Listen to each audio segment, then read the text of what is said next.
Hello and welcome, ladies and gentlemen, to Week 7, Day 2 of the Oceanic Pro League. That is, of course, the final day of action. I am, of course, Max Atlas Anderson. This is Zach Rusty Pie, and we're ready to get into the playoffs, but we've still got one more day to go. One more day, potentially a million more games. We don't know what's going to happen tonight. There's still a lot of deciding games to finalize our brackets to come. Yeah, there could be multiple tie breaks. All sorts of crazy things could happen, Zach. But let's bring up the games that we are going to be having today, of course. Starting off with Avant versus Sudden Fear. Sudden Fear looking to shake things up by taking down that fourth place team. And Immunity then going to face Legacy. Yeah, big game there. Following that, Chiefs against Absolute, the David Goliath game. The last game of the day, though, Sin versus Direwolves. Super important. Super important. Of course, Direwolves looking to secure that third place, make sure that they're not facing the Chiefs in the first round. And of course, Sin looking to try and secure themselves that fifth spot, get away from relegation. Yeah, and get away from a potential tiebreaker, another chance at having to maybe lose again. They want to get that first victory in before it gets any more difficult for them. That's exactly right. But ladies and gentlemen, we want to hear from you. Make sure you hop on Twitter, use that hashtag IamOPL, and share all of your thoughts about the OPL action. Let us know who you think's going to win everything. I want to know about Aquatic Champions, but look, let's just not go there for now. And look, I'm excited to get into these matches. Of course you do, Max. And if you want to know anything else about today's events, the standings, the schedule, what's going to happen for the finals, it's all on our website, oce.lolesports.com. Yeah, make sure you go there for any VODs as well. If you missed any of the games, everything's all there for your viewing pleasure. But let's get into our first match. Of course, Sudden Fear taking on Avant Garde. Avant really looking for that third position. Of course, not facing the Chiefs in the first round. Very, very important for these guys because they haven't dropped a game yet. No, they've been performing super well. I mean, the stars have started to align for Avant if they can make it work in this particular game. Direwolves do need to lose, I believe, this game. So there's a lot on the line, not just their own victory, but in saying that, as you mentioned, nobody really wants to go up against the Chiefs in the semis. They want to make it to the finals. Yeah, and this is sort of the first step in order to get themselves to that possible third position. Of course, they have to win this game against Sudden Fear, and then when the Direwolves come up against Sin, they need to drop that match. Of course, Sin played decently well against the Chiefs last week. We'll see how they're going to do now against Direwolves in our final game. But Sudden Fear just looking to mix things up, looking to shake the top sides and make sure that they can get maybe another victory on the board. Of course, 1 and 13 isn't a really fun score. 2 and 12, though. That's 2 2s. It's a palindrome. Things are great. It sounds a little bit better as well, but of course, they are locked in last place, so all they're trying to do now is shake up the standings, as you mentioned, just cause a little bit of havoc, a bit of mayhem up there, and maybe force some more tiebreakers potentially. Of course, if Avant do win, they are still only going to be in a tie with the Direwolves, and they will have to play the tiebreaker straight after all of our games tonight.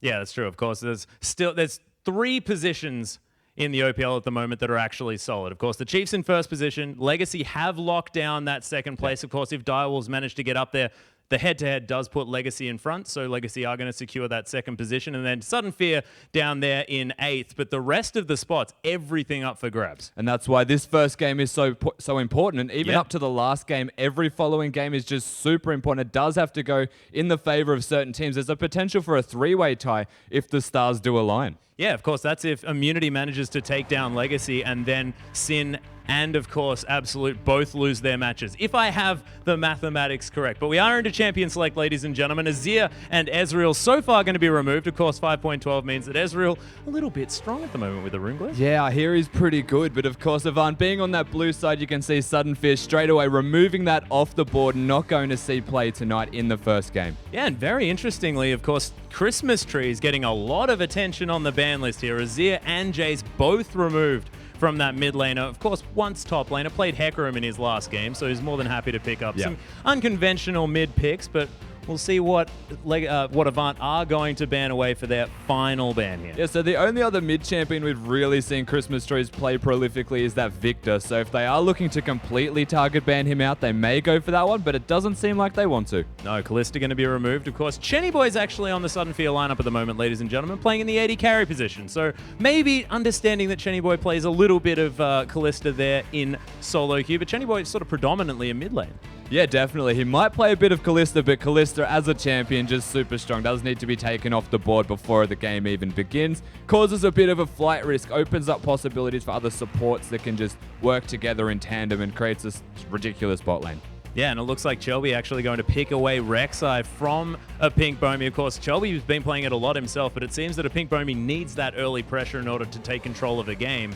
So, look, understandable pick away there from Porky. Yeah, the big point of contention in this drafting, you can understand why they did first pick that, as you mentioned, a Pink Bomey. I believe it's his most played. Chelby works very well around that early vision control, translates that well into the mid game, gets the rest of the teams ahead, or rest of his team ahead rather, and just starts to snowball the rest of the game out. So, I mean, it's a very smart pick, works well around vision control, around Chelby's play style of that calm, methodical play.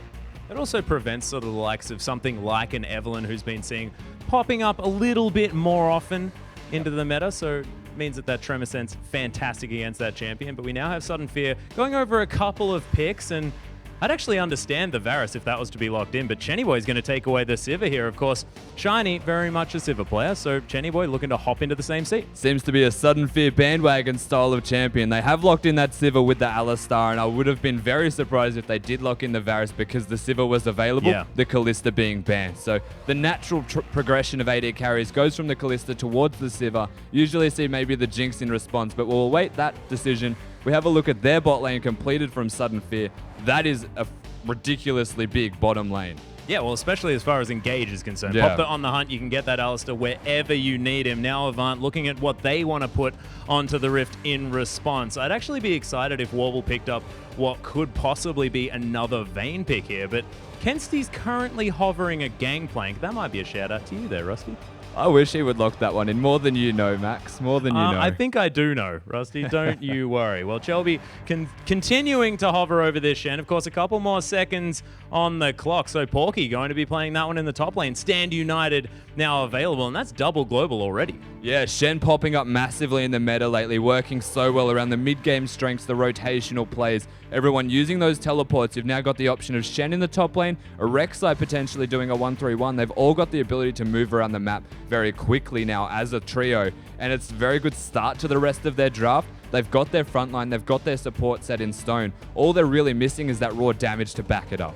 Yeah, of course, AD carry and mid lane still to come here from Avant as Sudden Fear are looking for their next couple of picks. We'll see what they're going to go with here, as of course Alistar and Sivir means that you have a whole lot of different options that you can definitely go with. Of course, they can go for some form of Engage comp, but they can still utilize an AoE comp here from Sudden Fear, and we'll see what Christmas Trees does decide to go with. But Kensty actually locking away the Janna here away from Patu, has had some decent performances, 0-0-8 in the game that they actually won, but Robo Santa looking to go back to a definite comfort pick and a Pink Bowman. We haven't seen his Lee Sin since last split, but it was pretty good. It was his most played in that last split, so surprising to only see it now basically again after this entire split in the last day, in the last game. So Sudden Fear gonna pick that one up.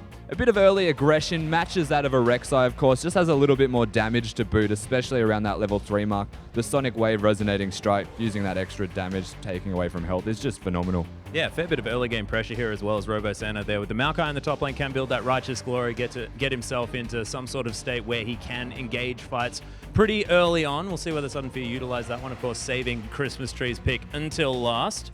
Destiny hovering over a Sejuani is an interesting option. Not entirely sure whether they're going to be going with that one, but what are you expecting out of Avant here? I'm seeing Twisted Fates available, something like that. A Vayne from Warble went 9-0-5 on that champion when he played it last. Yeah, now Warble more so looking for that hyper carry option, potentially the Vayne, the Jinx, maybe even the Caitlyn because they've got that Janna already locked in. And I was going to say Kensty, maybe the Victor because he's looking for raw damage, but we've seen that guy play so many different champions. You never really know what he's going to actually lock in until he has. He has settled though. Yeah, I find it interesting the fact that Vladimir was banned away. It is his most played champion, equal with LeBlanc in 2 plays. Yeah. So he's played a whole lot of everything. Second time that he's on Victor, this time this split. So we'll see how he does. Of course, his previous performance on Victor, pretty damn strong. Yeah, Victor, very strong champion, and of course, Kensty, a very good mid laner, has been doing a lot of work for his team, hyper carrying, as you can see by the Vladimir ban, respecting his strength, but getting that Victor, the only champion that I expected Christmas Trees to default to. They've saved mid for their last pick, so could be potentially picked away from his possibilities, given that he already has 2 bans. Yeah, I like the fact that the Azir and, of course, the Jace taken away, now the Victor, so his 3 most impactful champions that we've seen him on. Of course, Lulu is another option that Christmas Trees has gone to, but hasn't necessarily netted them any results. In fact, 0 results. He's only 1 on Jace. Of course, 1 game makes that statistic relatively easy to remember. Cassiopeia, though, is going to be the hover here at the moment for Sudden Fear. Christmas Trees looking to take that into the mid lane, and he has locked it in, so now lots of short range on both sides of the Rift. Yeah, lots of short range and high damage is the most Yeah. important part. So when the team fights do erupt from both of these sides, just expect chaos everywhere and not just the chaos storm. There's going to be damage left, right, and center. You've got the... I didn't mean to make you laugh on That was one. fantastic. The Cassiopeia there in the mid lane, hyper carry to match that of Kensti on the Victor. And then the big discrepancy essentially going to be that Vayne into the Sivir in terms of direct 1v1 damage. But when you look at a team fight, the Sivir can match that quite well. Yeah, the team fight and engage, and especially the early power here from Sudden Fear. They've got sort of a lot of early spikes, not necessarily in the Cassiopeia, more of late game insurance, but I'm looking at the Maokai and the Alistair that can really get in your face, mix things up, and create problems here for Avant. Sudden Fear's team combat, to me, actually looks quite all right. Yeah, they've got a lot of damage mitigation, a lot of soak in the front line, and then they've got those short range carries to just be directly behind them, stand in the safety zone essentially of the Maokai, and just put down some raw damage to really back the rest of that team up. All in all, it is basically deciding that they're going to be a team fight comp. They're just going to press that big go button, that Sivir on the hunt, and just run them down here from Avant. Yeah, and we'll see whether they can make it work. What it looks like to me is sort of these two-threat comps coming out. Of course, Shen and Maokai are not going to be doing too much damage from that top lane, but with the Cassiopeia and the Sivir, you've got lots of AoE damage coming out of these guys, whereas Victor and Vayne, that is so much single target burst with a little bit of overlap there from the Death Ray and the Chaos Storm, but it looks like they've both got clear ideas, but it's just how they're going to execute that's going to change this one. We'll see whether Sudden Fear can get these big fights started. Yeah, you look at both teams and you do have to keep in mind it is very execution heavy, Yeah. of course. The single target from Avant, they do need to focus the right targets in that respect. And then you have a look at Sudden Fear, they need to get the engages. But just to touch quickly back, the fact that they've got Vayne, you might be seeing them attempt to lane swap, get some 1v1s in favor of Avant by a little bit more, just get some levels discrepancies, and then switch back so you can try and get the matchup with Sivir once you start getting items. Because you find your strength as Vayne in that 1v1, not a 2v2. Yeah, and of course, you can get some sneaky kills with some flash pulverizers there with the headbutt back into the team as well if you are going to lane that 2v2 early on. So, of course, Sivir and Alistair probably looking to try and get that lane early on, but I could understand a lane swap. And is there other benefits across the rift here for either side as far as top laners, maybe with a jungle follow potentially here or anything like that? So I'd say top laners being considered, they're fairly even. They just fulfill different purposes. We've seen Shen start with that Q and just be able to heal with the Vorpal Blades whilst jungling, neither of them getting very low. But the Maokai is quite self-sufficient, has a lot of base damage with the saplings, can do a jungle camp by himself and find a little experience advantage. So in the raw the lane swap, you're not going to see a direct advantage for a particular player or a particular team. They're just going to be going a whole buddy system essentially from Avant-Garde, whereas you see complete different style from Sudden Fear. Yeah, Sudden Fear looking to have Robo Santa just chilling out on his own, running through his jungle, using those saplings, and of course, once he hits that level 2, the Arcane Smash, lots of AoE damage, lots of abilities to clear these creeps out, and he can teleport wherever he wants at that point, possibly with a level advantage, and it might be that Avant don't necessarily want to cop that 1v1 just because there is that opportunity for the early level advantage, but Porky's been so strong in the top lane, I could understand if he just wants to go to that lane anyway, more than happy to take Robo Santa on. Yeah, definitely. Porky, a super strong laner, so don't be surprised if they do look for the just raw laning skills and try and use their mechanical advantage perhaps just to get themselves a lead, turn that into a victory for the rest of the game. And you're right, having that Shen advantage gives essentially 2 teleports to just the 1. They are able to translate that into some strengths, especially on top of a Vayne, if you look at the bot lane 2v2. Being able to give that shield while she does the single target damage provides an advantage, not just the teleport gank. You are having some instant relevance irrespective of if it gets cancelled. Not to mention the fact that if the teleports do go off at the same time, of course, the Stand United plus the teleport there from Robo Santa, Robo has no other way to get back to the top lane, whereas Porky, he can just teleport straight back up there, continue to get farm, continue to get experience, and possibly even get ahead in this lane. So we'll see whether as soon as they hit that level 6 mark, whether there's going to be fights breaking out across this map, just because Avant probably want to utilize that advantage at some point. Yeah, it does feel like this Avant side are a little bit more skirmish heavy than just raw team fighting. Yeah. They want to get their lead through skirmishes, translate that lead into a team fighting strength. They're not going to be that good at fighting when they are behind in gold. They're going to be very good at team fighting if they are ahead in gold. That's the big difference right now between this Avant-Garde side. Whereas you look at Sudden Fear, and when it comes to team fighting, it doesn't matter how far behind, how far ahead they are. They can team fight very well. Yeah, and we've been talking about this game as well, and one thing that I want to mention is the junglers. Of course, Chelby has been sort of the heart and soul of this Avant-Garde lineup for a long time. He's shown a lot of improvement, sort of used to be this ham lord that is just going on every Sonic wave. Now, calmly playing back, of course, had some fantastic Sejuani games, able to scale into the late game. Chelby's really looked a whole lot better.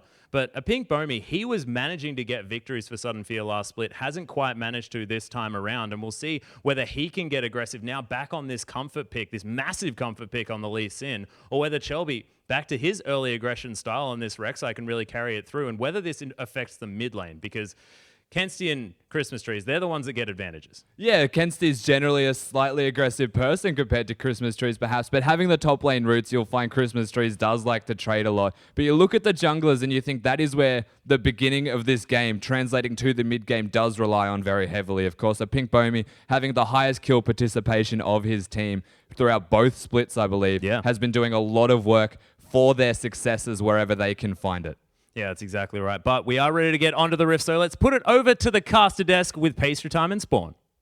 Thank you very much, Atlas and Rusty. And yes, my name is Julian Pastry Time Carr. Joining me this time is Jake, Spawn, Tiberi, and it's the final day of Week 7 of the OPL regular season. Yeah, and it kicks off with quite a good game. Avant taking on Sudden Fear for a chance to, I guess, keep their third place spot hopes alive. So we'll have to see whether Avant able to continue to dominate, because last week they looked relatively good moving into this week, also able to pick up a win. And, you know, Avant, they're a very consistent team. They kept their whole team together. They've played really standard around the rift, with maybe the exception of their mid laner, Kenstu, who just plays whatever the heck he wants. But excited to see if they're able to, I guess, weather the storm that is Sudden Fear. Of course, Sudden Fear, nothing to lose. They know their position right now, just looking for the upset. And Avant, a lot of pressure on them to be able to get it done. Yeah, and kind of the theme of the evening, and certainly of this game, is that every game matters at this point, when it's literally one day left until playoffs start, and that's going to be in a week or so. You really do have to try and scramble for the last position. And Avant, they certainly look for third. Tough opponents on either side. You have to think with Legacy or Chiefs going to be the opponent, depending on third or fourth positioning. But Avant, they've looked good, certainly, I agree. Apart from maybe the first few weeks, things have looked a little shaky, and honestly, it's been Shelby and the rest of his squad that's really just leapt forward in, I don't know, the past 5 weeks or so. Yeah, I definitely agree with you. I think that Shelby and Destiny are the two keys to this team. You know, Destiny, if you look over his line, he's only had 20 deaths the entirety of this split. He's been a very consistent player, is one of the big initiators as well, loves to play that Alistair. He's picked it up 5 times. Back on Janna this time around, and, you know, when you look at someone like Kenzie, it's just an evolution of a player. He's got the highest kill participation. The team gets behind him. This isn't the aggressive Lee Sin main that we're used to, Yuzora or Space Kitten or whatever the heck he was known by years ago. This is Shelby. He's a much more rounded jungler, and very good in team fights and skirmishes. So he's dangerous, honestly, heading into the playoffs. He is, and I feel like he's in similar form that he looked at the end of last year, and they actually won the final there at PAX Avant. So Shelby's looking very strong, and for me, the team sort of lives or dies by his play. Yeah, I completely agree. And we keep making comparisons between the team that won everything last year and this team. And, you know, that can only mean good things. Porky, once again, looking like that rock in the top lane. No one can really bully him out. Kensti is so unpredictable. He's like very controlled in laning phase and very aggressive in team fights. So it's kind of hard to gauge where he's at because he hits the switch so quickly. And then, as we said, Shelby, their playmaker, one of their shot callers, just gets a lot of stuff done. And their target prioritization and how they fight little team fights is what makes them win games. It does, but Sudden Fear, like you said, are going to be looking for the upset.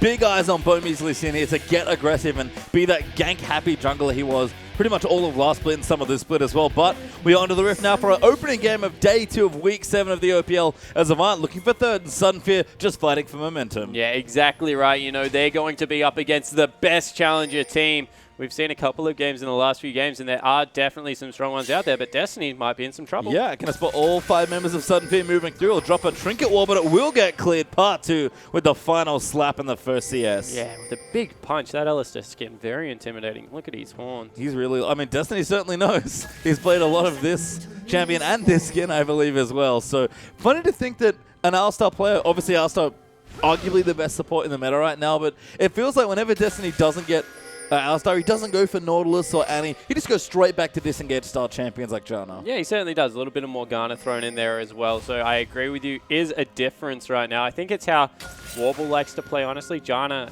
Vayne is one of those lanes that you get a free BF sword. All of a sudden, the On the Hunt as well as the Tumble just give you a lot of AD amplifiers. So you're able to go that straight attack speed route that has been so popular and that Warble has shown. And his last main game was quite good. So we'll have to see whether he's able to continue to make it work. And this game, I think it was just that Rek'Sai was a lot higher priority. You know, Chelby's played it 6 times. Pink Bomey's played it 5 times. This is Chelby's 7th time on the wrist, so they definitely prefer that jungler. So taking that away is a good thing for Avant. Oh, can't fault them at all. I think Rek'Sai's an absolutely fantastic champion, especially in the hands of Chelby. And speaking of, he'll start here on the Krugs, go into the rev up with a bit of help there from his bottom lane. And looks like Bomey's going to do the same, at least on the same side of the map, going Gromp into blue buff as Kenzie and Christmas Trees face off in the mid lane. Yeah, and you know, this is just going to be very standard coming across. Maokai doing his camp. Shen didn't opt to do so. Shen, of course, can take a camp, but a little bit more difficult level 1. And what I want to watch this game is because Chelby is back on the Rek'Sai and there is a Maokai in the game, is how many times Chelby needlessly fights Maokai. Oh, Pink Bomey, though, going for the invade. Actually finds Chelby in the jungle. We'll get the hit down. Tempest will miss. Good on Burrow will keep Chelby safe. But Bomey puts his stamp on this game already. Yeah, so able to get an early invade. Actually a little bit of a misplay from Bomey. Could have, I guess, flashed and then Tempest instead of going for it in the other way around, because Chelby was always flashing out of there. But in the end, he gets a red buff, gets a successful invade, and that's not first blood, but first little advantage over to Sudden Fear. Yeah, might be able to 3-buff Chelby here as well. Can run over to his other buff and take that. In fact, did Bomey not even get his blue buff? Did he just run Gromp to red? Yeah, Gromp to red. It's one of the, I'm not going to say cheesy, but it's a very aggressive strategy you might see out of a solo queue jungle in Tiebreaker. Well, that might fit Bomey's profile. Here is Christmas Trees facing up against Kenzie. Gets the poison land. Twin Fang's going to start to come down. Fighting tooth and nail here as Kenzie gets quite low there in the mid lane, but Christmas Trees does not pull the trigger on the all-in. Yeah, and Christmas Trees has Ignite, which is just so dangerous right now for Kenzie, so you're going to have to be careful with that as Porky also taking damage. Yeah, Sudden Field, we talked about it. Nothing to lose here in this game, so they are fighting to begin this lane. And RoboSense, we missed this, honestly, at the start of the game, but back on the Maokai once again. Yeah, so able to get in there on his most played champion. He's actually seen a lot of bans against his Maokai so far, so I agree. Certainly a power pick coming through right now, and it honestly looked like Porky underestimated how much auto attack damage coupled with creep harass that Maokai does early game. So that was a little bit of a miscalculation, but lane now reversing. Robo in a very good position. Yeah, Robo going to keep this here as Porky tries to get what he can. Instead, meets a fistful of tree there as Maokai gets some damage down. Party, nice combo there on the bottom side. Wobble will get Boomerang Bladed, but actually going to trade the Silver Bolt in onto Alistar. Now turning it onto Chenny Boy. Looking for the last auto, does not find it. But Avant, the bottom lane, seems to be the only lane right now they're actually getting an aggressive edge in. Yeah, and you know, this is a substitute. Chenny Boy, of course, has played mid lane for Sudden Fear this season, but first time I've seen him in the AD carry position, gone with one of the more difficult AD carries in Sivir, you know, mechanically intense. And very intense. Yep. Mechanics intensify when you play Sivir as Wobble. On the actual mechanically intensive champion Vayne, I agree, he has actually shown some nice Vayne games. It's been a while, I feel like, since we've seen Wobble, you know, play the Ashe, play the Sivir. Yeah, he's tried to mix it up. You know, he's got 5 Sivir games, a couple of Ashe games.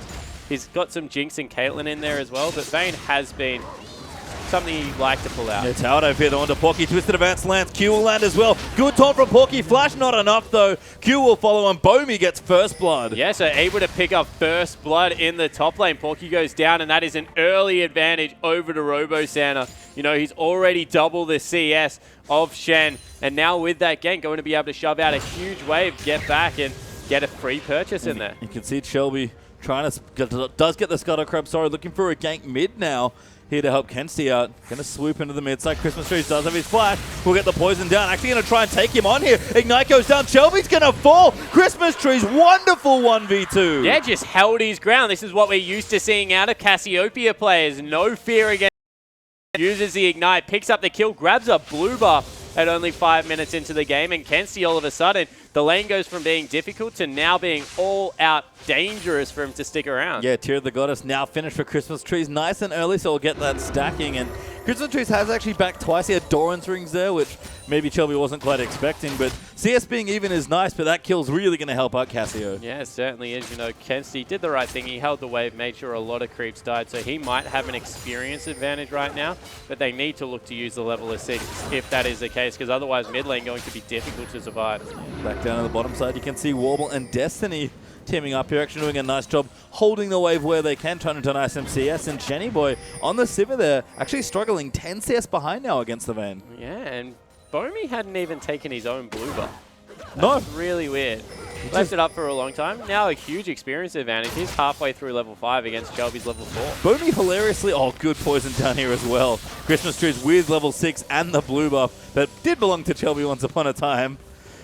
Putting the screws in here to Kenzie. No flash though as Shelby goes for the revisit, but it's just too dangerous. Yeah, I wonder if they're going to go for this because, you know, Cassiopeia will be able to... I guess if they go from opposite sides, there's a chance they get the kill very quickly. But there's also a chance that Kenzie just outright dies right now. Yeah, we saw what happened in the last one. Shelby just died in the 1v2, and then Cassio went back to base here. Christmas trees going to continue holding strength in the lane. Good poison harass down there as well, going on to Kenzie. And it's so funny to see Bomi play like this. Not that he's not aggressive, but this is basically how Shelby used to play back in the day. Yeah, it certainly is. They're going again. Teleport down. Shelby's now Shelby dead. does not like this at all. Going to eat way too much damage. Stand United falls down, but Bomi's going to pick up that kill. And Sudden Fear are all over this rift. Yeah, that was a way too late Stand United coming through from Shen. It needed to probably be a good couple of seconds earlier because there was no way they weren't collapsing directly onto the jungler. He's so squishy at this stage of the game that there was just nothing they can do. Shelby falls for a second time. Bomi picks it up again.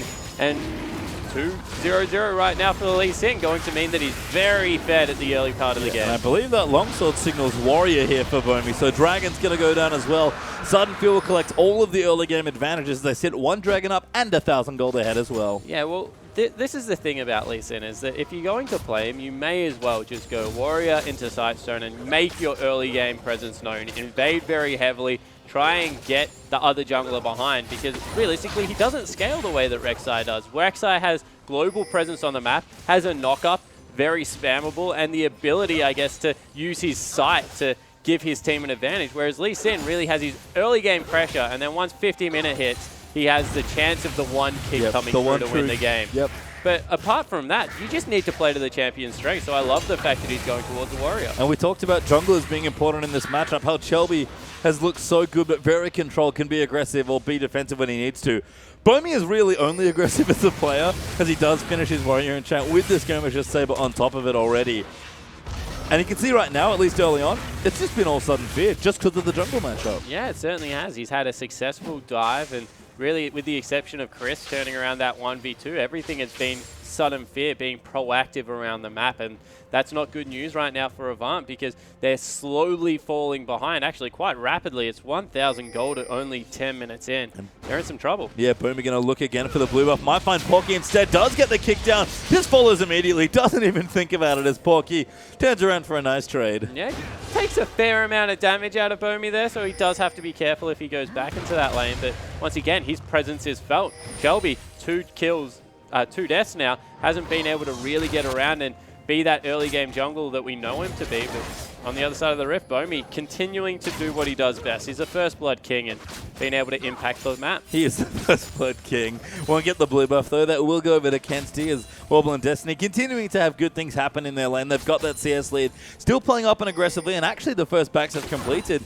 Bilgewater Cutlass there for Wobble and a BF Sword for Chenny Boy. Yeah, so Chenny Boy, he's going to make Warble play against the minions now, you have to think. Just continue to shove it out. Though he's going for trades. This is a little bit of a trap for Chenny. I like what Wobble's doing, just playing aggressive in the minion wave, forcing Chenny to trade with him. Yeah, he doesn't really have to though. None of the creeps are going to die because of how big the minion wave is. Just let it hit your turret. As soon as it neutralizes, just chunk it out. Yep. We'll see as they pull that back if that's exactly what they want to do.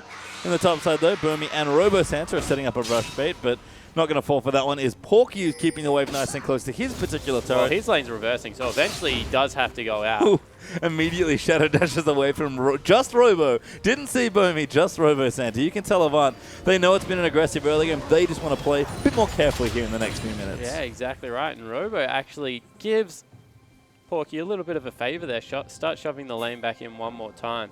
But you have to think that Shelby right now has finally caught back up a little bit in levels, but needs to get the first successful gank, looking towards the bottom lane. Yeah, I mean, he's been doing a lot of farming. Bomi's been active in the lane, so he's been active in his jungle, but right now you can see, as far as those trades go, they've kept up even in farm across the jungles, but Bomi's just got those 2 kills, and those 2 deaths, I believe, are pinned onto Shelby. Yeah, exactly right. But one thing that you do note is the fact that he has caught up in experience, and that's just because Bomi hasn't really been farming much at all, so going to have to be careful that he doesn't let Shelby back in the game. Going for some more action in the mid lane. Yeah, Bomi going to look in for Kenzie, who does have both his summoners and a blue buff, so Going to be quite tricky to gank Victor. We talk about ganking Cassio's and the danger of her ultimate. Victor, kind of the same deal with his. Yeah, certainly has a lot of turnaround potential, especially the fact that a warrior did come out. So not a huge effective health pool right now as Hatu and Chenny Boy need to be careful. Yeah, actually leaving the lane to clear a ward out, but Shelby will swoop in and take that Trinket Ward away.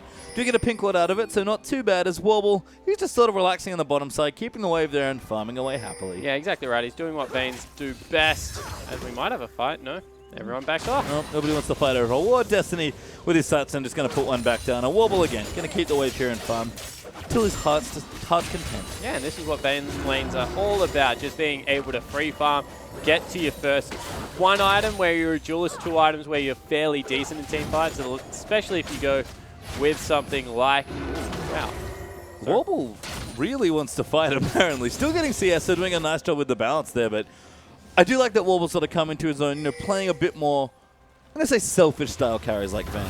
Yeah, this is his second game on it, and his first game was very good. I honestly am kind of the opposite. I like when Avant play around their top side of the map. I think that Porky's just such a dangerous top laner, especially if he has something like the On The Hunt to come out of Sivir, and that they actually play really intelligent League of Legends, so their use of Ashe has also been really good. So, can he play the carry style? Of course he can. He's a very good mechanical AD carry coming out as Warble, but the dangerous part of Avant for me has always been the top 3 of their map. I agree, and I think even though Warble is maybe playing more of the Vayne-style champions, you can tell right now, just based on the action, they're very self-sufficient lane, and that's been the change, I feel like, from Avant, from this split to last split. Yeah, it certainly is. They've got a lane that you can completely ignore in the bottom half of the map. Destiny and Warble, if anything, create action in other lanes. They're like the ones that get up and go everywhere else. I kind of explain them as like the jungle support duo in the bottom lane because they like to get around quickly in the map, especially when they have the Alistar start trying to facilitate Kenzie's lane a little bit more. And Shelby's been busy counter-jungling this game, which is something that he usually does. He likes to find the jungler and try and fight them, which means that the Warble and the Destiny are very good at collapsing and helping him out. Yeah, and this time Shelby wants to avoid the warrior leads in, but at least keeping tabs on him by clearing out different sides of the jungle. Porky's caught up in CS there as well, so he's looking okay. And Bane actually went back and bought bloated the Ruined King, so good in the lane, but this does trigger the second Dragon for Sudden Fear. Yeah, Dragon going over, but Robo in a lot of trouble right now. Not many places to go for the Maokai. Does flash out, but going to get tunneled on top of the Umbari. Will land there. Porky going to line up a dash. Doesn't have it. Ulti and Righteous Glory. And have to get Robo Santa alive. Quite tanky already, 14 minutes in. Yeah, but flash burn, so that might be a repeat visit coming through there. Second Dragon secured for Sudden Fear, but you can see gold already shrinking. For a team that is 0-3, you don't really expect it to only be 400 gold in the lead as they try and siege down mid. Yeah, and this is nice from Sudden Fear actually pressuring the mid lane. Christmas Tree's throwing out zones of control there as well with the Miasma. Don't get the tower. Shouldn't be too much longer, but Warble responding in the bottom side by taking this turret. Yeah, and this is dangerous. Actually, Kenny Boy going back down there by himself, and they have Alistar in the vision. So if he shows up anywhere near this creep wave, Warble will outright kill Kenny Boy now. Yeah, Warble going to get the turret. Chenny knowing that is going to back away, though, does not want to get into a tussle with a Blade of the Ruined King Vayne. And Warble has really rocketed ahead in CS. He's almost 40 ahead already. Yeah, he just held that wave, and Jenny Boy got the heck out of dodge. Didn't want to go up against the Blade of the Ruined King. Actually going towards the Infinity Edge straight away, Chenny. But that means that he is in a little bit of danger right now of being 1v1, because not really much can be done right now against Warble. No, I like the brush check there as well from Warble scrying off. Wanting to see if Chenny was waiting there to collect some CS and we'll get the 1v1 that he was after, but instead they'll just back away. We'll get the turret in the bottom side, so as it turns out we actually trade turrets. Top tower for bottom tower. Yeah, so Porky not able to keep his turret alive there, and you see a couple of daggers. That will be a PD built up for Warble next, so going for the late game scaling. I was going to say there's one time I wouldn't mind seeing the purple build out. It is this game. Of course, that's the Yomu's Ghostblade coming through for Warble. The reasoning is just because a Pink Bomi is strong at this point in the game, and you really need someone to be able to go in the mid game. That would normally be your jungler, but Shelby's held down relatively well, so Warble could be that mid-game threat whilst Kenzie continues to scale. But right now, they're just going to have all late game. They're investing very deep on it. Yeah, you can see they swap their dual lane to the top lane as well. So Warble going to continue getting farm there. Porky, though, floating in the bottom side. Looks like he's about to get dived. Yeah, it certainly does. They show the Pink Bomi as well. So they're going to grab a second turret. This will give Sudden Fear back a fairly healthy lead Might even be able to finish up that Infinity Edge and get Chenny Boy right back into this game. And I like to play a lot from Sudden Fear. They're using that Sivir, rotating her around. Chenny's like, you know what? Lane didn't go so well, but that doesn't mean I can't add damage to these turrets early on. Yeah, and you know, that's something that Sivir's always done well, is farm like an absolute monster as they go in. Porky. Very cheeky. This throws a ball blade at Chenny Boy. In fact, Tier 2 going to go down. Yeah, have to respond here. Chenny's just going to take the turret. Bomi with the Warrior as well. Not too bad on the AD damage front. Parchi going to tank it up. He's taking some damage, but 2 towers go down as Bomi just dives in, but he'll dash his way out with a safeguard. Yeah, Bomi doesn't really care at this point of the game, and you know, they lost 2 turrets right then for nothing. Maybe a little bit of farm onto Vayne, but Robo not really intimidated by Warble right now. And that turret's so healthy. Gonna have to be careful. Warble definitely does good damage here against the tank. It's part of the reason I like to swap here. Back in to pop the ulti, going 1v1. Oh, hit the tower for the next order, but Robo Santa gonna get flushed on. A Warble with the tower dive takes it out. Yeah, so he's able to burn both summoner spells there, but in the end, Robo Santa does fall down. Warble with a very good play there means that they will equalize 3 outers potentially if he's able to get that top one, as Kensti was able to take out mid. King Bomi, though, looking for maybe a play. Yeah, could potentially kill Vayne. Doesn't have an ulti. Going to look in here, but the 2-level deficit might be a problem. Going to try and kick him into the wall. Does get the reveal on. Kicks down, but Stand United will follow through. Porky going to chase in. Will he go for the dash? Does not go straight for the taunt. But Warble going to keep pushing. They need to take this turret. Yeah, but in the mid lane, it's being responded to. So Sudden Fear, honestly, right now, playing the map incredibly well. They defend their top outer.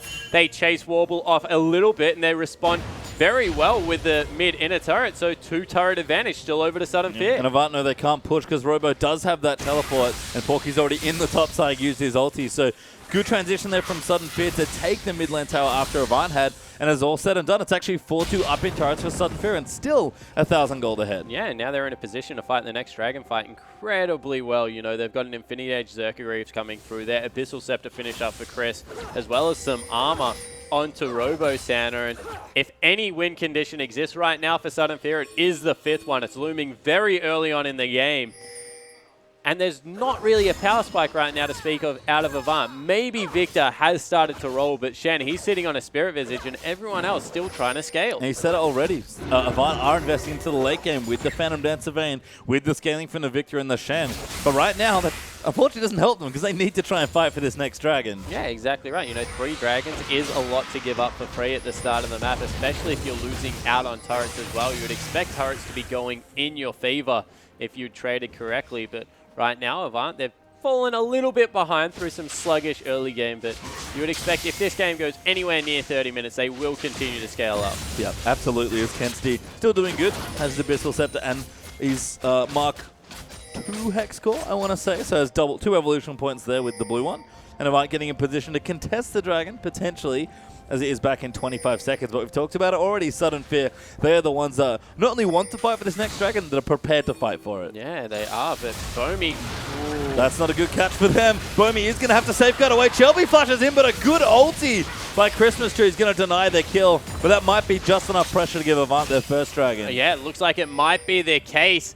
They are trying to get into position right now, Avant. 3 seconds until it's available, but Rift Scuttler has been secured right now for Sudden Fear, and it's still a dangerous fight. They have the shrine, they've got the vision. We'll get down there as Patu and Chenny clear out a ward just on the top right-hand corner of the screen. Still moving in, they actually will start it up here. Both top laners a bit awkwardly, can't really teleport first, but they are going to start it. Robo goes once, they are going to dive in for it. Porky not joining in, he's got his ulti, but Tennywo's popped his ultimate, they're going in, but they actually really just want the dragon. Christmas Trees teaming up for that damage, but here comes the counterport.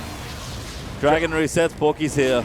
Yeah, Dragon reset. Porky arrives. You know, good idea coming through there, but we'll see whether Bomi can steal. Can they get the smite down? They're going to strong on them off the buff. Bomi does get the Q down, but Dragon's regenerating even more health as Avant now have reset the leashes. Yeah, and Bomi's tanking it up still. Don't take the dragon. He does a lot of damage. Bomi wants it, but too much health back already. Warble's going to move in. They can't get on top of it. And Shelby, oh, Bomi, is he going to go in? He gets the Q, gets condemned away, though.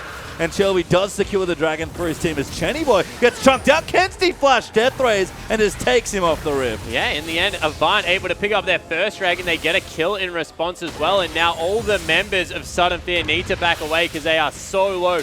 Didn't have Chris's ult. Didn't have the health to go in on Bomi and make a play. And now you see the big push coming through mid lane. Yeah, we talked about the mid game for Sudden Fear trying to get to that 5th dragon, but Stifling a lot of that development after that steal away there by Chelby and Sudden Fear. I felt like they had the position there, Spawn. Yeah, it looked like they just didn't want to pull the trigger with such a low jungler, and I think that Chenny also took a little bit too much poke. You know, off the back end you saw it was only one spell rotation that took him off the Rift in the end, so ultimately a pretty smart decision to try and disengage, just wasn't effective enough to get everyone out. We talked about it before, Victor. Seemingly good at almost every point in the game. Kenzie doing a lot of work in that little exchange. Yeah, he certainly was. He had the poke coming through there and was able to, I guess, because Chris didn't have the ultimate available, just outlast. But Sudden Fear, they're still not done. They want to continue to pressure the map. Yeah, going through this turret. Wobble actually in the bottom lane, split pushing.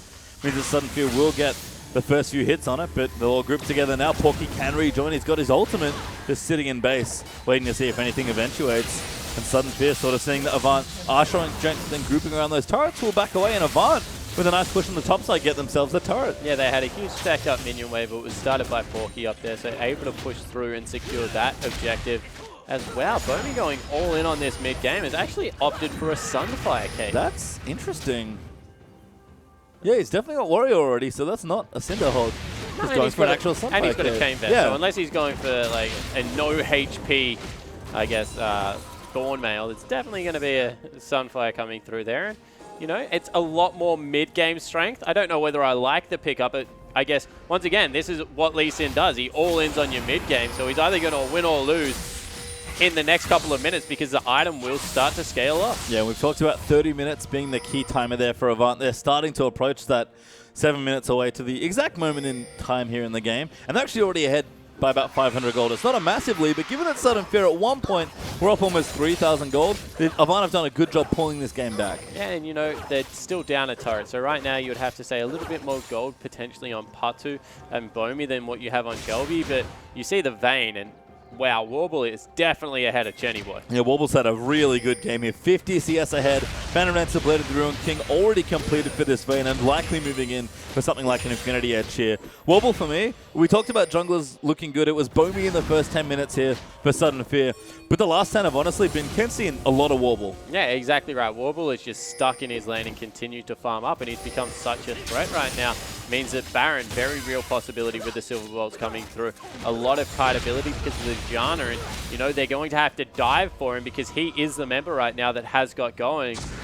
As Kenzie does a lot of damage. Yeah, just poking out there, and oh, Chenny Boy actually going to pull the trigger on the ulti. Christmas Tree's looking for a good flash around the NATO. Robosander's here as well. Kenzie's going to get Stand United to. Sheng will join the fight there. Porky will move in, but Kenzie gets kicked away, takes too much damage. Porky, headbutt over a wall, can't get back in. They'll flash forward and take out Kenzie. Shelby will be the next. Now Destiny's going to go down, although they are going to tower dive. The Boomerang Blade lands. Chenny gets a double kill.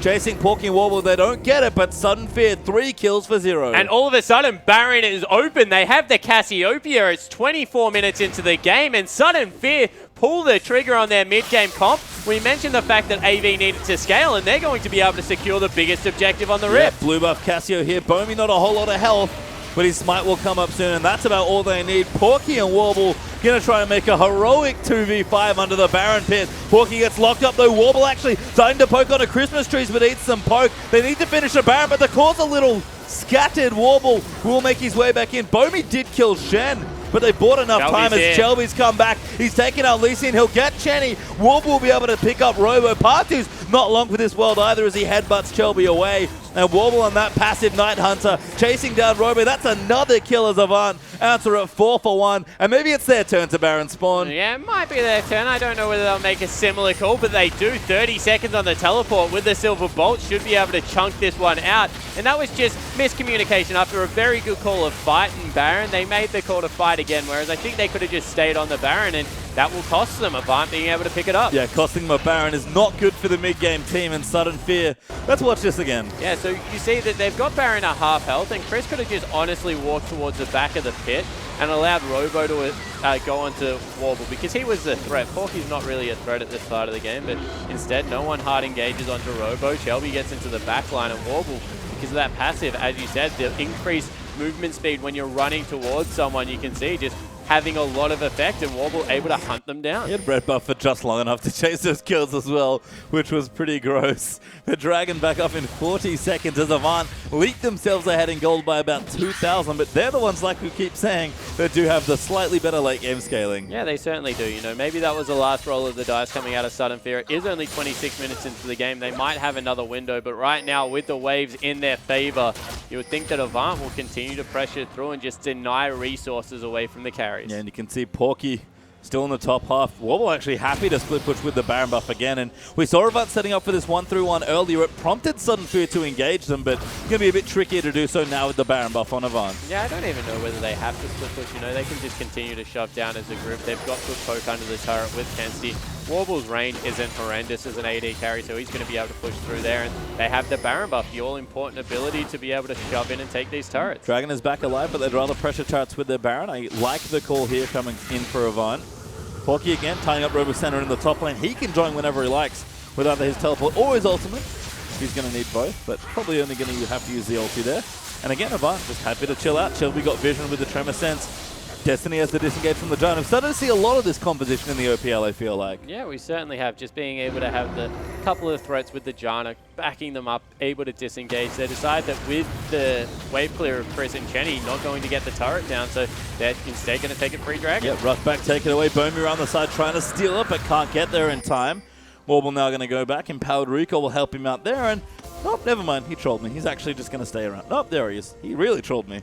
Back in the base, but doesn't buy anything just yet. Waiting on some gold. Yeah, and Bomi has actually gone for another longsword, so probably a Hex Drinker, but he's getting ganked right now.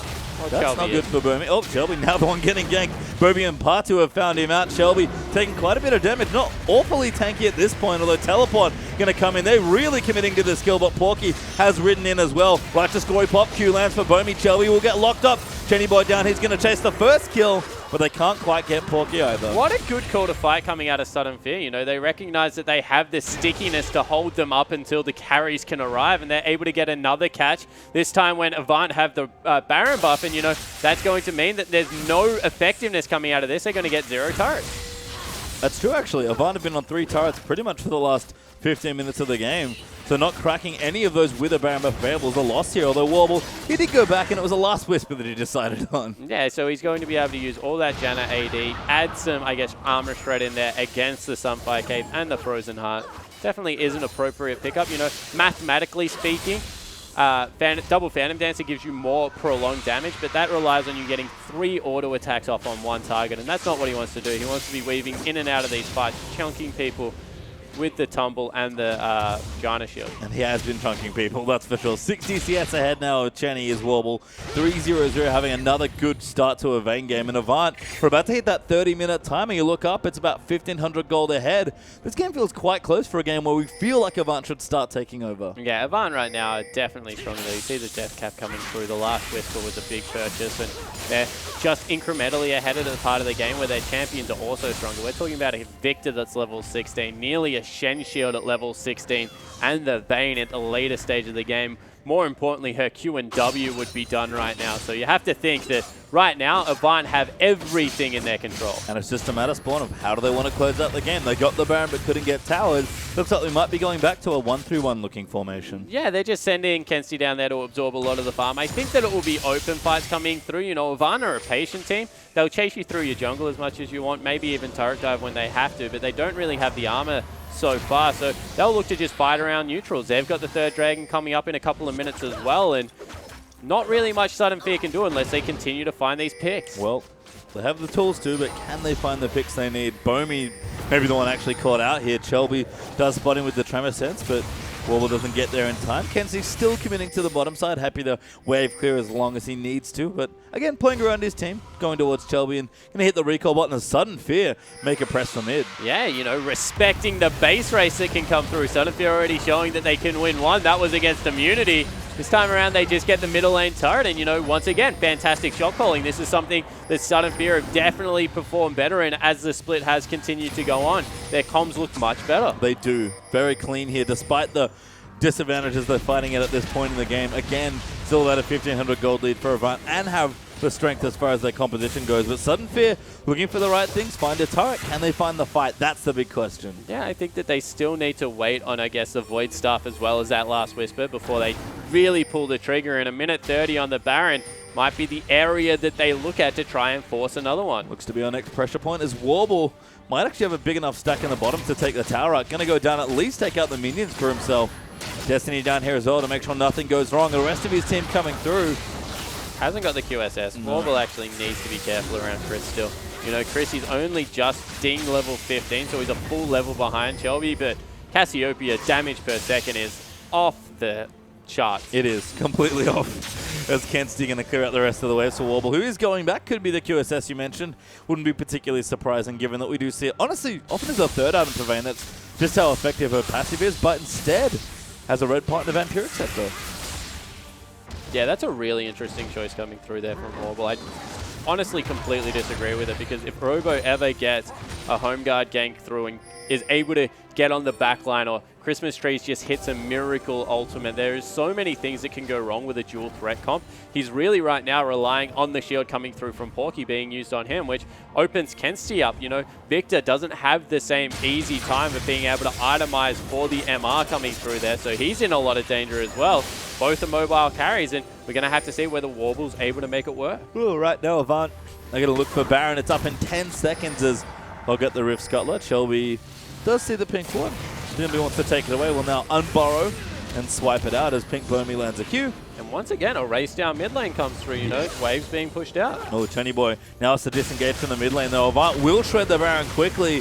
Bomi lining up for a steal, but Baron is quite low. Yeah, it certainly isn't. Chris isn't here yet. He is coming around the back right now. Robo no teleport. Bomi has to buy some time. Shelby and Partu going to fight. Good three-man pulverize as Shelby going to run away the Tasma pop, but Kensti blows up Sivir. Now Shelby finds Bomi. That'll be the next kill. Partu's absolutely dead as Warble gets in there for damage, and Christmas Trees a decent ult, but Warble's still chasing. Looking for the triple is the Vayne. Shelby going to flash first. We'll get the unbarred. That'll buy enough time to complete the ace, and Avant have complete control of the Rift now. Yeah, and they just came from two split areas. They had a man of three coming through, and then Robo and Chris on the top side of the fight, and Chris just had zero effect.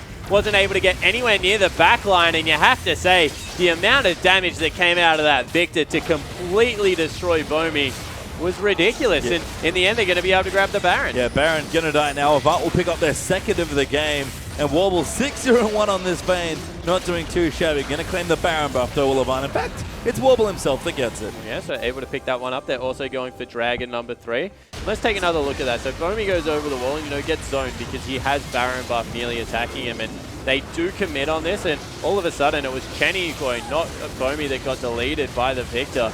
And with that, Chenny, there's no consistent damage. No, Dragon does go to Avant there as well. That'll be their third of the game, Sudden Fear.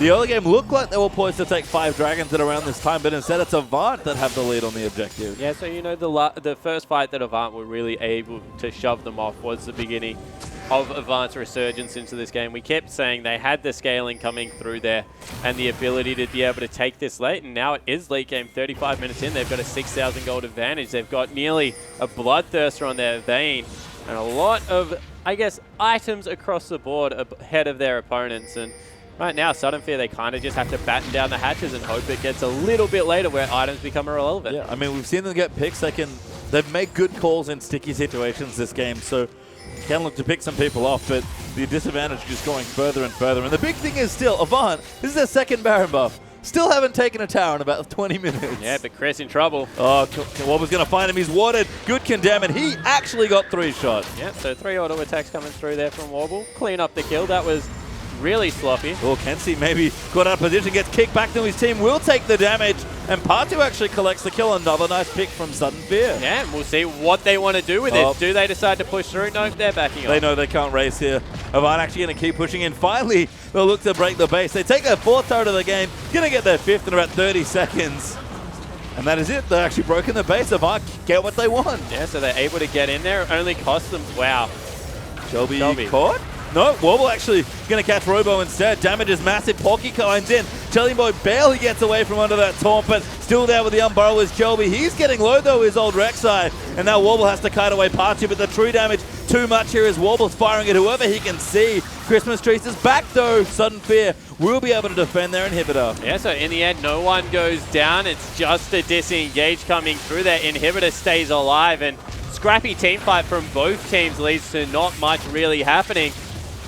That's probably going to be the last they have to push with the Baron buff as well. So Sudden Fear, they lose 2 turrets, but maybe the minimum loss. I think so, but crucially, they actually broke the base on the bottom side. So Avant, who we talked about, couldn't get turrets in the last time they got Baron. Sudden Fear finally pushed too hard in the mid lane, and that opens up the bottom side for Avant-Garde. Yeah, they were just looking for the pick that we were mentioning, and you saw that they were able to successfully get it, but because of the double teleports, not really make any use of it.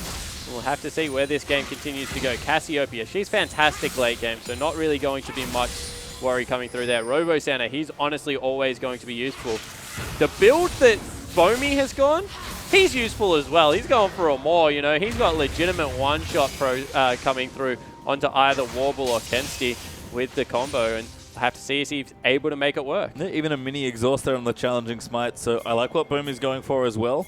Still trying to be relevant as we get towards the mid game. Party wants really far in, but Shelby going to come over there with a Void Rush. Maybe caught out of position though. Actually, it's Shelby now that has to be careful. But Warble just pops in the ulti as Bomy's going to kick him away. Christmas Tree's looking in, has already used his ultimate though. Base of the mountain down. Party's going to headbutt away, but the taunt lands. Christmas Trees will die to Shelby. Party's going to fall next, and Sudden Fear lose 3 already as Chenny Boy dies as well. Yeah, able to get Kensti onto the back line. Robo's dead. Goodbye.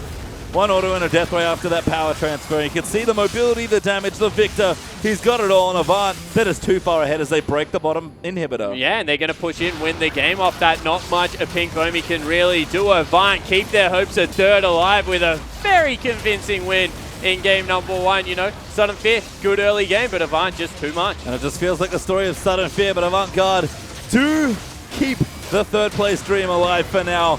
A nice game to close out their season. We've talked about how good they've looked, especially towards the mid and late game. Maybe a shaky start, but a strong finish from Avant. Yeah, it certainly was. You know, you have to compliment both teams. Avant understood their composition, knew what they had to do to drag it late. They made the right calls. They got caught out a couple of times, but that was more credit to Sudden Fear. Some heads-up shot calling, really getting themselves in position to make those picks happen. But you want to talk about shot calling. I feel like Avant just closed out the game well, even though they took their time, you know, not getting structures when they had the first Baron, being very slow and patient about how they were playing the game. They just didn't want to make too many mistakes, and by the end of that game, it felt like they had complete control. Yeah, I agree with you. They played waiting for Sudden Fear to make mistakes, and you know, that actually makes me a little bit nervous, because against Legacy, against Chiefs, they're the 2 teams they have the chance to be able to go up against. Those teams aren't going to make the mistakes. No, not at all. So we'll see how Avant do on playoffs, but we're going to get a bit more on the game. But first, let's hear a little bit more from Avant-Garde. What's it called? Go, listen. Siva. Listen's in the pit, listen's in the pit. I got him shot. I'm ulting. Peel back. Go, Vayne. Lead.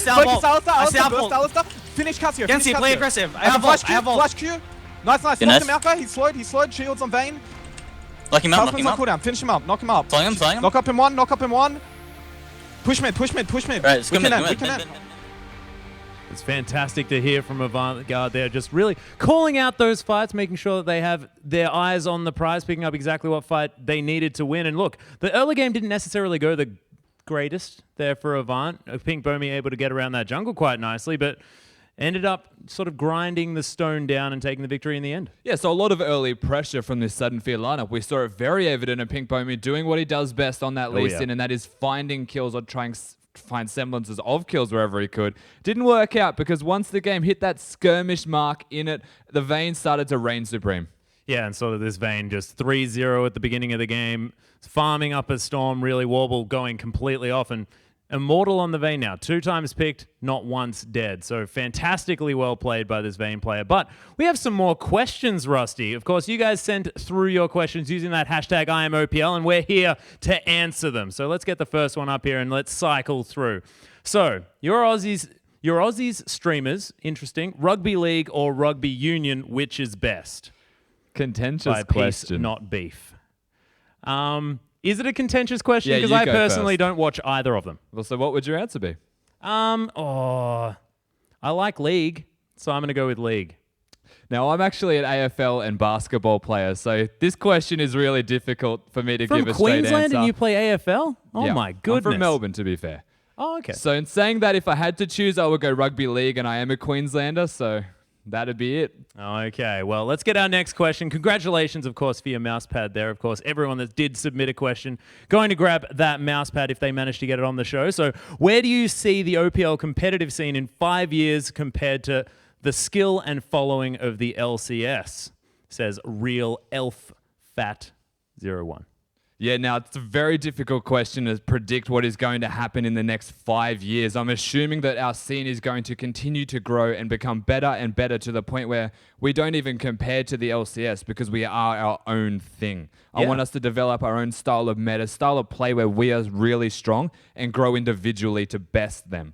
Yeah, well, this is the thing. And once you get to that point, once we have the lineage behind us, of course, 5 years is a long time. We've only been here for about a year and a half now. So, of course, there is lots of things that we may not necessarily have predicted just yet. It's a fantastic question, but honestly, I have no idea. I'm just hoping that we can create our own style, like you're saying. Yeah, the more the better, of course, because we want to be as good as we can.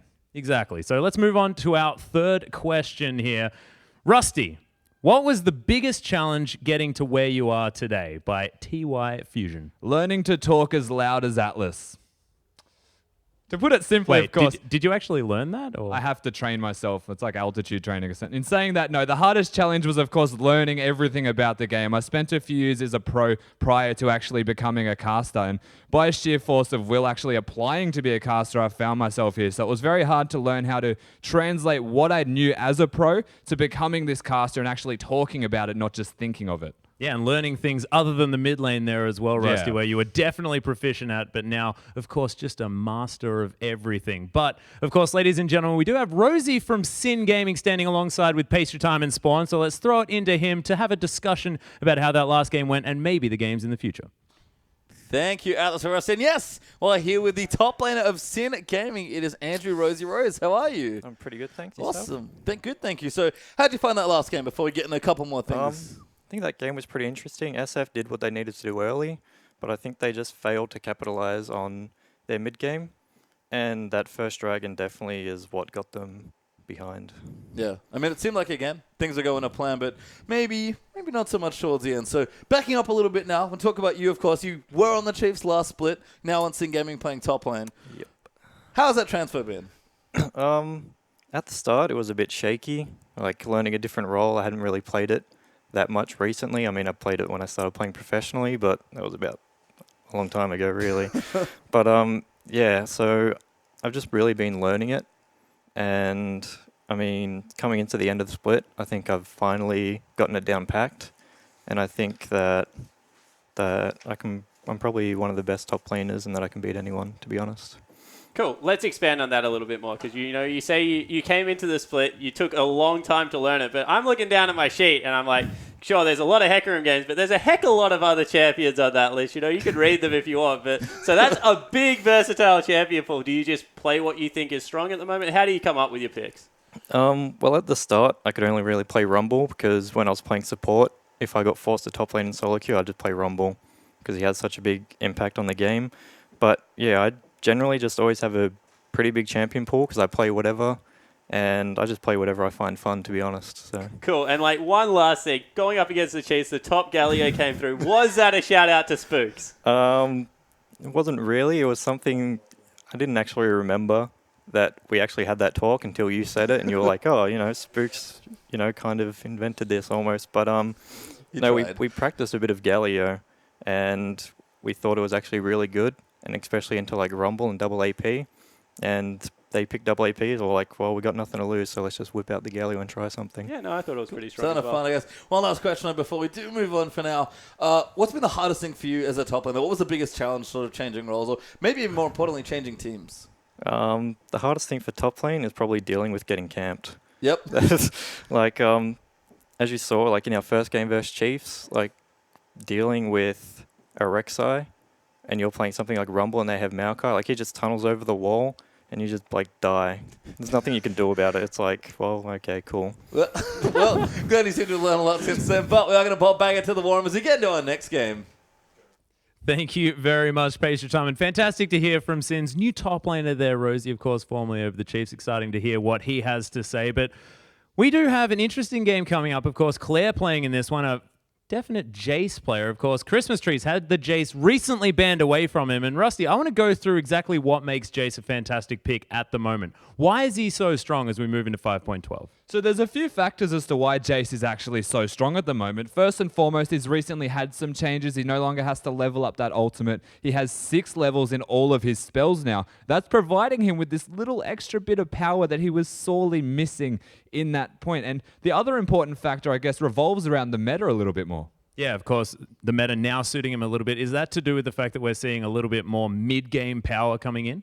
Yeah, so we're seeing a lot more Corki, we're seeing a lot more Nidalee style of poke, a bit more focus on siege and working around mid-game item spikes. We've seen the Hekarims even going for Ignite instead of Smite somewhat, most of the time even now, to get that early Trinity Force to spike up in their damage. And when it comes to item spikes, you can't really best Jace. He does it all so well. Yeah, well, do you want to take us through exactly how you are to play Jace, how you're to build him, and exactly what we're going to do if we want to bring him onto the Rift? Because I personally do not play very much Jace. I know there's a certain producer here who loves him, but can you take us through exactly how to make this guy work? Yeah, so first and foremost, when you do reference Jace, you think about the item builds and what Jace can really do. So we do have the graphic here to back the fact up. You start with that longsword, so you do have 3 pots to get you through laning phase. And most importantly, you want to get your tier. If you can recall around 720 gold to get the tier, maybe 800 so you have a ward with it, but don't let me tell you to ward. Most importantly, you want to get the tier. And if you have extra gold, you can go for a pickaxe or a longsword. But your core items, the most important thing to note about these items is that you spike in power with every single one. Your Manamune, which does go to the Muramana, both spikes individually. The Brutalizer, a big power spike giving you that flat armor penetration, cooldown reduction. And the Last Whisper, the Lucidity boots alike. They both bolster your spells because you're cooldown reliant and you're spell damage reliant. Yeah, well, do you want to take us through exactly how to play him as well? There's certain combos that you need to think about with Jace here. I understand that Gate Shock Blast, definitely an option, but how are you supposed to execute this in the laning phase? Yeah, so Gate Shock Blast, the basic spell of him, as we are seeing on the screen, the Q, then your E. It's important to note that you use the Shock Blast before you put the gate down. And the closer that you can put the gate to yourself, essentially the better Jace player that you are, because the projectile travels faster and goes a little bit further. So it's very hard to dodge in that respect. The melee poke, though, a little bit different.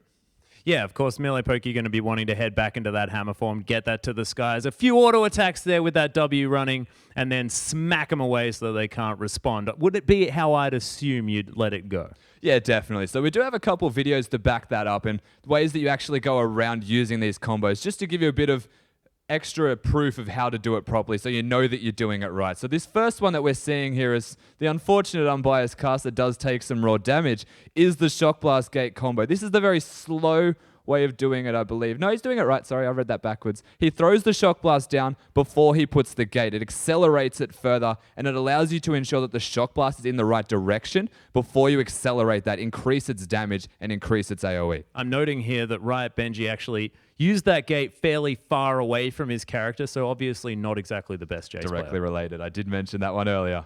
A little bit understandable there. So do you want to take us through some more of the advanced combos? Yeah, so there's the melee combo as well, the one that we did just see on the screen. The basic poke involves going into melee form, getting that auto attack off after you jump into him. Because that procs, doesn't it? Yeah, and then it slows them also, and then you knock them away. So they have no way to actually react to you. They are slowed, and they're too far away to actually respond again. So it's a very strong combo for putting down poke. In the laning phase, you'll very rarely find a kill from it, but it gives you control. Yeah, make sure that they can't respond as well. So it gives you sort of unrespondable poke damage. Fantastic against mostly melee champions, I could understand. Yeah, it's better against melee champions because they literally cannot react to you knocking them away. Yeah. So range can kind of turn it back, just be a little bit more careful. But there's another combo. Yeah, let's talk about the super mega Jace combo of Destiny. Yeah, I'm not even going to try explaining it all to you in one sentence, in one breath. It's very difficult, but the Gate Shock Blast, you use your Hypercharge, you change to melee form, and then you press all of the buttons. We're going to see a video of this one to make it a little bit easier for you to understand. But there are so many spells that go on at once that we'll probably need to loop it for you to actually see what the hell happens. Yeah, let's slow it the heck down as well. Yeah, exactly. So you can see the way that it's going to work is the Gate Shock Blast, the first combo we saw. The difference is he gets 3 auto attacks off because of the hypercharge in his melee form. Note the fact that he actually uses the hypercharge before he throws the Gate Shock Blast to ensure it's ready to go, then changes form, gets 3 auto attacks off, and knocks him away with the Thundering Blows to ensure the last hit is there. Yeah, make sure that you are also going to kill them with that Thundering Blow as well, because, of course, I guess you probably don't want them further away from you if you want to continue that one. But if you can't quite kill them, can you then hop back into cannon form and then just shoot them a bit? Yeah, there's a short cooldown essentially to change back. But we are going to see that one again just to make it a little bit easier for you to understand what is actually happening. We're going to slow it down to about 50%. So Super mega slow notice mode. the W used first, the Gate Shock Blast and changing form all essentially at the same time. All 3 auto attacks off, and the Teemo was low enough in health that he could execute with the E, the Thundering Blows, to ensure that he was going to go down. Essentially, in this combo, the Ignite not even needing to be used to ensure a kill does go down. Yeah, of course, fantastically strong. But do you need to necessarily get to the right position? Are there any dangerous parts of just executing that combo at the very beginning? Well, first and foremost, it is extremely difficult to execute effectively and in the right scenario. So always make sure that you've mastered every other combo that we have mentioned prior to attempting that one. But if you do look to attempt that one, try and work much more around vision control. The warding that I mentioned earlier does actually have a purpose to ensure you hit all of the spells. Well, that's true. But thank you very much, Rusty, for taking us through this fantastic little Jace guide. I am going to take him to the Rift very, very soon, but I actually want to talk about our next couple of teams. Of course, Legacy is going to be taking on Immunity. This is going to be a massive one, because if Immunity managed to take a win here from our second place team, then we could have a potential 3-way tie ludicrous situation on our hands. Yeah, so this could get awkward if Immunity do find a victory. But of course, they are looking for that victory so that they still have a chance of getting to that 5th place with the 3-way tie. If they find themselves there, they may not get relegated through a tiebreaker. So it is what they're looking for. This is very important for Immunity as well, because, of course, they don't have their full roster here at the moment. There's the fact that Soul Strikes, he went away, was on vacation in Korea. Cheese now over in America as well. They're focusing on next split, making sure that they can have their solid roster there, and they really want to secure a position here in the OPL. It's all on the line for Immunity now. Look, we'll see how it goes. We are into Champion Select, and all of a sudden we have a Twisted Fate ban and a Nidalee ban, because there's an interesting change-up in this one. We do have Moya on the lineup of Immunity. He was there last time, and Claire back again in the mid lane, but Carbon in for the jungle. So no impaired this time around. No impaired, but you may have seen these mid laners taking on each other yesterday in the Challenger Series, and that is why those exact bans are going to be there. Moya winning with Nidalee in the mid lane, and Twisted Fate still having an impact from Claire. Yeah, and we sort of assume that Nidalee is generally a jungle ban at the same time. So, look, we'll see whether Moya manages to pick it up in the future, but of course, Immunity really looking for a victory here. Now with that sort of power pick away from Moya, it might be a little bit more difficult. And then the focus is going to be on Flying Jew, as the Alistair and Nautilus going to be taken away from him. And then Morgana and Callista on the side of Legacy. We're not going to see those two. So T-Gun getting his Morgana ban. Pretty standard stuff, but Zenk finally drawing Callista bans. Yeah, so the team comp that they actually ran in the last game for that bottom lane is now banned away. T-Gun on the Morgana does need to be respected. I believe it was Kennen in there. Oh, it was Kennen, sorry. I'm getting Challenger mixed up again.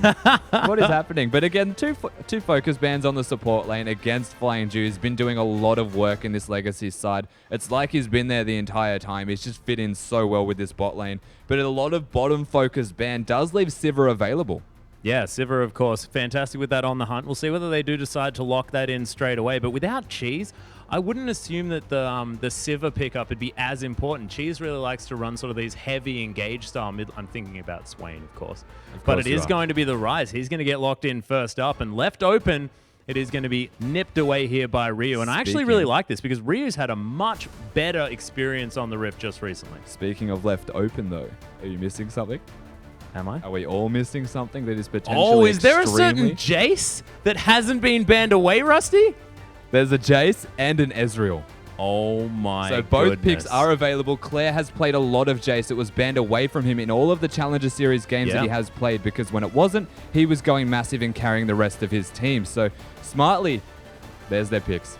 Yeah, and actually Tallywhacker's already played Ezreal as well, so that is most definitely a flex. We could see it most probably going into that mid lane. Of course, mid Ezreal incredibly strong at the moment, but they can flex it. If there's something interesting that's going to get picked up that they want to take into that one instead, potentially a Yasuo coming through. I don't know what Moya is necessarily going to play into this Ezreal, but some funny business could come out of Legacy. Yeah, we haven't actually seen Moya play that Ezreal, so not a big priority for them because there's no way for them to pick it. They maybe could have banded away instead of the Twisted Fate, but you're right, they can flex pick that. Tallywacker has played some Ezreal, but don't be surprised if Claire is the one to pick that one up with that Runeglaive in the mid lane. They've got the Rek'Sai with that though, a lot of vision control and pseudo-globals between them. Yeah, and the interesting thing is that Twisted Fate ban. I mean, I haven't necessarily seen Claire play it all that recently. Of course, has been favoring more of the Jace. Of course, hopped on the Victor just a little bit. Moya's considering an Azir now as well. And how would that go into the Ezreal matchup? You do win lane early. Of course, every lane essentially wins until Ezreal does get the Runeglaive. So, but it's still a point of contention. They could consider throwing that into the mid lane, knowing the matchup now. Legacy do have their last pick, so it's up to them to flex the AD in mid lane if they would like. Or they could be comfortable knowing that it's the Azir now and just picking the Ezreal in the mid lane. And saying that the Azir and the Gragas have been locked in. Both of the standard early pressure junglers are now on the map, ready to go. And the Azir does scale very well. So immunity, pretty high scaling. Yeah, most definitely high scaling. But I'm looking on the side of Legacy. I'm seeing a certain Shen not banned away and a certain Minky Whale who has some interesting strategies going into the Ryze matchup there in the top lane. He certainly does. It is a possibility for them. Of course, everything else in the top lane is still available. The Hekarims, the Maokais, whatever you would like to play. It's entirely on them as to what they would like to go in this, but with 7 seconds remaining, everything's They're still going to make up their mind, most Yeah. definitely. Of course, we're expecting the likes of an AD carry and, of course, what the heck? Okay. Locking that one in. So that is definitely going to be a mid Ezreal, and we're saving Minky Whale's pick for last. I would have expected them to try and flex that Ezreal a little bit longer. Yeah, I mean, I agree, but it's still set in stone. The fact that the jungler and the mid laner have been picked from immunity. There is no way for them to feel that threat in the mid lane. If they want to be comfortable with the Ezreal, they can do that willingly. The top lane pick does cement the rest of the team comp from Legacy, though. They're still missing, I guess, a second big frontline tank. But what you can take from what they have so far is a lot of mid-game pressure with the ultimates poke from Ezreal and Corki just in general with that Trinity Force Sork shoes. So they're missing the big tank. Perhaps the Shen to bolster that force. It is a possibility. I wouldn't be surprised if that's what comes up. Yeah, I'd actually be surprised if it wasn't a Shen pickup there last, but we'll see what does actually happen here as Immunity taking their time with their last couple of picks. T-Gun and Zenk making up their mind. That's the Blitzcrank, though. There's only 6 seconds to go. T-Gun, are you going to do it? He's taunting you. Oh, my goodness. 1 second to go. Is it going to be the T-Gun crank? And it is. It's locked in. We've got Tristana, Blitzcrank there in the bottom lane. T-Gun really bringing the show this time round. Yeah, kicking it old school with that bot lane right now. Tristana and Blitzcrank, a very strong level 2 all-in style of bot lane. Don't be surprised if that's what comes out of those two, but wow. Yeah, going for some definite pick style here. Yeah. We heard from T-Gun himself. This is a guy that was saying things like, look, Blitzcrank doesn't really help in the meta at the moment because of the fact that there's so many big tanks running around. Often, if you miss that hook, you can be more of a detriment to your team. We'll see whether he can actually handle that kind of pressure. And it is going to be the Shen locked in. Of course, we did assume something like that. So Minky Whale up there, possibly with his banner of command at the ready. Yeah, we did assume it a couple times, almost forced the pick down his throat at this stage, but he has locked in that Shen. He can't hear us, Rusty.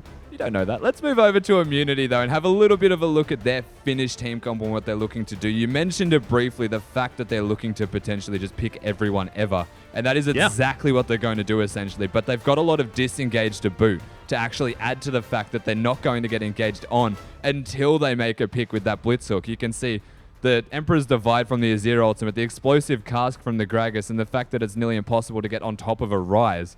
The Immunity comp has one feature to them, essentially. It's wait for the Blitz hook to connect, wait for maybe the Ryze W to connect, or just something that can give them the big go button. But until that connects, they're just going to be patient, calm and collected, and just play the game out. Yeah, well, I really love the fact that you illustrated that their single target lockdown and pick potential is disgusting. You got Rune Prison, you got knock-ups there as well. Just their single target damage just as a thing is insane. And they can move a champion so incredibly far. I believe that's Gragas, Azir, and a Blitzcrank. So you can deliver a champion to your Blitzcrank. You can grab a hook, Emperors divide them back, explosive cast them back even further. We might be seeing like the entire Legacy lineup just sitting in the fountain wondering what the heck happened. Yeah, you might even find the what I really want to happen, the Blitz Zir sec or something, where the Blitz hooks and then gets a Zir bit further back. It'd be really gnarly to see that happen, but unlikely to say the least, because it's going to be used more of a defensive tool. Yeah, that's true. But ladies and gentlemen, we want to hear from you.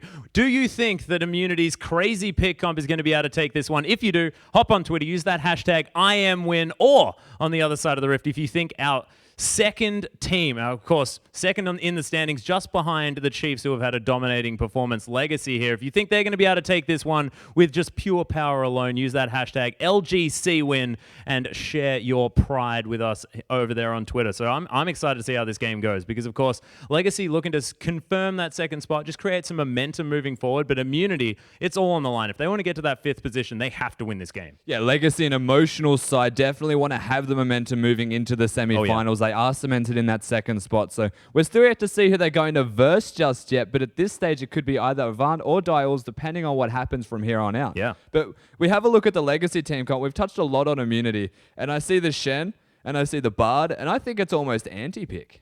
Anti-pick.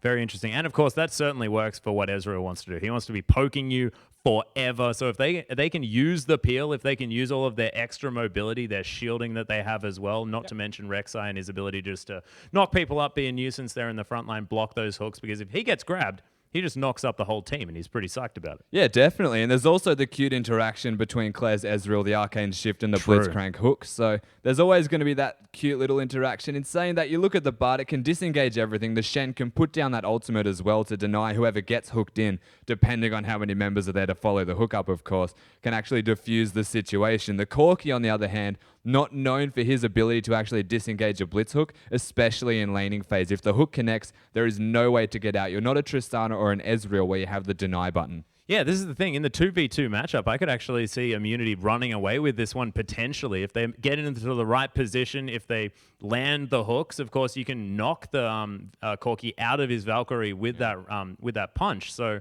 look, we'll see whether T-Gun can make things happen. We've seen fantastic things out of his Blitzcrank before. It's been in highlight reels. Managed to get #1, even in a game that they managed to lose against the Chiefs last year. So we'll see whether we're going to get some crazy Blitzcrank action. I'm just super psyched that he's playing it. You can't not be excited because there's a Blitzcrank. But you're right, a lot of mechanical intricacies basically in this bottom lane. If they can disrupt the Valkyrie, the only escape of the Corki, he has no choice but to either flash or fight. So it's fight or flight from this bot lane of Legacy. But that's one thing the Bard is very good at, is turning around a bad engage, maybe even leaving 3 of the shrines in a bush and just being able to come out ahead in a prolonged trade. Yeah, see if they can go on a magical journey towards victory on the side of Legacy. But we are going to get into the game, so let's throw it over to our casters. Pace your time and Spawn on the desk.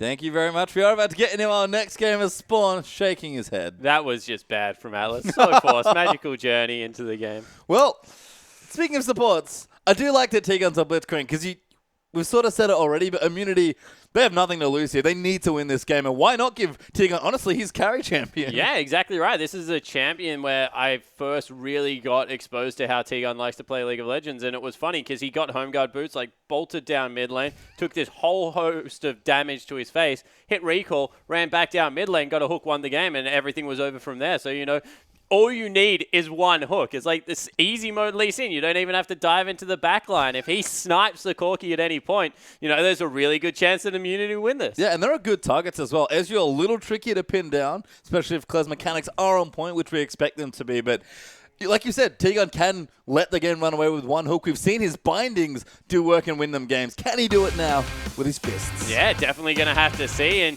I like that you mentioned Ezreal, Claire picking up their current mid lane flavor, looking to dish out all that poke damage and see what he can get done. Yeah, we can see that smite there in for Claire. We went over, actually, a bit of Ringglaive over on Monday, Spawn, but what is it about this build that makes it so powerful? It does heaps of damage as the first thing. So, if you actually break it down, a full combo late game does about 4,000 damage, but T-Gun looking for the hook. Yeah, he's the Inspected Invade. Actually hasn't skilled just yet, but you have to expect he's going to go for hook. Still chasing Carbon there. Will land the first hook. Carbon forced to flash. Actually gets snared up there. They're going to follow in with the damage, and I am going get a couple summoners there. Yeah, so Moya uses the summoner spell Exhaust. Not really much else used. Carbon uses his flash, of course, but that gives them top side of the map control right now, and that's what T-Gun does on Blitzcrank, likes to get in your face. And, you know, if we go back, touch on Ezreal a little bit, he has really clear leveling of his abilities now. You can go Q max if you want to bully lane a little bit. You chuck another point in W or two, and then you're able to max out Q without really affecting the order of your skills. He shoves waves, great, because Lunen's Echo procs off your Q when you have that Runeglaive, and he does all magical damage on Q, which is a big one. It's normally a physical damage spell, doesn't really get affected by your late game Void stuff, but this time around, going to be magic damage, and that means it slaps. Yeah. Does a lot of damage, like you said. The poke, pretty phenomenal here. So we'll see how Clan navigates. It's certainly a champion that he'll have a host of experience in from solo queue. But we do have some sort of a swap here. 3 good words for IM, setting up vision on the top side. But Minky Bell's just sort of walked up there, and Zenk's found himself a 1v1. Yeah, and this is the lane that, you know, Minky, he made popular being able to get in there and affect how Ryze plays the lane. So straight away, they get away from that matchup, send Ryu down there to help out Ms. Fish jungling and try and bully Minky a bit. Yeah, Flames, you actually going to go for looking, see if he can find a bit of vision down. Does have not have his trinket actually, and walks the wrong way to go towards the red buff. T-Gun, what are you doing in the mid lane? T-Gun's ganking. Don't worry about it. But 2 people coming up here now for Moya. Yeah, actually, now the Kings are coming on. They want to get clear ahead. Great bind there from Chu, and first blood goes to Carbon. Yeah, so you have to take a look at where they were positioned on the map, and Moya playing towards the bottom side because, you know, that's where his jungle was, but Ju and Carbon didn't show, able to pick up first blood, and now maybe even find some other members. Carbon looking for some more camps, but not going to find them just yet. Krugs was started. Red's already gone as well. So Carbon going to go back to his own jungle instead, but that's the second really aggressive level 2 jungle thing we've seen today. Yeah, and you know, this one pays up absolutely massive, not even having to burn any summoner spells there. They use the Ignite, but that's going to be back up by the time Ju wants to fight anyone again, and Moya are in a lot of trouble now. Yeah, Moya, who was going to have a rough lane when Ezreal started developing here, is going to struggle now that Claire's got a bit of a level advantage and just honestly momentum and pressure in the lane. Yeah, it's going to... I honestly think that Ezreal's still not a great laner, so you're able to free farm against him very easily, you shove him in relatively well, you're able to take side camp. The problem is that if you ever go even on farm on Ezreal, he will outperform you damage-wise late game, 10 out of 10 times right now. There is no other champion in the game, maybe Varus you could argue, that do the same amount of consistent poke damage that Ezreal does from so far away. So they're going to have to be careful and try and dodge out of all that damage. Yeah, is there a tipping point maybe in the lane we should look for now that Claire does have a bit of an early lead? Yeah, so Runeglaive makes the laning phase really easy, but Ezreal's never really looking to kill his laner. All he's looking to do is farm up. You know, he uses the ultimate to trim sideways and can go aggressive with it, but there's really a struggle now because Moya's not going to get a look back in. No, and we can see all the pressure coming in. Carbon actually revisiting the mid lane. Moya didn't burn his flash in the first exchange, but will get spotted off. Carbon will not go back into the mid lane. Instead, Legacy might be pinging onto Dragon, but Minky Whale has found his way on the bottom side of the map, and Carbon just takes the scuttle crab. Minky gonna walk back top lane. Yeah, so didn't notice him sneak in there. He tried to get back into the bottom lane as a 2v2 down bot really gets Ju low. Yeah, T-Gun actually fighting there. You can see Ryu actually not bad in this lane. If they get a hook, Ryze will certainly do the damage. Yeah, exactly right. Ryze, and with the point click CC as well coming through there, Ju in a lot of trouble if he doesn't watch himself. T-Gun's hook is back. He's level 3. Can he find the hook? Ryu trying to get aggressive there as well. Ju knows what's up. He's got his flash. Should be safe. But a very weird duel in here. But the old friends, Ryu and T-Gun, not doing too badly here in the early game. Yeah, doing incredibly well. Zoning away, keeping T-Gun, I guess, present in a lane at the moment, not really hiding him off the map for those ganks, as we mentioned at level 1, but that gives a huge CS advantage right now to the top laner of Immunity. Yeah, zoning it nicely as Ryu, you can see. He already got a tier from his early jungling, and now 10 CS ahead of Minky, who again was mid-bottom lane. I guess maybe looking to support something for an early Dragon attempt, but instead, Zenk is level 5 with free farm in the top lane. Yeah, so Zenk, he's going to be scaling up with levels just as well as he is with items, because of course the ability is huge for Tristana. That explosive shot just does so much work, and the range always getting bigger from the draw of feed. So being able to support Ryze through the weaker part of the game is honestly a very big plus right now. Ryze is a lane bully in certain extents, but forcing Shen out of lane is much harder easier said than done. Yeah, and now T-Gun, as Ryu actually went back, got himself a Sapphire Crystal. Oh.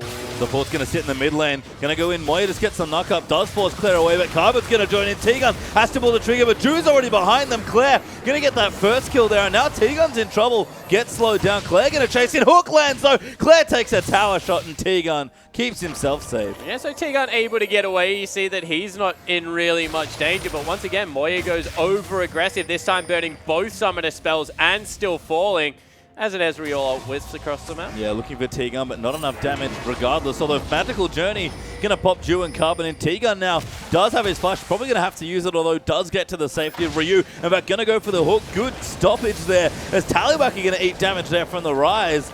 This is the weirdest dual lane ever, but it is working out for Immunity. Yeah, it certainly is. And you know, that's probably their one remaining bright spot right now. Mid lane, very far in Claire's favor.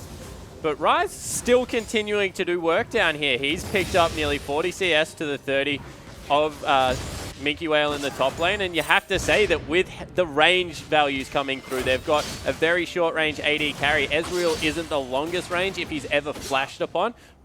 Ryu might be able to lock up one of the main damage threats and burst them through. Like you said, Spawner only takes one pick here, so we'll see what Immunity can get done. As 7 minutes in, Legacy do have themselves a 600 gold lead because of the few kills that they've gotten and the CSing that's going nicely for them, at least in the mid lane. But even as far as AD carries go, still ahead in the top lane for Immunity.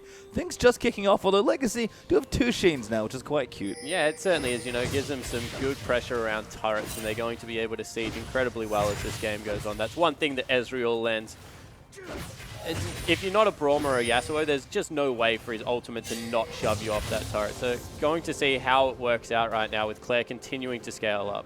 Claire farming up nicely, still 13 CS ahead, looking for an ultimate actually. Wants to steal the red buff, does get it, I believe. Yep. Very nice. Yeah, so this is what Ezreal does, just has a global presence in laning phase. You'll see normally Ezreal will use it to trim waves, but also stealing buffs a very real possibility. And now with that blue, that red coming through, Moya needs to be even more careful. He does, and Runeglaive only getting closer and closer here for Claire as Moya's gone back. Also finished Codex with probably a Forbidden Idol coming through after that Fairy Charm, so I'm expecting Morello Nomicon there for Moya. Yeah, it certainly seems to be the case coming in there, and you see Ryu hasn't hit level 6 yet, so Tallywacker is out-leveling him, needs to be careful. Yeah, missiles coming in for Corki. Tally with the Sheen especially doing decent damage. Missiles will not land just then. You got either side, you know, he was just getting his eye in. Yep, got to calibrate the missiles a bit better. Urfa still making sure those missiles are loaded in correctly. You will hit level 6 eventually. So T-Gun, again, just keeping the lane fine. Honestly, if IM's 2 big carries are farming the Tristana and the Rise, they're probably in a relatively comfortable spot here. Yeah, they certainly are. And, you know, there's still the potential for the bouncy castle to happen. They've got the Buster shot into the... wow. Good binding there from Flying. Really good poke coming out as well as Tally misses another missile. Yeah, so they've got the potential, I guess, to Buster shot someone into the Emperor's Divide. You got Gragas ultimate as well as a hook coming through. I just want them to set up as a Congo line and see how far they can bounce like Dew or Tally down their Some sort team. of like League of Legends record for distance traveled by an enemy champion, like distance. Yeah, without like displaced. hitting the ground. Yeah. You know that famous like flash pulverized headbutt Lee Sin kit? Yeah. Like, I want that. We need a Lee Sin in this game. That would have been great. Top Lee Sin. But boom. Hey, oh yeah, maybe Ryu let the team down. You're right. Well, instead he's the one that catches him with the rune prism. He like true. sits at the end, waiting for the delivery. Waiting for the alley-oop. As Glenn has double buffs, by the way. That got donated over as well. Starting to get stronger and stronger. Close to the Runeglaive point now, are we, for the mid-Ezreal. Things are getting better here for Legacy. Dragon probably going to get a look in relatively shortly. As Glenn is charging up his ulti. Chunks up Moya. Oh my god. If Claire had hit that other ability, I think he was going all in. Yeah, he certainly was. And, you know, I love saying it to Atlas, but Ezreal ultimate that does not hit creeps does ridiculous amounts of damage. Yeah, and instead Legacy do start the Dragon at the same time. Claire got the pressure down now. Carbon's going to chase in onto Misfish. Tiga finds a point-blank hook. Will get Carbon. Rupert and locks him up. Ryu has popped the passive. Damage is good. There's the first kill. Zenk's joined in as well. Now Minky Whale, who's come down with the ulti, has to get out. Moya does ulti 2 away, but he's just trying to keep them back as Claire. He's joined the fight now. Zenk will dive in on top of him. And Ryu still kiting away. Tally's out of mana. He'll go down. Claire dies as well. A triple kill for Ryu and an ace for Immunity. And all of a sudden, the one member that has a huge danger radius, that Rise, is incredibly fed. What a team fight coming through from Moya. He'd just been chunked out, but got the Emperor's Divide, everything his team needed. And then Ryu just goes absolutely huge on the back line. Able to live, they'll grab the first dragon of the game, and all of a sudden, Legacy, after a promising start, behind. Immunity fight still in them here. You can tell they want the win, and they're going to cross their fingers and hope they can get it. Let's watch this again. Yeah, so in the end, it's Carbon taking way too much damage. You know, the ultimate's good coming through from his fish, separates everyone away. Then Carbon just gets deleted, and Minky, honestly, overextended at this point. And Moya just throws caution to the wind, all in 2 people. And Ryu just cleans them up. He takes out the support and AD carry at this point. Tally once again doing his melee AD carry impersonation, which is a couple of weeks running, and just backfires. I mean, I'd have liked his Sivir. His Corki's been fine, but I think wanting. And Tally has certainly been a player that is aggressive. That's the easiest way to describe him as an AD carry player. And Corki suits that, but like you said, that last fight, Legacy's aggression cost them. Yeah, and you know, Tally's one of the players that has been playing Corki the entire split. This is his 4th game on it. Likes to pick it up.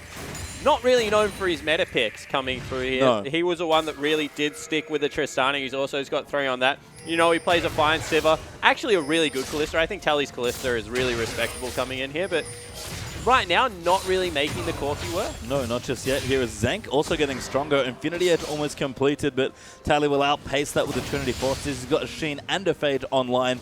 Runeglaive up for Ezreal's the other one, but Ryu, Rod of Aid is completed at under 12 minutes with the tier. Yeah, with the tier coming through there. And he was spamming consumables because of the bottom lane as team fight in the bottom. That ulti would have done a pretty tremendous amount of damage, but Zank and T-Gun will stay safe. Yeah, Zank probably would have died if that hit him, honestly. But in the end, it misses, and they get Jew down relatively low. And now you can see Claire working in. He's got the Runeglaive. Are we expecting Luden's Echo after this? Yeah, Luden's Echo is definitely the best second purchase coming through. Like people, because of the passive on your Runeglaive, the 8% mana back, you really don't need the cooldown reduction or something like. You can go incredibly late game with the Seraphs coming through there, but I honestly think that immediate damage is the must for AP Ezreal. Yeah. And Claire is going to start to scale from this point, so we'll see where he goes. But expecting the Ludens, Carbon stealing the red buff away as Zenk and T-Gun do the Krogs, but none the wiser to the buff steal. Carbon has certainly been invading the enemy jungle time and time again and gets rewarded with the red buff. Yeah, so able to pick that one up. Mizfish not going to know it's gone down until he checks it. Carbon pushing his luck a little bit more. Will be spotted out. Yep, Sand Soldier there as Moya's going to clear out some of the little raptors, but Carbon won't quite go back in. Wants them, but Mizfish is in the area. I think Carbon's going to have to get out of this. Yeah, Carbon does need to back away slowly. Mizfish 1-0-4 had a pretty good team fight last time around, so he got pretty far ahead. Ooh. Good attempt by Claire. It was cheeky. It was cheeky. He even gets the ward as well. Big raptor, and he wanted it. He did want it. I mean, Claire's, you know, going for the buffs, now going for the real big prize. The big raptor. The greatest game of all. As Zank still on the bottom side pushing things out. He'll hit IE soon, but we are expecting a bit of a Tristana power drop. And that was my question to you, Spawn. I look across the immunity lineup and I do see power drops. Yeah, kind of. I'm not convinced that Tristana has a power drop anymore. I think Explosive Shot, especially in team fights, is so strong right now. I would call Tristana more of a mid-game carry than I would a late. On one item, she's completely fine. On 2 items, she's better. But not quite sure whether she can go late. Oh, Carbon's found Mizfish as Zank's coming in. Minky, though, is going to port himself down. The damage is fairly large. Zank will actually get the kill. Minky got his port stopped by the looks of things. Now Flying Jew forced to ultimate himself, but he's going to be on top of a Gragas barrel. Will Magical Journey away. Tally gets enough damage onto Zank as Moya's charging in to clean out Flying Jew. And a 2-for-1 trade in favor of IAM. Yeah, and you know, important members picking up the kills right now. They get another one onto Zank. Moya picks up a much-needed kill in the backline there, and they'll continue to shove in on this turret. Good wave clear coming through from Ez. Oh, jeez. You can say that again. Nearly cleans out the champions as well as the minions. Moya's like, yeah, don't really like that all too much. Claire will now get the blue buff to make that even better. But now, as Carbon is going to help him out. But Ryu getting stronger and stronger. I can do a bit of detective work there by the summoners. He flashed to cancel that port. Yeah, he certainly did. Able to get in there and stop that one. Minky taking a little bit of punishment right now. Hasn't gone for that emblem, the Locket of the Iron Solari first up. Or where's your Banner of Command Banner now, of Command. Minky? I'm sad. Maybe it's a snowball item. Maybe. Spectre's can't buy me Cinder instead. And Ryu, you're not kidding. He is really strong at this stage. Yeah, he certainly is. And, you know, he's continued to try and zone. Wave will slowly push back into Minky. Maybe he'll call Mizfish up there and try and get some form of aggression down on the Shen, although very hard to dive at this part of the game. Yeah, Rise a little too tanky. So is Shen. So instead, they'll keep the lanes as is. Dragon up in a minute 5 means Immunity actually are going to be on track for Dragon number 2 if they can get in the area early enough as Carbon takes away the Immunity Wolf, smites the Wolf Spirit for a bit of extra jungle vision. And Claire's Runeglaive starting to be more and more annoying. 80 carries, big spikes here as well as Tegan looks for the grab, doesn't get it onto Claire though. Yeah, not able to nail Claire, who's still farming up an absolute storm. 43 CS ahead right now because of all that early advantage you got. Carbon continues to pick on Miss Fish in the jungle right now. Stole away the Wolves as well as the Gromp, and now he's top lane to respond to the dive. Swimming up the river now on Rek'Sai. He's actually 2v2 right now, but doesn't know that. I don't think he went past the wall, so the taunt will end there for Minky. Misfish being patient. What? Now Carbon's going to face check everyone, and the damage is too immense. A great ult from Gragas secures the kill. So as a general rule, if you're behind someone, you don't want to tunnel until you get your knock up, just because it means you have no escape. And you saw Carbon tunnel straight away, and there's another member waiting there for him. It means that they're able to pick up a kill. They're able to get a turret in response to how well Claire's doing. And Carbon right now, 1-3-3, even though of all these jungle pressure that he's been putting through, being counter-ganked time and time again by Miss Fish. Yeah, Miss Fish having a good Gragas game here, getting stronger as Immunity are looking at the Dragon now. They have to pull their top laners back as Immunity did get that tower in the top lane. So we'll trade top tower for mid tower for IM and Legacy respectively. And you know, as strong as Ezreal is and how far ahead Claire is, I'm talking about Ezreal the champion right now and Claire in their game, both phenomenal. I'm still taking Ryze because Ryze still is incredibly strong on the current patch. 3-0-1-2, going to be in the danger zone of Corki time and time again. And Claire is very execution heavy. He needs to hit his skill shots, needs to make sure he's positioning. Ryze, you're legitimately going to flash onto Corki and kill him. Yep. 10 out of 10 times. Face roll the keyboard. 10 out of 10 times. Zinc pushing out the wave as I are going to group up for this Dragon. I was thinking 3 out of 3 analysts agree that you do flash on the Corki and kill him as Ryze. As Immunity position for the Dragon, invest some pink wards and they will claim it. Yeah, so they're looking to zone this one away. They get number 2 for themselves. Immunity don't feel like they can fight. Instead, they try and steal away a blue buff, and that's going to be helpful. But right now, 5 Dragons, a very real win condition. Yeah, it's the Carbon classic. See the enemy jungle on one side of the map, immediately go to the other side to get some sort of advantage. And that's nice and all, but it does feel like Carbon's playing a bit from behind, despite the nice-looking scoreline. Yeah, he's trying to accomplish something else, I guess, is the main point. As wow. Tegan eats the that's ulti an there. interesting ult. Tried to catch 2, I think, but doesn't get it. The tower instead will go down that's as the reason Claire. for the ult. Yep, comes down with the ultimate from Ezreal.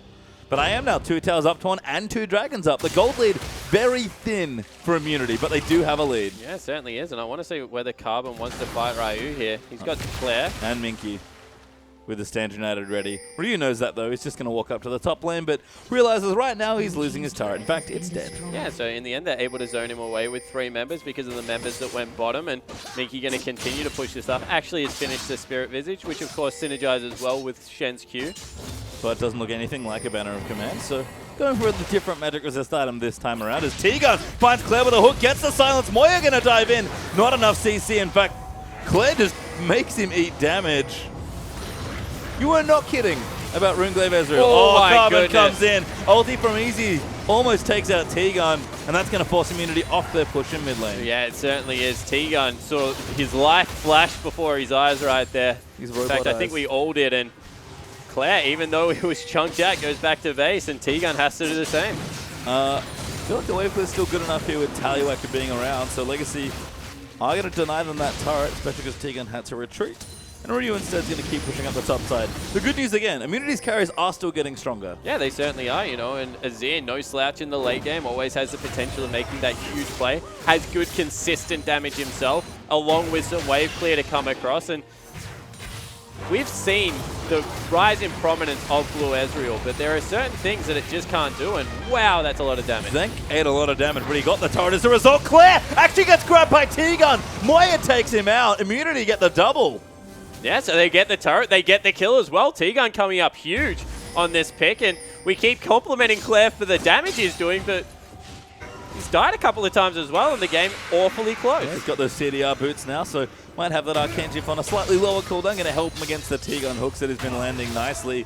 Moya also going in for Abyssal. That will help Ryu massively in the team fights. And Moya, I just love the way he's played this game. It's weirdly, given how it played out, but makes sense. It's very utility focused. Yeah, it certainly is. He wants to be able to survive the damage, use his combo to get people in killing positions for these other two carries to pick up kills, because right now you have to say Zank in a very good position, going for a Phantom Dancer, going to have ridiculous amounts of crit in the mid game, and Ryu, he's got a Ceres finished up, he's got Merc Treads, he is well and truly ready to swack on and have a little bit of a brawl, so we'll have to see exactly what Immunity do during this mid game. I guess we'll find out soon. 21 minutes in, I am up 2 Dragons, 3 turrets, and pretty even in gold actually, despite the 9-5 kill deficit. So the lead is there for Immunity, but it's mostly map based, so it's how they play the map here in the next 10 minutes. What other advantages can they accrue? And maybe most importantly, kind of like we saw in game 1 here of the night, can they secure that 3rd dragon and start that snowball? Yeah, they really need to put the pressure on Legacy to come to them, because you have to say right now, Legacy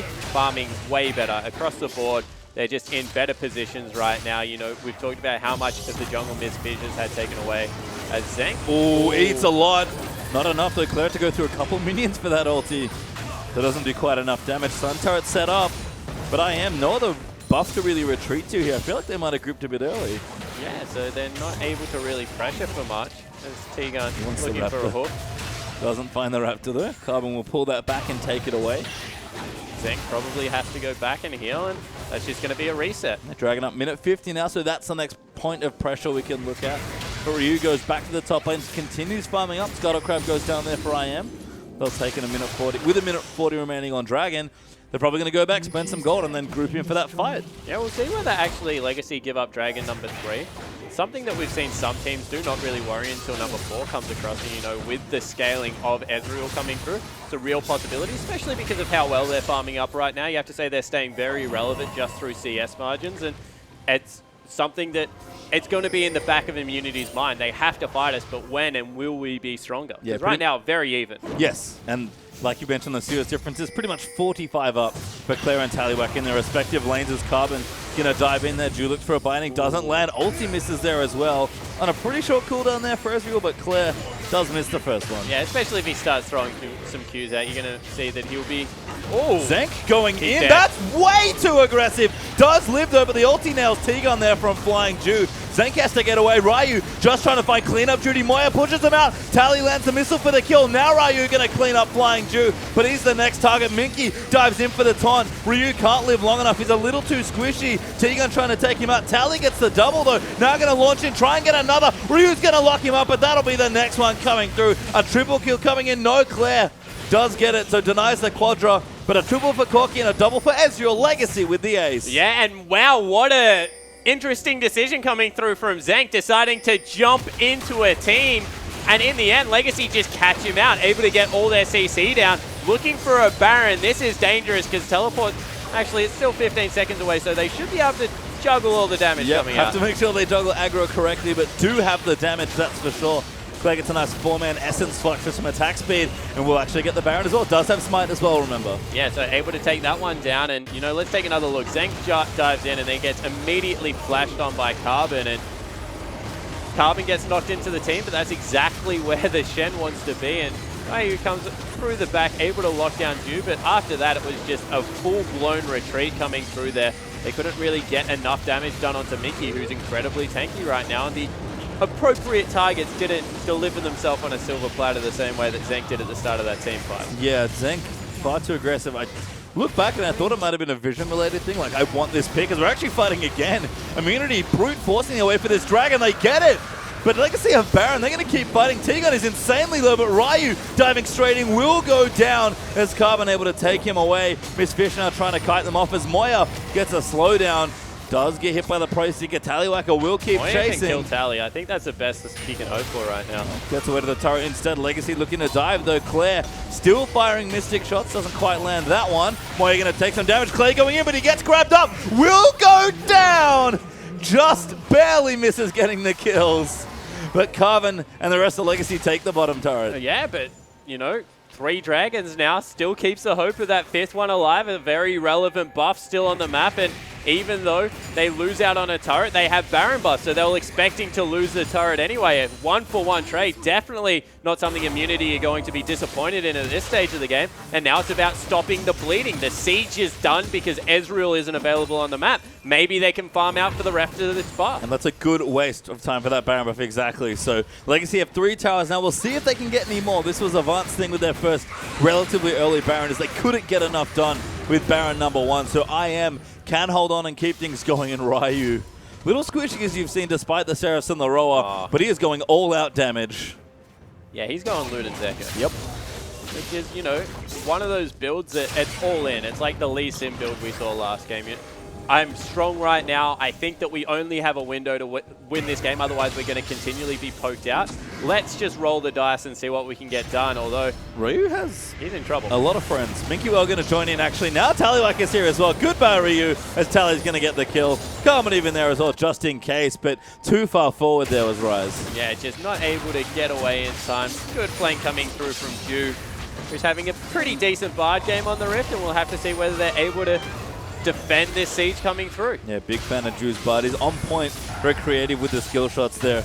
As Moya going to help Wave with setting up Sand Soldiers aggressively, kind of poke Claire dodging Mystic shots. Not the easiest recipe to put together, but I am doing a nice job now fending off Baron buff. Yeah, you know, you're dodging everything. You're dodging missiles, you're dodging that Essence Flux, as well as the Qs coming through from the Rise right now, and they're just continually taking damage. Yeah, T-Gun tanks a bit there, looking for a hook. But Baron buff is down.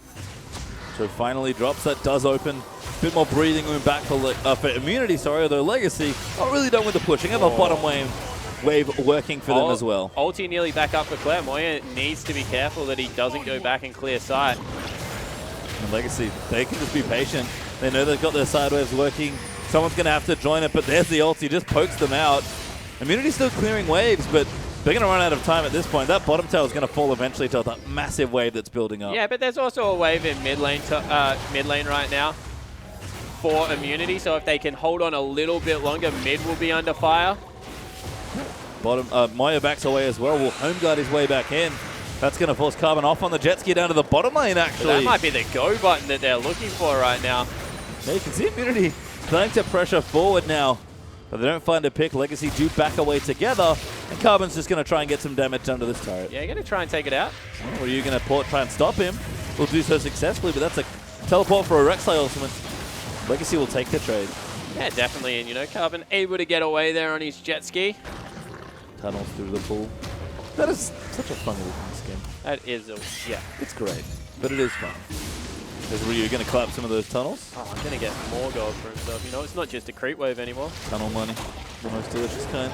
I mean, Ryu, we keep talking about it. He is the big carry here for this team. Legacy, though, found themselves up 6,000 gold ahead at 28.5 minutes. And we've talked a lot about IM scaling. Legacy do not scale poorly at all. No, they scale really well coming through here. And, you know, they've gone with the Siege build out of both Tallywhacker and Claire. They've got a lot of poke damage under turrets. And Tallywhacker able to get the shield through there and get the big Sheen procs off onto those turrets. Going to be great things. Mickey, legitimate split push threat. Probably can't be pushed around right now. And honestly, Ryu probably can't survive long enough in the front line right now to be able to do his job. Get in there and really deal with what Tallywhacker's bringing.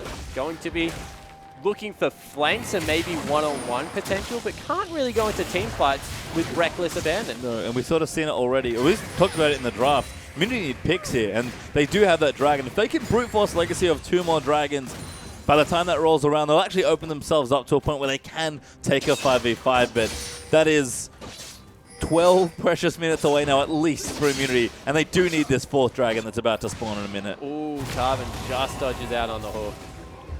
Good vision there for Legacy. Need to make sure they don't face check Fog of War when a Blitz cranks on the map. But again, comfortably farming. Claire's got 3.5 items. Tallywhacker's got 2 with a 3rd one on the way. Minkuel's massively tanky. Even Carbon's got his fair share of tank items as well. Just everything going right now. Legacy, no, they just don't get impatient. Don't make mistakes. Yeah, exactly. Don't need to force anything right now because Legacy, they have the solid win condition of Siege and the win condition of Immunity slowly running out as That ultimate doesn't hit anyone again. Claire's just trying to use it, you know? Oh, on cooldown. He's playing Ezreal the perfect way. He's able to get in there, do a lot of poke damage, with the few exception of getting caught out by the Blitzcrank hook. Very good game coming through from Claire so far, and he's dishing out all of the damage. Yeah, 3, 3, and 7, but a bevy of CS here for Claire. I think it's 280 at 30.5 minutes, so pretty close to 300, which is quite impressive. Moya going to clear out this wave, though. Zenk also getting stronger, building into what's his third item. Things coming together as the game has slowed down a bit. That's just because we're waiting for this next dragon, and Zenk is horribly out of position. Yeah, he certainly is. Not going to be able to get there in time. Maybe hoping he can stop the Shen port, but he can't. Oh, Carbon goes in. Tegan's got caught by the ulti from Bud. Ryu takes a huge chunk of damage from Ezreal. Claire's going to come in onto Tegan. That'll be an easy kill for Ezreal. Legacy get the pick. Zenk's still pushing. But Immunity are going to lose this dragon. Yeah, they certainly are, but what can they get out of it? Can Zenk get the turret? Oh, damage is good, but Minky will join in time. Going to start to tie up Zenk's resources. We'll get the turret still, though, but it's only one here. Zenk will jump in. He's going for Minky. Mistfish goes for the steal, but doesn't get it onto the dragon. Moya kicks Ju out there with the Emperor's Divide as Claire is chasing in. Wants to get it. Claire going to go. It goes massive there. Gets the Arcane Shift in. Flashes forward as well. And all of a sudden, Zenk has a friend. Minky baiting this so nicely. Very nicely. There's the explosive charge down. Minky, though, just going to taunt him. Carbon going to come in as well. Zenk does not have enough damage. Buster shot. Almost get it there. He missed the crit to be able to get the kill. And Legacy explode across the map. Yeah, start up Baron again. Minky is very low, but they have Carbon in there to tank it up. Can Ryu stop this? Mistfish also in with a potential steal, but 2 smites up. No, actually only 1. It's just Claire's smite, but he's level 16. Carbon doesn't want to give up on it. Everyone else wants out. Yep, it's a little too risky. They finally going to reset here, look for another pick, and then maybe go back in. Ryu going to find Carbon. T-Gun doesn't quite get the hook in. There's still 15 seconds on Zenk being available. They can stick around and try and start it up again. You can see the indecision because of Claire's health pool, and instead they decide to back away. 6,500 gold up still for Legacy. Do have a strong lead at this point, so it could force down the Baron, but instead we'll go back, spend some gold. Tally wants to steal the blue, but that gets denied as well. Legacy have to hurry up. This Baron is a hot point of contention on the map. Yeah, it certainly is. So they're looking to get back into position. T-Gun doesn't have Flash. I thought he might go for that one there, but instead they're going to back away. Did look very Flash Hook-esque there as far as positioning goes, but doesn't go for it just yet. Instead, we have a back. Claire's got a Death Cap. Minky's got almost Eternity Force completed. And Tiebreaker has the last Whisper. Legacy just go back, spend a massive amount of gold. Yeah, able to get their items really rolling in right now. You would say on the other side of the map, Luden's Echo and Last Whisper, the 2 big items finished up, but Zenk now cannot fight. That was 60% of Tristana's health in 1 ultimate. Yep, certainly was. So Claire, with that Death Cap, doing a lot of damage, and that might be the Baron button. Yep, 2 smites up for Legacy now. 1 for Exo, 1 for Ezreal. So it'll be a pretty straightforward Baron takeaway. Minky well even in the top lane, just pushing out the wave 1 last time. But Immunity, they know they have to fight. Yeah, they're going for it again. Claire's going to... just so annoying. So much poke. Minky actually going to stay on the Baron for a little while longer, but does give it up.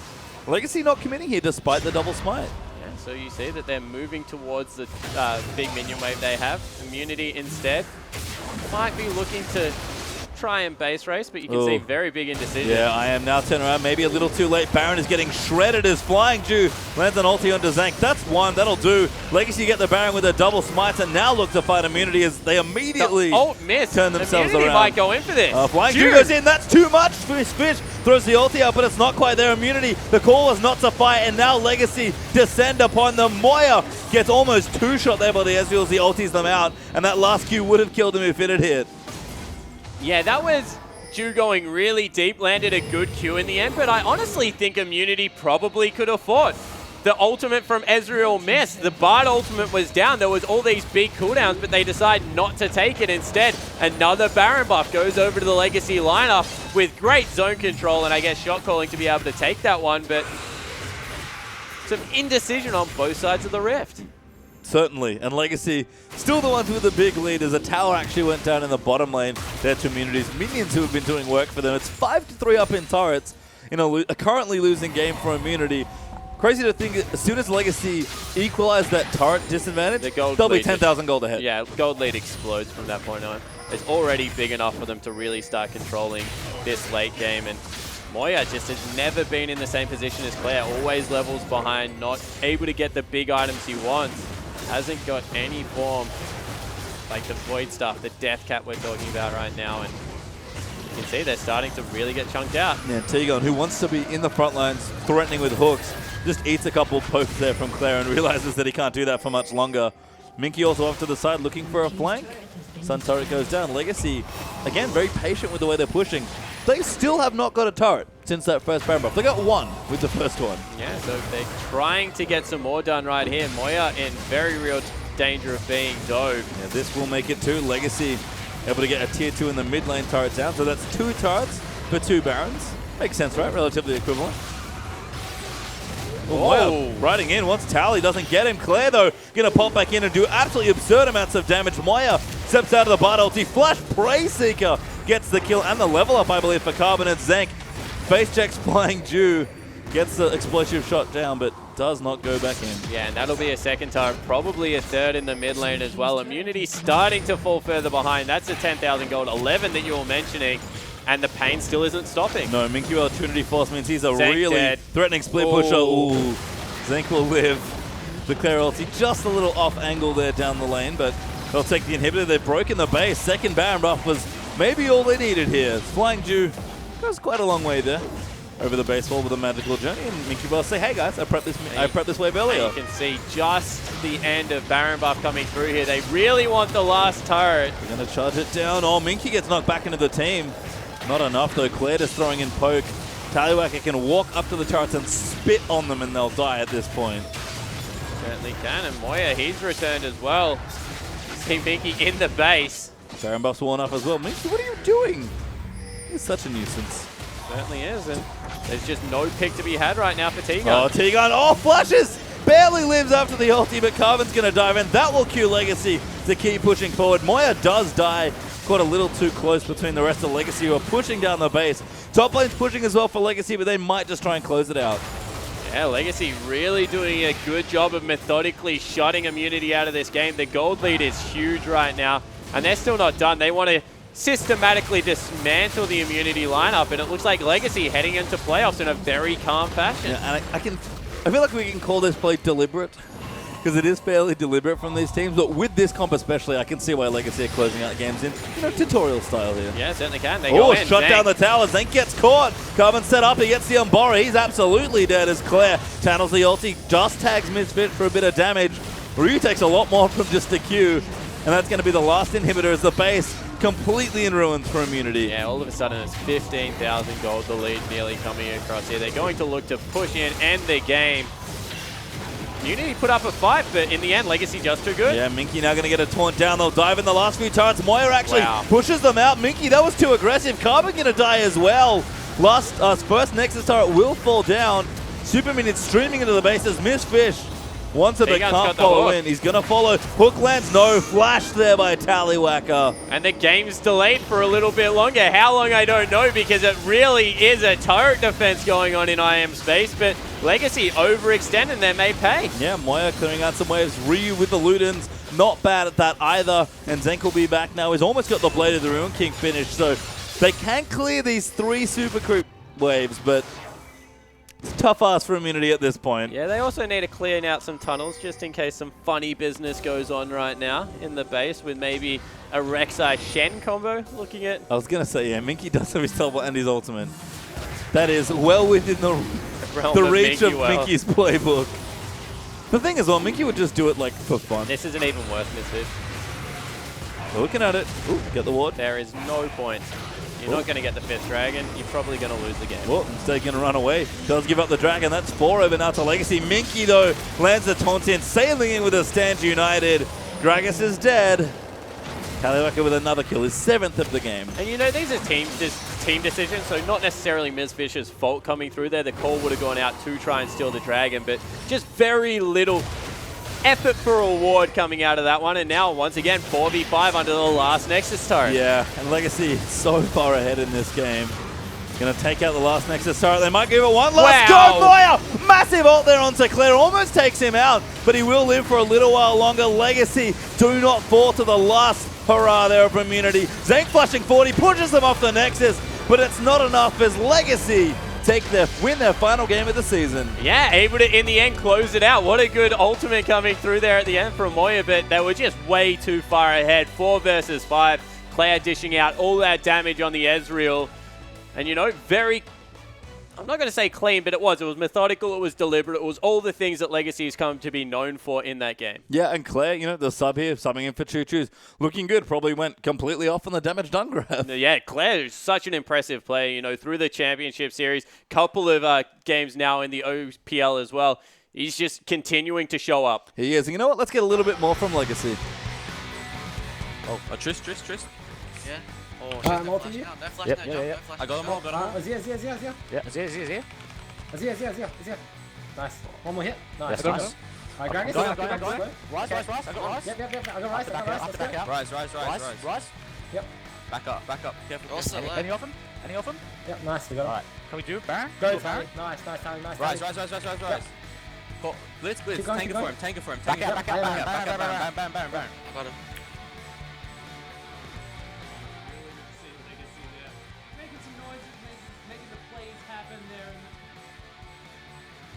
Making some plays there in the mid lane, of course. Legacy there. Sorry about that, ladies and gentlemen. Just didn't quite have any microphone going on. But look, I'm excited to get into this action here as Rosie just checks his just to make sure. Yeah, of course. Legacy coming through with the victory. We had a dream of a 3-way tie as Immunity. Started off fairly strong in that game, and I actually want to bring up a replay here of Immunity doing their very best to try and get things going on, causing an ace very early in this game. Yeah, so Immunity, they did a lot of work early. They were working around their team comp, which is designed to pick T-Gun. Yeah. Starting this whole fight off. So we'll roll the clip through. He doesn't necessarily hit the target he's looking for, but it still begins the fight. Ryu is in a very good place in terms of his relative strength right now. And even through the Shen ultimate, Carbon and Minky, they go down quite quickly.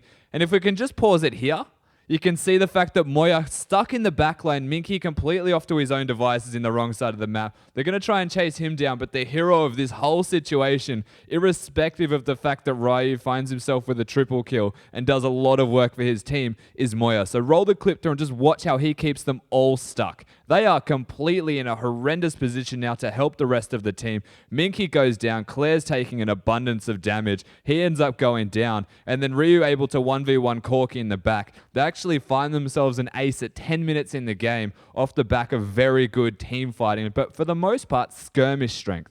Yeah, and Immunity from this point on actually looked fantastic. They managed to keep up a slight gold advantage through this, and we thought, look, this 3-way tie dream might be alive, but it was Legacy just utilizing their ability to create picks after picks in the next situation that really brought them to the victory here. They managed to get a team fight, move it on to a Baron, and then from there, it was the snowball situation. Yeah, definitely. It does leave the question, of course, why would you leave AP Ezreal up, given how much damage it does do? But there's another replay to show you of Legacy and their strengths in this game. So just straight away, we'll roll this one through. And Zenk going a little bit too ham there, going a bit crazy, taking some raw damage. They turn the fight around completely. We saw the shot calling from this side. They want Rise down the second that Moya falls. They go really hard and focus in with the tank combos. And the rest of the side just giving Claire and Tallywacker enough room to breathe and put down damage onto all of the relevant sources. Minky smartly tanking the tower for them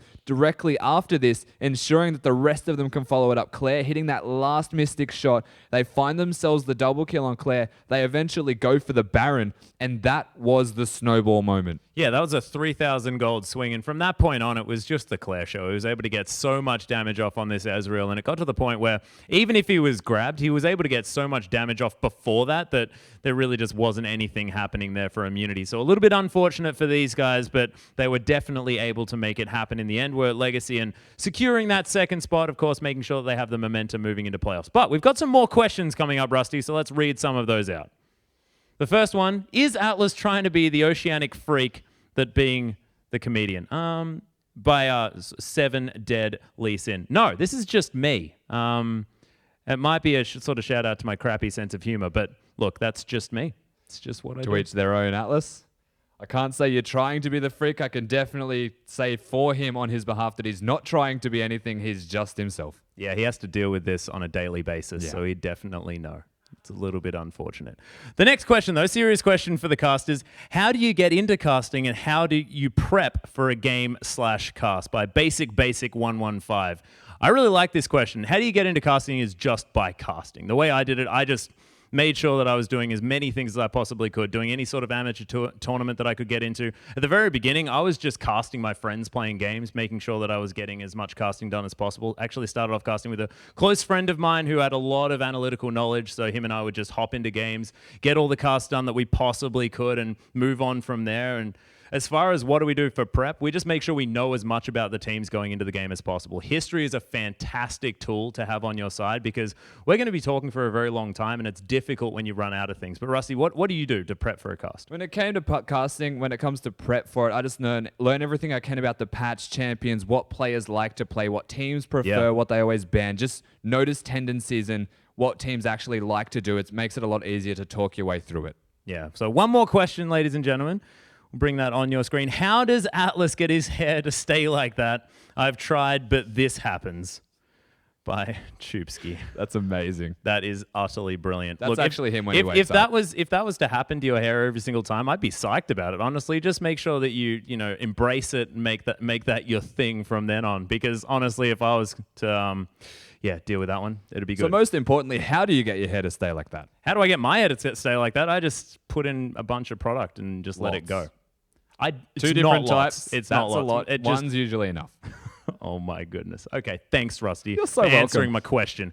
Let's throw it back onto the caster desk so we can hear what Andrew's thoughts were. Of course, Rosie there from Sin going to be playing last tonight, but throw it over to Spawn and pace your time for that interview.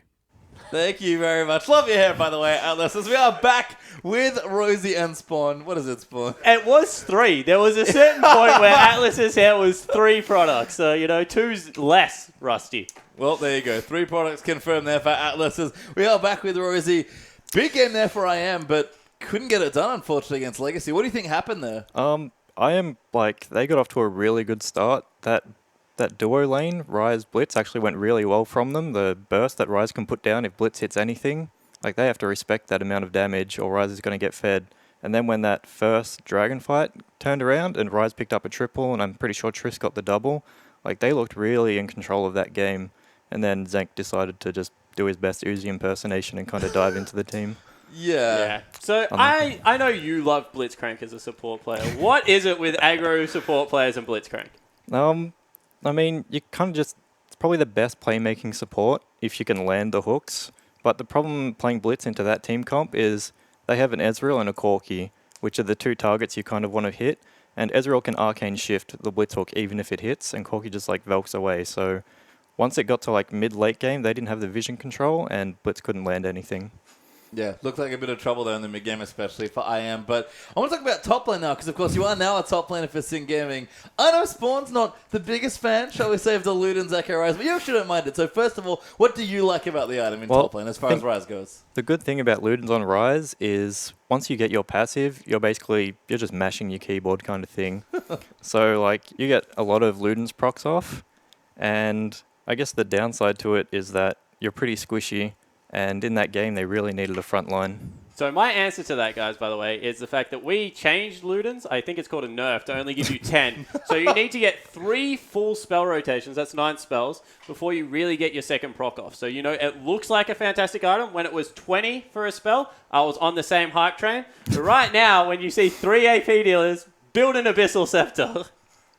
What other options could you go for this, Spawn? Yeah. Abyssal, we got maybe Zonies as Abyssal, well? one thing that they actually really like to do, since the change that only Q really lowers the cooldown on your W now, is there's a build hovering around China, which is you go the old Rise build, which is Spirit Visage, into your Woda, and it makes you this kind of machine gun MR tank because you've got all this magic resist, and then people cannot kill you because you get all single target back from all the spell vamp. It's kind of cool. Try it out, I guess. Have you done it, Rosie? That seems like a lot of CDR when you get 30% from your ult. Yeah, it certainly is. Do you want to talk about a lot of CDR with Rosie? Never mind. No, not really. My builds are pretty bad. So, is there any other things as far as other options, like with the Zonias or the Abyssal? Do you have thoughts on those options as well for us? I definitely like the Abyssal as a third item. It makes him tanky, and especially when the enemy team has 4 magic damage dealers, and you have an Azir, Like that Abyssal, he probably could have been doing true damage to their carries. He could have just flash W'd on someone when he had 4 stacks and he'd just pop them instantly. Yeah, we'll see. Maybe we'll see different Rise Wheels in the future. But for now, let's swap back out to Atlas and Rusty to get into our next game. Thank you very much, Pastry Time. Yep, nailed it this time. We are going to be getting into our next game as soon as possible. Of course, the Chiefs taking on Absolute. And look, if we're going to talk about David and Goliath, I think now is the time to do it, Rusty. There couldn't be a better time. Chiefs looking for that perfect run. Of course, they've found themselves 13-0 so far. Their last game right now, looking for that dream run. Yeah, Absolute really looking to try and secure that 5th position. Of course, they potentially can if Sin don't manage to win their last game. Of course, Rosie in there would probably be saying, we can do it, guys. Make sure that they can get that tie for the 5th place. But the Chiefs looking so dominant at the moment. It's going to be so hard for Absolute to lock away that spot. But 14-0, that is the dream for our top team. Yeah, definitely. We'll see if the David versus Goliath matchup can actually come to fruition and Absolute can maybe clinch a victory against the Chiefs. It's happened with Fortnite. We saw it in the first split. Can it happen again is the question. But the important part about getting 5th place is that you avoid relegations. Yeah, exactly. So making sure that they have that safety of getting to that position. And look, if Sin lose their last game, they still have the opportunity. They have to break the tie, of course, between Sin Gaming. So we may see Absolute take on Sin at the very end of the night. But other than that, look, they really want to try and get to that spot. And the Chiefs looking to carry their momentum into the playoffs. Because, of course, 14-0, you can't be feeling much better than that. Definitely. If they can make the 14-0 perfect run going into the playoffs, they'll just be commanding their way through. Yeah, that's exactly right. But we are into Champion Select, ladies and gentlemen. Maokai going to be banned away first, and Alistair going to be the second ban here. Of course, Absolute do not want to see Ejim on his signature champion, Gragas and Callista to follow.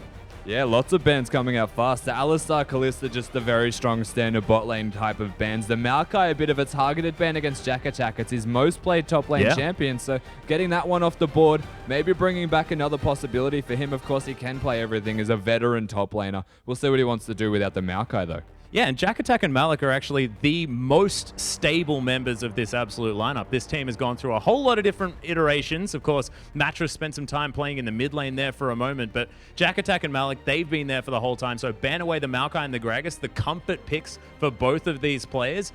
Makes a whole lot of sense. Nara is going to be the following ban, so Jack Attack getting a whole lot of attention there in the top lane. Yeah, and smartly the Ezreal, of course. We saw it last game, definitely. Don't want there, not on Swiffer either. So that is off the board. And now it's on them to first pick, but of course we saw it in the last game again. Ryze, the first pick, still an option. Yeah, Ryze is definitely there, hovering the Rek'Sai at the moment. And of course, with Ezreal banned away, not going to be seeing that one picked up first for Swiffer there in the mid lane, like you mentioned. But we'll see whether it is going to be the Rek'Sai pickup here, because you did mention the fact that the Ryze is open. I'm pretty sure that Swiper understands that. We'll see whether he's going to potentially look at taking that to the top lane, whether Swiffer wants to flex it in the mid. We'll see what happens. But it is going to be Rek'Sai locked away. Yeah, Swiper known more for, say, the Hecarim and Rumble style of carry top laners. Ryze does fit the trend, but not going to be what he's looking for just yet. My goodness. That was quick. That was some severely quick picks. The Fizz and the Trundle locked away immediately. Trundle blind picked? I don't know. Well, I know it's very tanky. I know that it's very good into one particular type of offensive style, but we don't actually know what the Chiefs are doing just yet, so you can't stack any particular resistance. It does say to me that they're going to look to keep Jack Attack split pushing, because essentially when it comes to top laners, he can 1v1 anything ever. Yeah, well, the thing is, Trundle, fantastic into a single tank comp, because you use that subjugate, make everyone squishy on the enemy team, but when you're against multiple tanks, things get a little bit difficult, and looks like we are going to have Reed here taking away that Corki. First Mate not going to be able to pick that one up. And the Shen there in the top lane. First Mate's now considering a Quinn. I don't know what's going on this game, Rusty. Well, I can tell you that they haven't picked the Quinn. Thank goodness! That is going to be Cho'Gath and Lucian locked away here for Absolute. Looks like mid base going to be taking that Cho'Gath into the mid lane. Makes a little bit more sense than that Trundle pick away there in the top side of the map. And Chiefs now reeling, working out what they want to take into this pretty ludicrous comp. Well, there's one thing we know about Absolute is when it comes to drafting, they're always very strong in that regard. And they do like to take some really weird niche picks and make it work with a pseudo cheese, but there's the strategy behind the madness. We'll see what they want to do when they round out their team comp. But the Shen, picked with the Rek'Sai and the Corki. We've seen how much work Spooks can do on that Rek'Sai, even split pushing against Banner of Commanded minions, a masterstroke in terms of decision making. And then they've got the Shen to boot.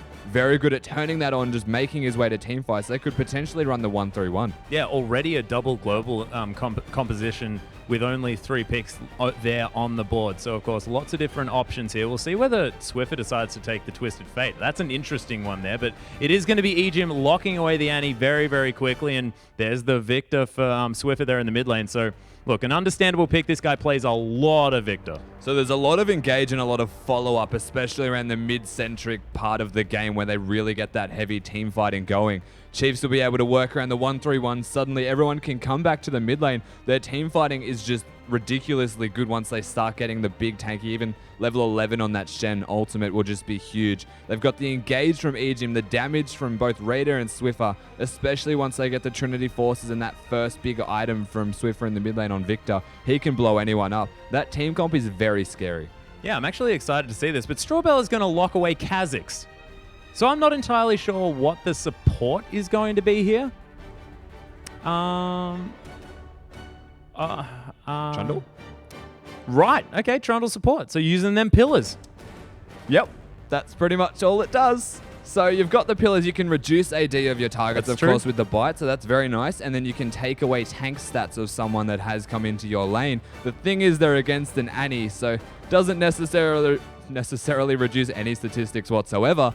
They might just want to use it on the Corki, so he's a little bit more vulnerable. And it does make Trundle a very innately tanky champion in that regard. Can just kind of build raw health and use the ultimate to become a pseudo tank. So might suit the Relic Shield style of stacking of a Trundle in a support lane. We'll see how it actually does work out, but you're right, a very interesting team comp coming out of Absolute. Yeah, and I find it really crazy coming from Strawbella as well. Was sort of this more solid, disengaged support. We sort of knew what to expect from her moving in. It was Mattress that was throwing all of the curveballs, but now with the Trundle support, Strawbella is definitely sort of branching out and getting on sort of this train of crazy pick style. Yeah, it's almost like a train of crazy picks against the Chiefs to try and cheese them out, confuse them, and just try and make it work early game. I think it's successful here as far as the confuse casters. yourself, of course. It's not going to be that great, to be perfectly honest. They're probably going to look for a lane swap just to try and make it work in their favor. Trundle might be able to be unlocked in terms of a support. They might even just run 3 people in the jungle for all I know, because Trundle's really good at that. Well, that's a good point. We'll see exactly what happens. And if you are a fan of crazy mix-ups here, make sure you hop on Twitter. Use that hashtag ABSWin if you think Absolute are going to take this one. But if you're definitely a Chiefs fan through and through, you want that 14-0, use that hashtag CHFWin and share your enthusiasm for them taking that dream run through the OPL for Split 2.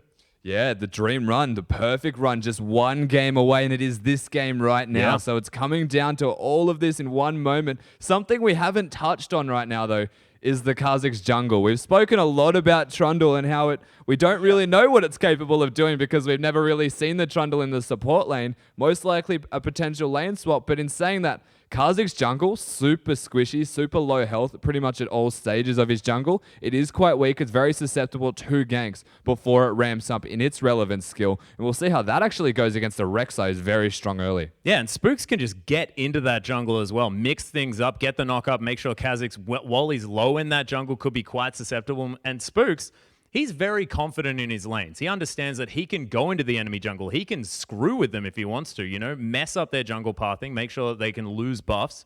So we'll see whether he's going to do that, whether Spooks is going to spend a lot of his time outside of his jungle.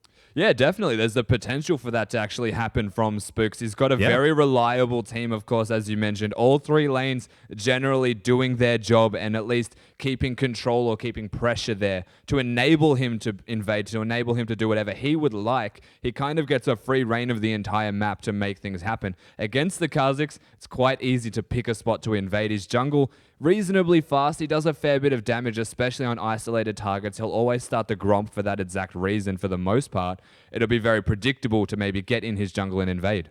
Yeah, and of course, Kha'Zix, a few sort of slight buffs there, making sure that you can get targets isolated a little bit more easily. That range has been lowered just a little bit. So Kha'Zix may be experiencing a little bit of a better time, but it's not going to affect his jungle pathing. It's not really going to affect how he ganks the lane as well, considering the fact that there's often minions there.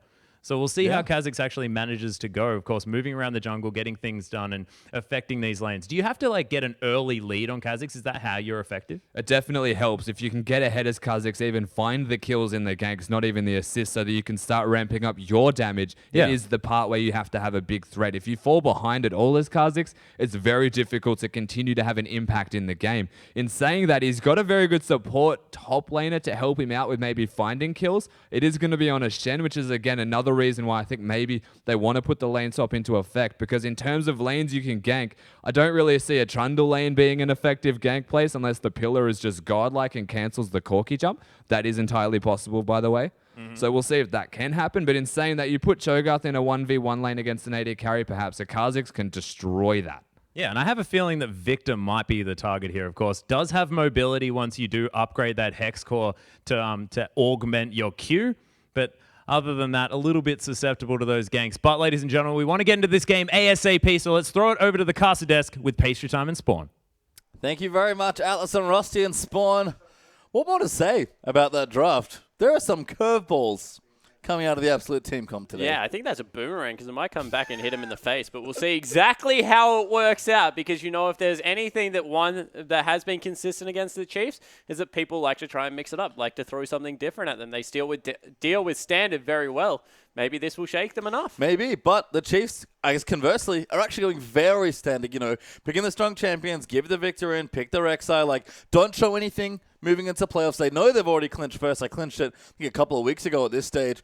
Not trying to throw something crazy out there, maybe to, you know, inflict fear into the other opponents, just keeping things safe, keeping it simple. Yeah, you know, they have, like, Annie in the bottom lane, which is a little bit different, and maybe a Shen running around the map. So they haven't done the usual Chiefs thing. Chiefs, to me, is, like, very tanky support, very tanky jungler, initiate, get in there. But, you know, this time, Swiper is on a pure tank. He's been playing a lot of Hecarim and Rumble. 10 of the 13 games so far have been on those two champions. So he's mixing it up a little bit at least. But you're right, apart from that, very standard. You expect them to not give anything away and just try and close this out pretty by the book. Yeah, you know, get that 14th win, go undefeated for the regular season. Can the Chiefs do it? They're only one more game away. They fell at the second last hurdle in Split 1, I believe. Losing in game number 13 will be a tragedy to lose in game 14, but this is the last one they have left until semis. Yeah, it certainly is. And, you know, undefeatedness doesn't really suit the Chiefs. If you go back historically, they slip up a little bit, but Jack attack. That is a really small looking Cho'Gath. Has not grown up yet. Ejim Wow. flash W for the stun. Jack in a flash out. That's enough damage. Swiffer flashes for first blood. Yeah, able to pick up the first blood on the mid laner. Swiffer, second in the league in kills before this night started with 75. It's not bad. First is Radiant He's got a couple. on 116. Yep. Beating, I believe, the Split 1 regular season record by A lot. Yeah. I think it was 97 coming through there or something. 107, I think. Oh, was it 107? Yeah. Okay, yep. So, yeah, Raider is only looking to compound on that record. He's well and truly the kill leader. I don't know if anyone, I say this, like, worryingly, I don't know if anyone can catch him at this point. Highly unlikely, although I'll say technically possible. Yeah, like But he smashed that record. Just for some context for how high that is, Sudden Fear currently 107 kills. Yep. Even a team like Sin Gaming, who have done relatively well, they only have 138. So Radier is a one-man team of 5 right now. He's gotten, I mean, he has been funneled a lot of kills. So we'll see how this shakes out. How high can Radier go today with his kill score? I guess we're going to find out. So last game. Yeah, and you know, game number 13 coming through. One thing to watch is that Spooks has only died 13 times. So if he lives this undefeated, doesn't die in this game, one death per game. Gotta be good. It's the 14th game. I hope he does.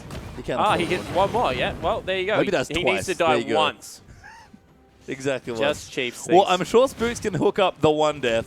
We'll see if he can get more than that here. As Agam and Radier going to go down to the bottom side of the map. Start clearing out some, after clearing out the Krog, it's going to start laning here. And it is 2v2 as First Mate on the Lucian and Strawbella with the Trundle support. Yeah, so First Mate has to show us something different this game. Only Corki before this, but we'll see whether Radier able to play the Corki. Of course, this is, he's played it a lot of times so far already. So nothing new here. Definitely not just a pick away. Radier loves that champion and the mobility it brings. This is kind of a bonus that it's a pick away. As you can see, Ejim just layering Poker into First Mate. Not a bad pillar, actually, displacing Ejim. It's kind of a preview of the lane to come, I feel like. That was adorable. That was great. I don't have anything to hit you back with, so I'm going to do a damage with a pillar. Yep. Does it do damage? 1, I think, Just because it 1 gives you an damage. assist. Nice. Very nice. Oh, that's the secret right there. Trundle it. support can clear out wards without a red sweeper. Nice. Leona style there, just biting the ward away. Mid-beast and Swiffer, though, having a duel in the mid lane, but Victor versus Fizz, a bit of a weird one early on. Swiffer winning that first early trade. Yeah, Fizz generally loses out to a lot of things in the very early game, but, you know, as the game progresses, Swiffer going to have to be careful in his map movement. We say it all the time, but if Fizz catches you unaware, maybe checking another lane, trying to do something a little bit clever, tends to 100 to 0 you in very quick fashion. Yeah, got first blood as well, did Swiffer, as Malik, unfortunately, forced off that cry. This is the thing about Kha'Zix, gets a little low in that jungle. Yeah, you know, it's weird as well because you can't really max the W anymore, although Ooh, Spook's stun going lands in. in. Spooks looking for first mate, forces the flash. Will miss the ward, I believe, with the Raptor Sense buff. Will indeed, but well worth the summoner spell. Oh, 100%. Able to put even more pressure down into this bottom lane. And, you know, you listen to Spook's talk. He says that he has become a little bit more bottom-centric, likes to leave Swiffer to do his own thing, but you can tell why with such a dangerous lane with Radiant and Aegim down there, especially on someone like Annie, it's just, how could you not gank that as a jungler? And I feel like on the other side from Swiffer, we've actually heard, you know what, the metagame just sort of suits that. Yeah, he's like, I'm happy to farm up. Creeps me in a lot in the mid lane right now. He's a very good CSer. It's getting aggressive. Yeah, he's not getting ganked though as Malik. Look for it. We'll find the pink ward instead. Spook's going to try and change in. Exhaust down. Gravity Field's great into the double on Borrow. Finds the stun. Mid-beast still chasing though. Ignite is down. Swiffer will barely live through all that. And now Mid-beast going away as Aegim comes in, gives Spooks the kill. Yeah, able to pick it up there in the end. So another kill over onto the Chiefs lineup. And Swiffer got away by the skin of his teeth there. One auto attack probably would have done it by Mid-beast, but not able to get into range. And what a good combo there with the knock-up into the gravity field, ensuring the, I guess, prolonged stun coming through. Yeah, made sure that delayed CC hit as Aegim will not eat a pillar. First mate going aggressive. Good Q down there, gets a nice trade in. Lucian. We haven't seen it yet from first mate, but it is nice into the call key. Yeah, it certainly is, and Strawberry Fella just will not be denied, you know, up in Annie's face right now, making sure being a pesky support. And I want to say that the Blight saps away AD. I know it used to. Yeah, it does. Still does, so you know, good in the support position if he's ever able to get into, melee she range. is able to get into melee range. Bit tricky to get in the melee range, but we'll see how it goes down. There's another pillar just going in there, throwing them out constantly. Curious to see what this does when they transition out of the lane. That's clearly where Trundle support I think going to get a bit more gen. value. That seems fine. Yeah, Eat him with Jack Attack. Maybe they have the tank killing comp. maybe. Genius. As the radio actually, good pillar there again. Great stuff from Aegim to defend Aegim, but I like what Absolute are doing here. They are fighting with this lane. That's a really cool combo coming through there, making sure that you get the knock up towards the AD carry, dashing out of the Foss Bomb, and then just putting down a world of hurt. Radiant now has to take some Krugs, or at least get some auto attacks off for some lifesteal. Yeah, gets a couple of hits back there. Going to reset them. This is actually really clever from Radiant, what he's doing here.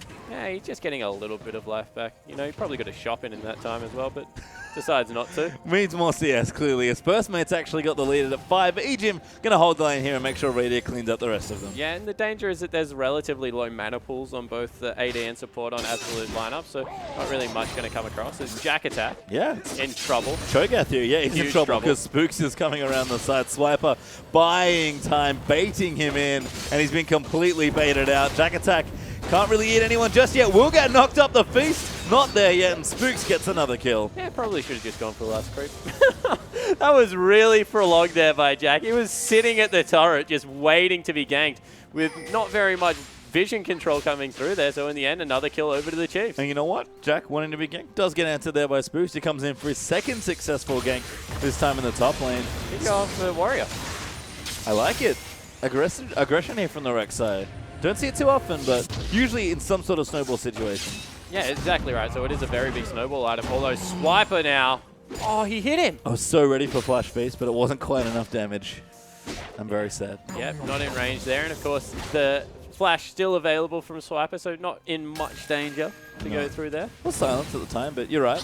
Was okay there on the Shen. Pretty tanky. As goes back and buys a Spectre's Cow. We've got a Catalyst actually for Jack, so seems like Spirit Visage versus Rod of Ages might be our first early itemization in the top lane. Yeah, certainly looks to be the case, and a very old build for a legacy champion up there in the top lane in Jack. And Radiant overextending a little bit. Strawbella wants that pillar. Oh, can see it. First mate as well. Relatively close to 6. They've actually got good all-in potential. Should be able to beat the Chiefs to the punch here. I think they have a slight XP lead. They're trying to time it. I think they want it. Yeah, Radier has level 6 already. He's just trying to poke with rockets, but that was because Ejim went to the mid lane. Ooh, Spooks sees Malik there, knows he's around the bottom side, but lining up a dive now as Victor's going to roam over as well. This is trouble for the Absolute duo. Certainly is, but you know, they've also got another member. Oh, 5. Stand United down as well. First mate going to get dove. Will go down to Spooks. He gets another kill. Now Strawbelly going to get dove as the Chaos Storm comes in. Radiant forced to heal is actually tanking the turret for a brief moment, but the exhaust goes down. That's another kill as the double comes through for Shen. That's 3-0 under the turret for the Chiefs. Yeah, and in the end, Absolute, they're going to lose the first turret of the game. It's 6-0 right now. It's about 3,000 gold to lead, and Chiefs doing what they've done all season, just coordination across the mark and picking teams apart. Going to lose the first dragon as well. Our Absolute as the Chiefs line up a very nice dive in the bottom side. Jack Attack did get the tower in the top, so there's the trade at least as far as gold goes, but full advantage Chiefs in that exchange. Yeah, exactly right. So the Chiefs looking very strong throughout this early game, only going to get scarier as Victor begins to ramp up. Now 20 CS up in that lane. Really only Swiper who's having a hard time in his lane. He's 20, 30 CS down. Struggling a bit against the Choga. Gromp actually attacks him as well, so he being just can't betrayed get a by his own break. jungle. Jack Attack, no feast though, can't finish off the Grump, and Swiper will just keep pushing things out on Shen. Yeah, so we'll see whether Swiper is able to continue to farm up, get himself back into this game. Of course, Cho'Gath, with his sustain and I guess the constant harass coming through, is quite difficult to lane against sometime, and Shen just going to look to weather that storm. 2 kills now help him out significantly. And global gold from the tower as well, although Absolute do have one of their own, so maybe equalizing on that front, but the Warrior is done for Spooks, and there's a Fate and a Sheen done for Radier. Those power items are coming quickly for the Chiefs. Yeah, they certainly are right now. The Chiefs definitely in position to fight, although Ejim face checks Malik and Jack Attack. No Rupture though coming in as Ejim does get the stun. Knock up all there. Jack Attack wants to eat him. Does flash feast after the silence, but they're going to chase Malik, who hops away to safety. And they might just dive Jack. Yeah, they certainly are looking for it right now. Yep, gonna go in. Rupture's good, they dodge it though. Swiper buys time, now aggro's the turret. Will get the knock up there, will Spook. And another kill for the Warrior Rek'Sai. 4-0-2 now. Yeah, so Spook's really padding those numbers coming through there. They are able to once again trade turrets. This time it's Absolute staying at home with that bottom lane chunking through that one, but the Chiefs able to grab top. Yeah, so a good trade for Absolute. Keeps them in the game as far as the turret score goes, but 3,000 gold behind. Teleport used by Swiper to make sure the tier 2 and bottom stays safe and still behind a dragon. Absolute, especially with the champion that the Chiefs have, things aren't going to get easier once we roll around to 15-20 minutes. They certainly are, especially with the CS discrepancy in the mid lane coming through there. You know, Malik, he's always going to be able to make Swiffer stay a little bit miserable, but Swiffer could just turn around and kill him at the same time. So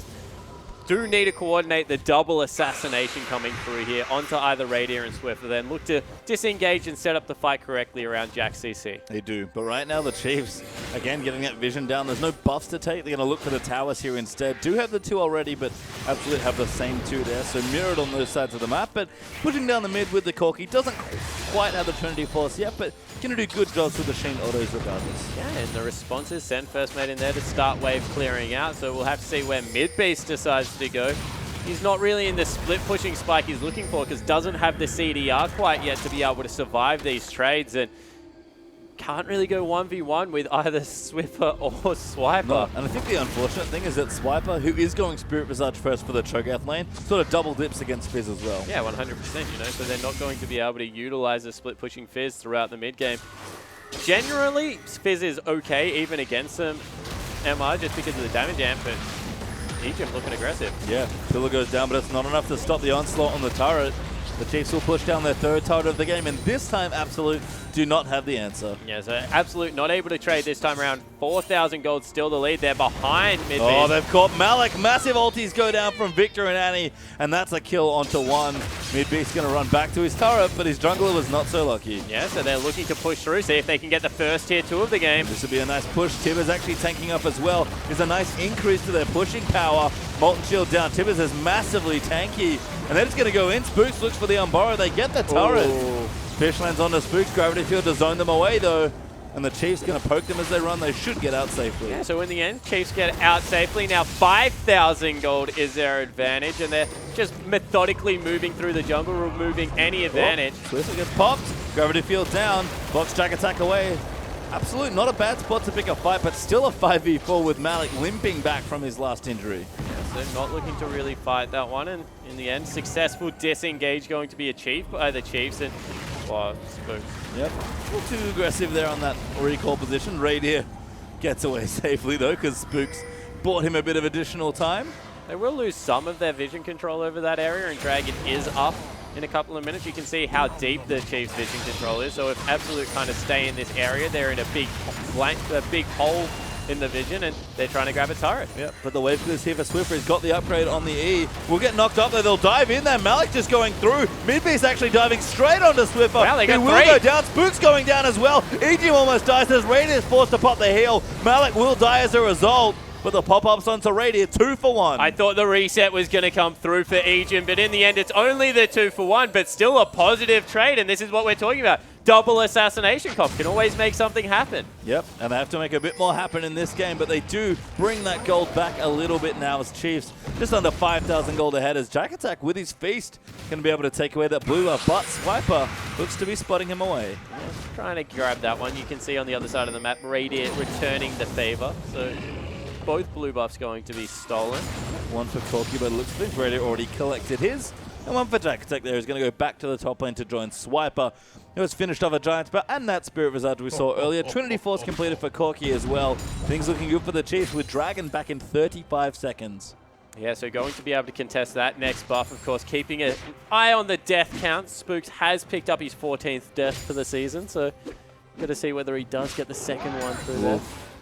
That'll be painful. That would hurt the stats. Moral victories right now. Yep. Pastry, that's what we're looking for. Quite possibly here. The Chiefs have just looked so strong all season long. Not missing a beat right now, apart from that dive that was very well executed by Absolute, but real point of pressure coming now. 10 seconds till that second Dragon. Yeah, so they're going to be able to get good positional advantage. You see, we mentioned the hole in this. Wow. Goodbye, Strawbella. Ulti down there. Double ulti coming as Chaos Storm goes down as well. Brady with the pokes enough, and Spooks gets another kill. Yeah, so able to pick that one up on the back end, and we talked about the ability for Chiefs to control vision, and we said there was a big hole. All of a sudden, double pick wards down some tunnels, and a ward over the edge means that they had complete control over that area. Strawbella, once again, had to face check, didn't know what was happening, and gets taken out. It wasn't a Chaos Storm, by the way. I think it might have been Rek'Sai on Burrow. Spirit does still have his ulti, but a second Dragon nonetheless for the Chiefs. A Swiper, Malik's tanking the turret. That's not where he wants to be, but they are going to dive in. The Feast lands in as well. They will get the kill. Malik avoids his way away with the ulti. And now Swift are going to chase them down. Can he catch them? Dragon Attack trying to zone them away. Deathray lands. Gravity Field not quite there. And he can't chase them through the Rupture. Yeah, you see that Midbeast was also coming in for a little bit of a flank. So in the end, Swiffer has to back away. It's a kill that goes down, but the Chiefs secure Dragon, and 5,000 gold is still their advantage. Yep, so kept that lead at about the same, but do have another Dragon, so are starting to gain further ground in this game. See Spooks kind of just going tanky after this. Looks like Randuin's might be the purchase, but Warrior Rek'Sai, it's been a while. Malik kind of obviously going Warrior as well for the Kha'Zix, but I like the confidence in Spooks. You got the first 2 kills, you got that assist, and just like, you know what? Let's close the game out early. I'm just going to go Warrior. Yeah, so he goes for the earlier spike. You're definitely correct there, but, you know, as the game progresses, Cinderhulk definitely does outperform the Warrior, and we'll see whether he goes a second offensive item. We saw last week that he went the Black Cleaver to really get himself into split push mode because there was a lot of magic damage on the top side of the map with a Banner of Command, so made a lot of sense, but you can see he's still absorbing farm. Yep, this is sort of Rek'Sai's thing. Tunnels away there. Actually borrows, finds Jack Attack. Now there's a Pro Seeker and leaves because it's like, yeah, Jack's actually kind of scary. Rod of Ages with 6 stacks, I believe, and a need to see large rod. Jack going full AP on this build. Yeah, going to look to see if he can assassinate someone. That seems to be the aim of the game. Get all 3 assassins now because AP Cho'Gath is a very big assassin onto one of the priority targets and see if you can kill them instantly. Yeah, Swiffer and Radier, that 2-threat comp here for the Chiefs. I mean, Spooks might be a decent damage threat with Warrior, especially if he does go something like that Black Cleaver. All right, now the Chiefs are looking for their next move. Baron's not up. No obvious towers to take with 4 already down. They're going to send Swiper to the bottom lane.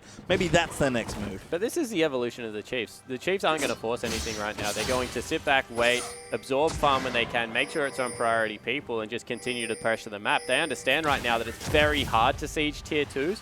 So you don't need to. You can just pressure, keep your 5,000 gold lead, and transition it into a good mid game. Yeah, as long as you can keep hold of that Dragon, should be a solid plan here. So we'll have to see. Might be waiting between Dragons as the Chiefs calmly pushing the waves out. But Absolute with all those assassins, all that nuke damage coming from the Cho'Gath, they just need to find picks here. Who can they find? But Spooks and the Tremor Sense being really annoying on that front. Yeah, and you can see they're just continually pushing their vision up, making sure, oh, they go in. Yeah, Spooks actually gets the Unburrow.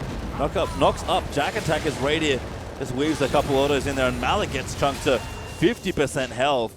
Swiper also still running interference in the bottom lane. The Chiefs, with only 3 people in the top, are getting 2 different pushes on. Yeah, exactly right. So they're able to control the map, and this is what we were talking about. They're not going to pull the trigger. They're going to look to periodically just extend their control, and they've done it incredibly well. Swiper now exits. He has his ultimate available, and we'll see whether they look to pressure top. Yeah, Swiffer can't quite do enough damage to the mid turret. Doesn't have a Lich Bane or anything like that just yet.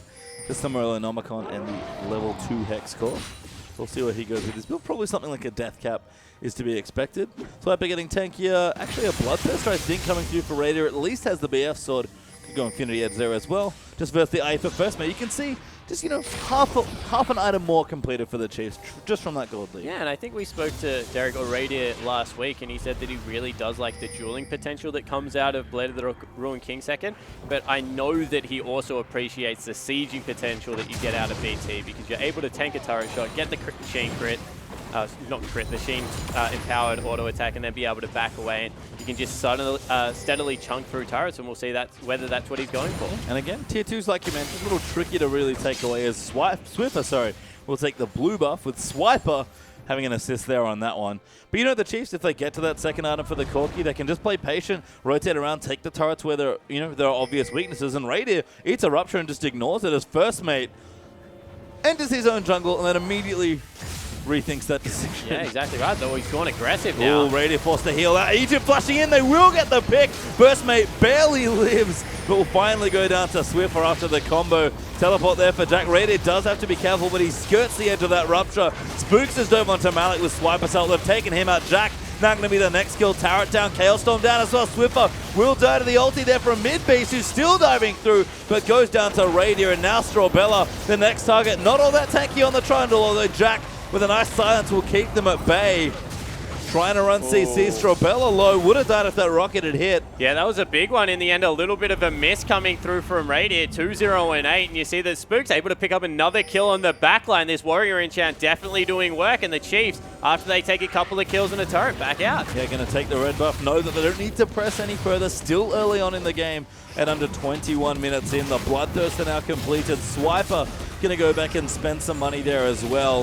And Victor is approaching a big ticket item. Which one he wants is up to him. Yeah, exactly right. You would expect it is going to be the Death Cap coming through right now. And Dragon up in 30 seconds. Chiefs will need to re-establish their vision control, because that's what they fight around, but are in a good position to take number 3 relatively uncontested. If they do contest it, you would expect them to win the fight. Yeah, smart though for the Chiefs to give blue buffs to Swiffer before that happens. He'll get it in time as he gets it now and walks his way over, and just to play to the top side of the map when Dragon's not there. Yeah, so in the end, they're going to have the teleport available. Of course, that's a benefit of Shen. And it looks like Absolute still want to fight. They recognize the longer this game goes, probably the worse off they're going to be. So trying to go toe-to-toe with the Chiefs still, just through, I guess, raw champion pick. Yeah, Jack has a Luden's Echo. Get to that one later. The Spooks. I think I made my Yep, definitely heard a lot clear from on me Ludens. tonight on Luden's Echo. Radiant now going to take out some minions. And the Chiefs going to look for Dragon number 4. So looks like no contest in the end going to come through. Spooks can just start it up whenever he wants. Although, maybe Radiant dies. Ooh, sneaky Malik. Trying to find Radiant. Damage not bad. Pops his ulti, goes invisible, but Radiant's like, yeah, still got damage. Not enough there. Radiant goes in. Oh, he gets the kill, but now First Mate's going to get him, but Egypt throws a bear on his face. Teleport down there as Radiant gets the double kill. Swiper's in the house. I need to see that replay. Oh, wow. Spooks getting fished. Swiffer chasing in, though. Spooks does not want to die again. Don't forget. And he will be safe for now. The precious stats are preserved. Yeah, not going to fall down, which is huge. I want to see that replay, because I think that Radiant crit on the back end and killed the Kha'Zix, and I could hear a scream out of Zach Rusty Pie. Here we go. Watch again. Does he get the crit? Yeah, gotta watch for it. You see very good 1v1 potential coming out of there. Nailed it. Oh, no. No, it was just a Sheen auto attack. So, in the end, it wasn't that. It was just a very big Sheen auto. You know what? Able to get the double. If the Sheen auto had not been enough, Raider is a good player. He would have hit the crit. He As definitely Baron would have. is now the objective for the Chiefs. They are just destroying it at this point. Poor Baron, barely been alive 3 minutes in and he's already dead. Yeah, the 3-minute-old Baron, he's still adolescent. He is. Please think about the children, but in the end, Chiefs unrelenting in everything. Yeah, and now 10,000 gold ahead from all the plays they've made across the map. A perfect hex score for Swiffer, another BF sword for Radier, and a Randu and Zerman for both the jungler and the top laner. Things are out of control. Yeah, it certainly is, and you see their scoreline right now. Swiffer the real only feeder on their team. He's not having much fun at 3, 2, and 4, but everyone else playing incredibly solid League of Legends. And realistically, it's only because they keep diving Swiffer. Yeah, I mean, not a bad target to kill. Victor, good in lots of different types of fights, especially protracted ones. But ABS, they've got what, triple assassin comp, I think you coined it? They need a pick here, but it's going to get harder and harder given the gold deficit. Yeah, it certainly is. You know, they really need Strawbella to ult the person they want to go for, strip away all those resistances, then pile in on top. Although Jack might have been caught. Jack in the gravity field gets kind of, whoa, that damage from Victor. Yeah, Victor does, like especially a with the 3,000 perfect health echo. trigger. Yeah, it does a lot of damage coming through there. It's without the death cap, which I'm sure is on the way soon. Spooks tunnels away. Oh, Malik having a chuckle. Threatens. But does not go in. Absolute spotted by a Pro Seeker as Ejim going to run interference around the top side. Malik, lucky to not get bared, to be perfectly honest. Ejim, I'm not surprised he didn't throw an ulti in his face. But there's the 6th turret now for Chiefs. Yeah, so we'll see whether Chiefs, with this huge wave, able to get in and do some turret damage. Baron buff helping out here as well. Jack does have his teleport, so he's going down to the bottom lane to interfere with Swiper's plans in the bottom half of the map. But a siege pink down there for Ejim, and the Chiefs going to patiently wait in this formation. Yeah, they're just waiting for their cannon creep to arrive right now. It's going to be on this wave coming through, and now they'll be able to siege up. Yeah, actually going, oh my god, Ejim, double ulti, Chaos Storm down, and that's 2 kills. Now Wow. Malik going to get chased in. Raiders doing far too much damage. Another kill goes down as Jack teleports in to see his friends die. Mid-beast can't go anywhere near it. Radier, oh my god, that rocket would have been a kill. But Mid-beast flashes out, and the Chiefs in complete control, looking to go undefeated. They are so close as the top inhibitor breaks. Yeah, and you know, still 10 seconds and a very fed AD carry means that these Nexus turrets won't last very long. First one goes down. Can they get the second? Looking to commit. No, don't go too deep. Have already taken more than enough with that Baron buff. Talisman their way out as Ejim's going to pop that one. And the Chiefs so close now to the 14-0 and a very fearsome-looking semi-final opponent for whoever is to face them. It definitely is. Right now, if you are Direwolf, you have some extra incentive to play this last game against Sin incredibly solidly, because the Chiefs right now look like they're on an absolute tear. As you said, perfect season is within reach. Game is not over yet, but 14,000 gold at full spook. Think about, most importantly, think about the stats. Don't want to die that 15th time. You do not. You do not want to give that away. Got 1 death already. Actually, Hextron can now quite like that item. It's very cost efficient, especially against all the AP on the team. So yeah, you know, definitely right there. The shield also is really beneficial against the likes of Fizz. And ABS maybe just relegated to camping brushes, but unfortunately for them, Baron is not up. The top inhibitor is down. Chiefs are not walking to that side of the map. Yeah, that's a very strange brush to decide to camp if you're going to go for one. Well, I can tell you this much. If they for some reason walked over there, they would not expect that. Oh no, that is the last place you would expect ABS to be, but doesn't work out in the end, and the siege continues. The Zonya's now for Swiffer as well. That's his first big need to see large rod item of choice. And just coming in, you can see the poke again. Put the gravity field down. Swiffer's going to eat a fish. He does pop the Zonyas to make sure he doesn't eat the knock up all the damage. And the Chiefs going to keep pushing. Swiper again in the mid lane, just casually pushing it on Shen. Yeah, trying to be as frustrating as possible. You see that Infinity Edge has been finished up for Radier right now. Level 16 Corki. 6 levels higher than Strawbella. That is a lot. Wow. This turret's going to melt. Radier, more than enough damage to finish. Just playing aggressively. Does get pillared.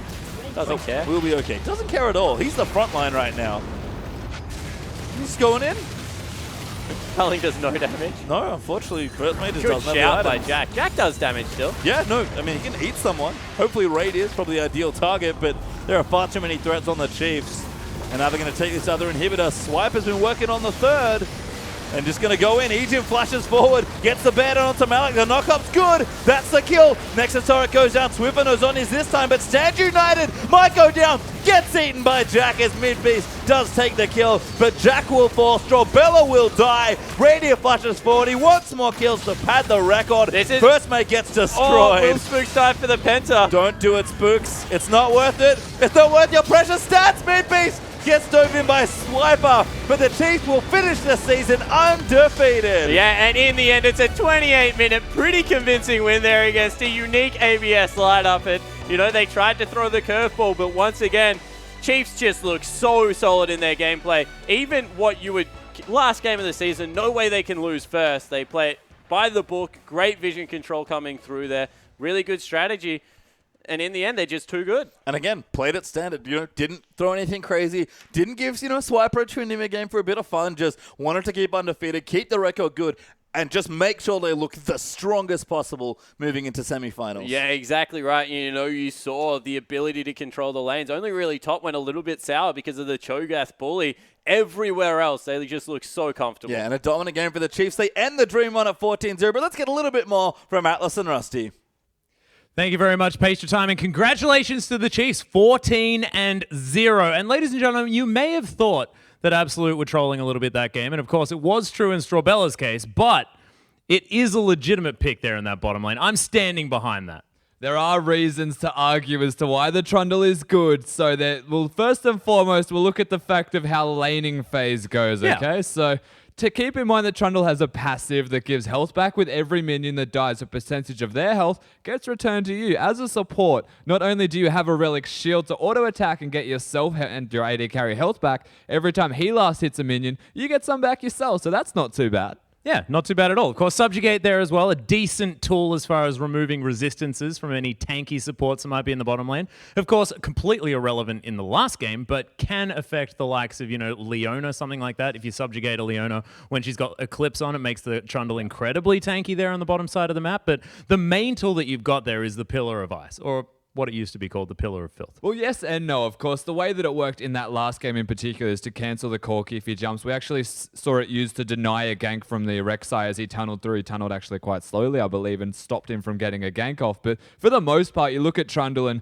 the ultimate is actually a big factor because it reduces 40 resistances and 10% of max health, which is really big against champions in the top lane for the most part that do stack that health. Yeah. There are other reasons, of course, as to why you might like Trundle as a general pick. Keep in mind, we're not referencing entirely the last game. It does have its place. We've seen it in the LMS, the Taiwanese teams playing it. So it is an okay support option. So don't just take that last game as an exclusive example of what Trundle has to offer. Yeah, Trundle can be used for other things, Rusty. You can definitely make stuff happen there on the bottom side of the map, and we'll see whether we see any more of it as things progress. But it is question time once again, ladies and gentlemen. Let's get a few more of them up on your screen for us to answer. Who are the casters' favorite champions, and why are they Callista? Says Alexis Os. And they're not Callista. Mine's, in fact, Mordekaiser. Callista's just the best. I can't argue it. It's definitely Yasuo, but if I had to choose between Callista or Callista, I mean, it's a pretty hard choice. I'd probably go with Mordekaiser. Yeah, well, that's you, Atlas, that's for sure. Yeah, he's just the best. It's just a tin can.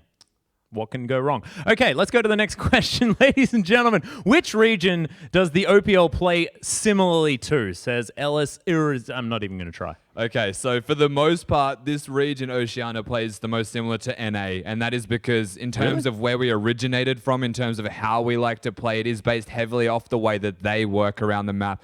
But you can take into account that since we have become our own server, we aren't playing exclusively like the NA server. We've developed a lot of little niche play styles from other prevalent servers such as China and Korea. For the most part, it's an NA play style with a Korean influence. Yeah, a little while ago it was sort of very similar to the Chinese region before they got a whole lot of their Koreans over there because, of course, we want to fight all the time, and China, of course, also wanted to fight all the time. Wasn't all that much focus on vision. It was just, let's kill each other. But we still do have Rosie waiting alongside before his huge game.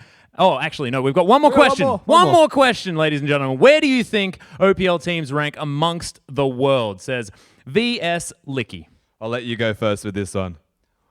Which OPL teams is the real question. But as far as where the OPL sits, that's a difficult one. Of course, I put us similarly to the likes of Turkey. Of course, it was a very, very close matchup back in IWCI, back in those days. So, of course, Turkey very sort of similarly ranked. We haven't necessarily taken them out just yet, but those games are quite close. And we were able to keep up at IWCI, just missing out on a spot in the playoffs. Yeah, so I think based off international performances that we have seen ourselves in, we can relate very closely to the Turkish teams and other wildcard regions. We are starting to rapidly improve, of course, and maybe be able to take that away with the next wildcards. For all we know, there is the chance of rapid improvement.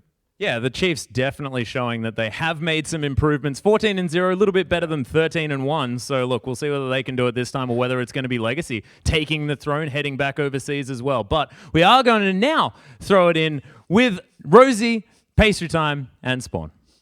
Yes, we're all here back with Rosie. And Rosie, you have a very big game to play in just a couple minutes here. I think it's not as big as some other games that I've played, but yeah, it's pretty big for this year. So before we get into the next game, it's going to be Sin versus Dials, just FYI. How's your season going? Kind of changing teams, changing roles. Like, how have you felt sort of now at the end of the regular season, looking to play your last game, or last few games? Our start of the split, we were doing really well, especially as a new team. We had like me coming in as a new top laner. We had Boat coming in. So like, and they lost their short caller and Flying Dew. So we were like building the team basically from the ground up. And we thought we started off the season like really well. Well, I think like 5-3 at one point, like tied for second or something.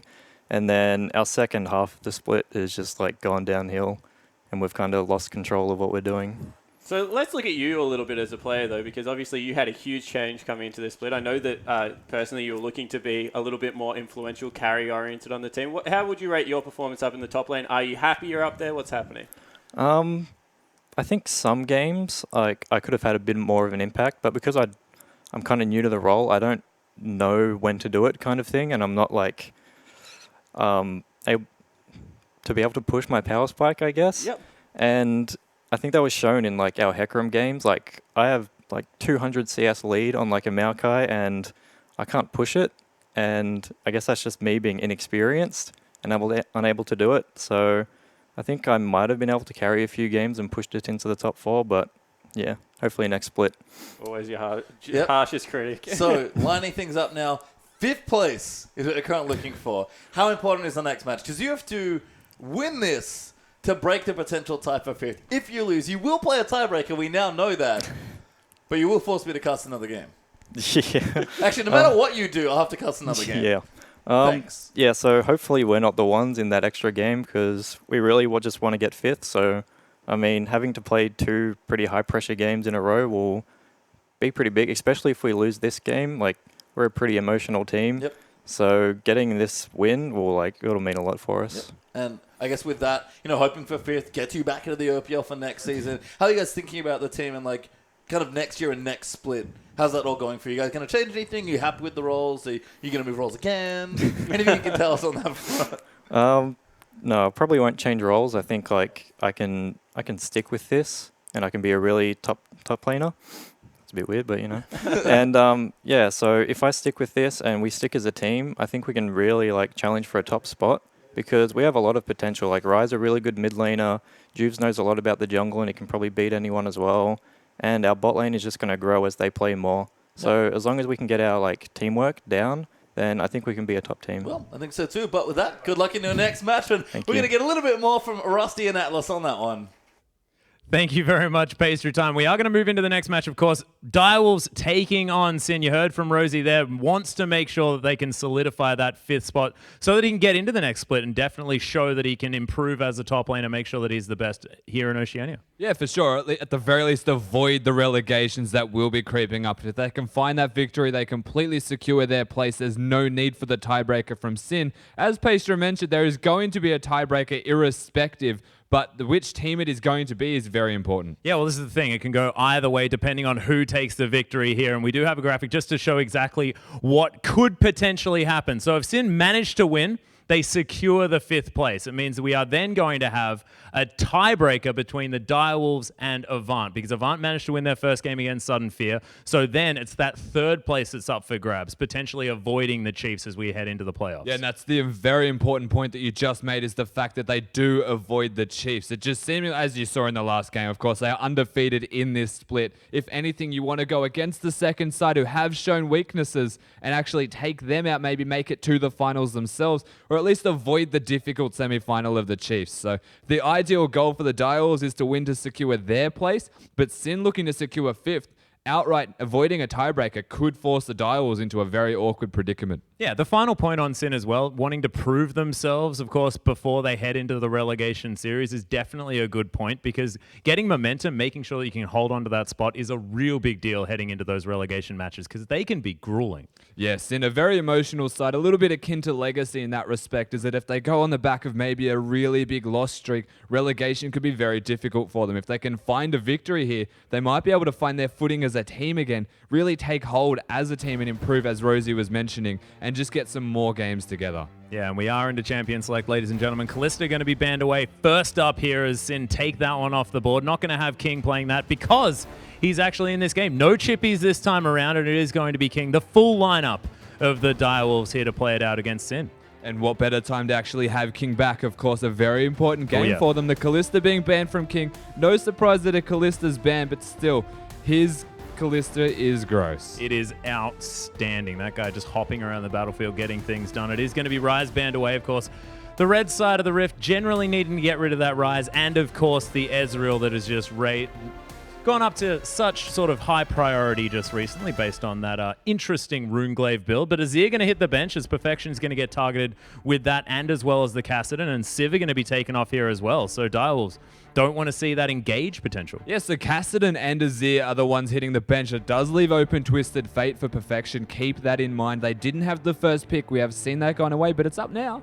Yeah, but wasting no time. Rosie going to lock away the Fizz. No questions asked, just putting it straight into his back pocket. We'll see whether they can make things work on that champion, or whether Perfection's going to flex that one into the mid lane. Could even be a jungle. We have no idea. Yeah, that's right. It could be the flex pick for that mid lane. We don't really know what he's going to do with it just yet, because it is, of course, only the first pick. In saying that, Rosie's starting to step up a little bit more lately, play those carry-oriented top laners. Fizz could suit that quite well. Yeah, it's a very good point. Sybil is going to lock away the Rek'Sai, though they pick up the Alistair there in the bottom lane. So a lot of engage potential and tons of knockups now coming through here for the Direwolves. Yeah, one of the common bouncy castle type of team comps already from Direwolves. 2 of the members, exactly what they need. Of course, uncleansable. It's just very difficult to hit against Rosie on the Fizz in particular if he is taking that Fizz. But the front line from Direwolves, aside from the knockup CC that they have, is very big at the moment. They're just looking to round it out even further with damage already.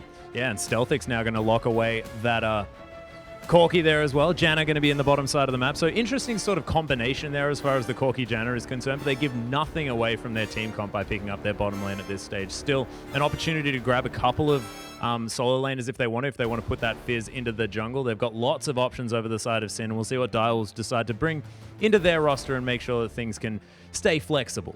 Yeah, so the Janna Corki have been locked in here, and that's a very good bot lane in terms of direct trading. Corki is very good independent in terms of burst trading. Janna only augments that further by buffing it even more. So in terms of direct trades, a Janna Corki lane is near unrivaled, besides maybe a Callista Bard, Callista Thresh style. But with Callista off the board, Graves is also a pretty good burst option to maybe match it. Yeah, I was looking over here, and King is actually going to lock away that Grave. So an interesting pickup. Sharp back on the Shen as well. Has played that one before, so double globals coming through here for the Direwolves, not to mention the teleport that's going to be on the side of Shen. We've spoken about that before, but there's the Twisted Fate. Rymeister going to pick that one away from Perfection. No last pick TF to come through this time around, and Gragas, pretty standard pick there for Juves in the mid lane, but I mean in the jungle. And I say mid lane because Juve spends a lot of time there and now going to have a lot of early game pressure on that Gragas. Yeah, the mid-jungle player essentially does have the Gragas, has the early pressure to bolster the mid lane again. Level 2 ganks just seems to be his forte. Try and get Rymeister going, who has the Twisted Fate, now can hit that gold card immediately and just make that body slam that little bit easier to connect. So a very strong mid-jungle duo, and a completed team comp presents a very good skirmish pick-based comp. Yeah, but over the side of the Direwolves, we do have Victor locked away, so Perfection taking even more line wave clear into this matchup. So TF going to be a little bit more difficult for him to move out of that lane, but as far as a team comp, Rusty, what are they trying to achieve? So Direwolves have a lot of front line, they have a lot of low range, but they are opting more for straight burst behind that low range. They don't have much consistent damage. I guess Victor does start to really fit that trend, but of course, coupled with the Graves, they're looking to instantly kill people and then carry out a team fight through that strength that they have. So in saying that, they are looking to run forwards, they're looking to run fast, and they're looking to kill everyone that gets in the way of those two carries. Yeah, well, they're going to definitely try to as well. But over the side of Sin, they've got that 3-threat comp. Is that going to help them out here, or could it be a detriment not having that extra tanky member and having this Fizz sort of running rampant trying to kill people? So it's nice that they have the Gragas and the Fizz as well. The Fizz giving an assassination option, may be able to put it on what is very low range of the mid and the AD carry. It can get onto them quite easily, in fact, and outplay the Alistar knockups, the Rek'Sai knockups, and get into the backline quite easily. In saying that, the Gragas also very good for disengage if things go wrong. And being low range champions again, the explosive cask is a bit easier to connect to knock the carries into your team opposed to just knocking them away. Yeah, I also really like Twisted Fate in this comp as well because they've got a lot of follow-up damage in either lane that Rymeister is going to go to. But, of course, you can see on your screens the team comps there, ladies and gentlemen. If you think the Direwolves are going to take this game, use that hashtag DWin. Or if you think that Sin are going to be able to take this one away and cause that third-place playoff game after this to break that tie, make sure you use the hashtag SinWin for the fantastic rhyme. And, of course, to solidify your cheering for those champions. Yeah, so something I wanted to point out right now is the fact that they did pick Twisted Fate on the side of Sin. It seems to me as though, irrespective of how it's going to play with the team comp, it felt like for the most part they were denying the Twisted Fate Shen combo. So they got that one completely out of the possibilities here because they went Grave Shen in the second rotation. The answer was Twisted Fate to deny that, and now it's going to deny that possibility, but Shen is also known as a very good pick into the Twisted Fate to deny any of the ganks that he's going to do. So perhaps looking to focus the top lane Rymeister with that Fizz, with the assassination potential between them, and really make Shen hurt so that he can't ultimate someone to save them. He's the one being killed. Yeah, it's very similar to exactly what happened last time the Direwolves played. Of course, they played against Absolute. Absolute picked away that Twisted Fate very, very early on, but the Shen was always there, sharp, able to get on top of whichever champion they were going after, and it just wasn't able to work. The Destinies weren't really happening there for mid-beast, and it just meant the Direwolves ran away with the game. Yeah, and of course, having that extra shield for Victor and Graves, who are going to be in the fray quite prevalently, able to help them a little bit more and sustain through fights. It's going to be very good in terms of Sharp's playstyle and the way that the Direwolves work also, in that their focal point does lie around that mid lane and that AD carry. So being able to support them as much as possible is essentially the goal of this Direwolves team. Their team comp reflects that ideally. Well, as far as the early game is concerned, I mean, I'm looking at this bottom lane. We haven't seen a lot of Graves just recently. How is he going to do into the Corki matchup? So it matches the burst, but there's the Janus shield. So a lot of the Graves Alistar lane is going to be all in, trying to out-trade the Janus shield and the Corki burst by just going at them instead of trying to just make an even trade. It's very all or nothing style, but that's King's style in a nutshell, all or nothing. So you have a look at the Corki and the Janna. They're looking to make burst trades, but not unfavorable ones. It's going to come down to execution a lot in this bottom lane, but when you look at execution, it's mostly on the Alistar and then mostly on the Corki. Well, we'll see if the Corki can make it happen. Of course, Stealthix, there are a lot of pressure on him, but Corki has been definitely a very successful champion here in the OPL. Only a couple of losses suffered very, very recently. Before that, about 8-0 was that record for the champion. Really, really powerful performance. So we'll see whether the Corki is going to stand true here, whether Sin can make that happen, or whether it's going to be the other way around. Yeah, definitely. If the Corki can get ahead in lane, Graves tends to suffer. So look to that bot lane to see a real power point for Sin. Well, we'll see whether it happens, but we are going to throw it back to the casters and see whether Pastry Time and Spawn can take us into this game. Thank you very much. We are into our now second last game of the evening.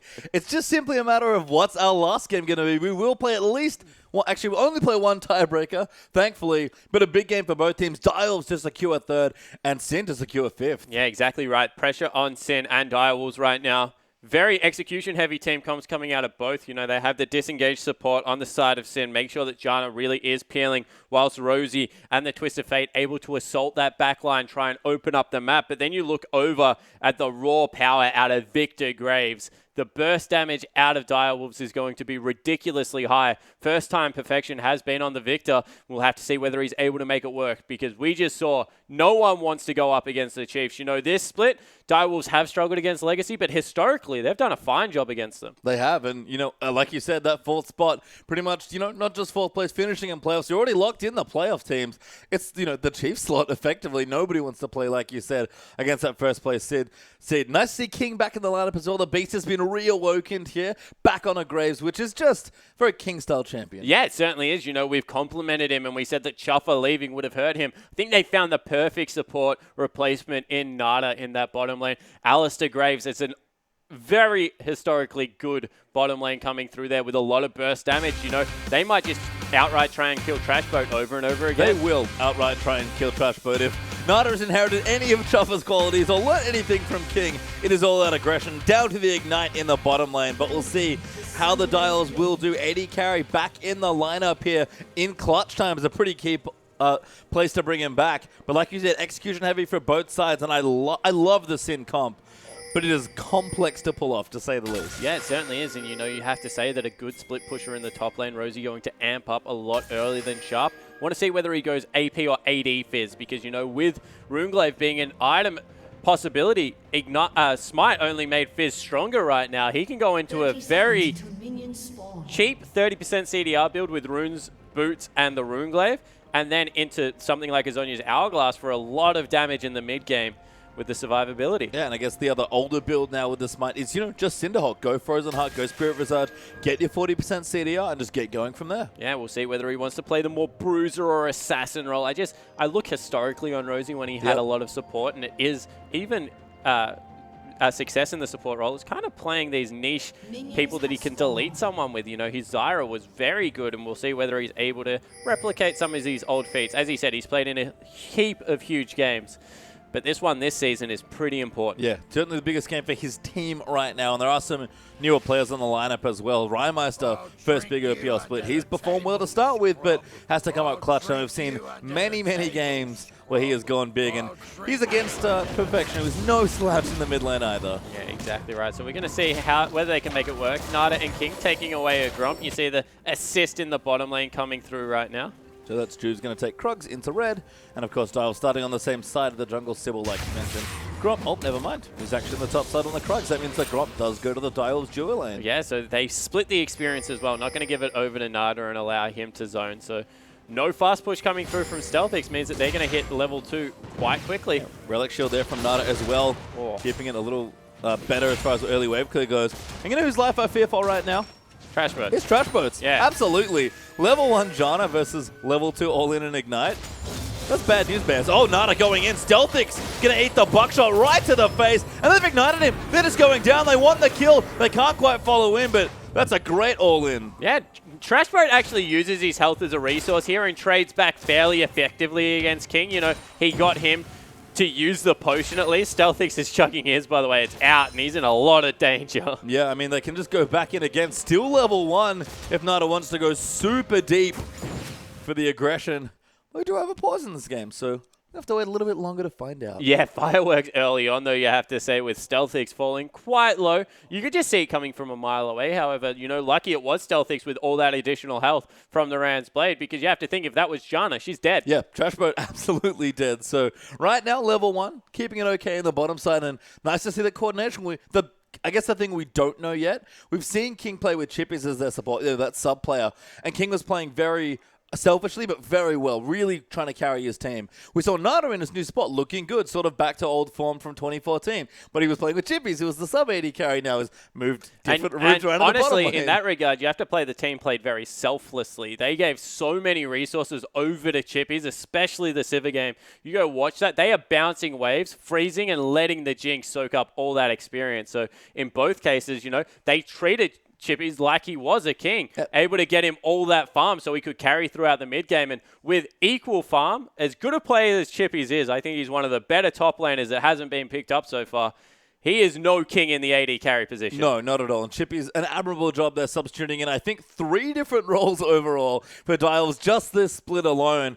But King's just such a great player. And that's the question. How good are King and Nada? Because King and Shuffer, could compete for the title of best bottom lane, I think, in Split 1, but we know barely anything about this bottom lane. Split 1, I don't even know if there was a competition. They were by far and away, as the split progressed at least, definitely the top team. You know, Super Flash Bros down there were impressive as heck to watch, and they had this split map danger where you didn't want to let Perfection out of control, but then King would just take over games, and Perfection is such a gank magnet, and we keep saying, like, they nearly hurt themselves by putting their two threats closer together, because right now, Jude's just bounces between them. Getting betrayed by geography as Sybil gets a nice unborrow. Rosie, though, going to fight back. Might actually just 1v1 the jungler, but Rek'Sai does do reasonable damage. Rosie will back away. Yeah, so Rosie going to get out, but Juve's now with a very real kill potential. Oh, sees it. Body slam flash comes in. That's going to force the flash. Yeah, in the end, not able to get it. We'll see whether they do go through for a turret dive. Rosie is a kind of player that would take it. Yeah, might be calling it right now. You can see Sybil backing away towards his tier 2 turret, knowing the threat is there. Juves looks for him, just sees that he's gone. They had a ward there as well. Instead, just going to settle with some Krugs. Yeah, and you know, Sybil with a very cheeky wall over the side of it, going to spot them out. They'll wait for the big wave to come through, although Juve's taking a lot of damage. I don't think he should have done that camp. Oh, he's going to take it away. Probably not going for the dive at this rate, just going to settle for the camp. Would be very surprised if that was his choice. Yeah, you know, he took so much damage from that. Rosie did a good job of stacking the wave, but in the end, all of that's going to be eaten by Sharp, and they're going to back off. Ooh, Stealthix falls back in the bottom side, though. Not how Sin wanted to start this duo lane. Yeah, no, it certainly isn't. You know, we've seen King. It was his Caitlyn performance with Chippies as support, where he was playing the Alistair, and he went completely off. I think he was 80 CS up at the 20-minute mark, had a really impressive performance. On a lane bully like the Graves, look for him to do something similar. Yeah, this was a classic champion for King, and Split #1 as Sybil going to get his way into the Sin jungle and take away the Raptor camp for himself. Still hasn't taken his blue buff. Perfection right now is like, can you please take your blue buff so I can get the second Might one? just give him the first blue buff, to be honest, at this rate. Yeah, do his best Tubes impersonation, give the first blue buff over to your mid laner. Yeah, I mean, pinging it, I think that might be a possibility. Perfection a little low right now in the mid lane. Tube's going to clear out some tunnels, though, and maybe take the Scuttle Crab away. But Sybil's not finishing that blue. Nada's actually walked up to it. I think he's realized that they might be looking to take it. Crazy to think they know that it's up, but good intuition there from Sin as Nada forces Juves off the Scuttle Crab. Yeah, I think Nada was also looking to see if like Ryan Meister was in a position to, I guess, go aggressive on Perfection. So they're giving a little bit more support into Perfection right now. They've sent 3 members around his lane, and Rye has no choice but to back off. Yeah, Nada clearing out the pin cord. Sybil's in the area as well.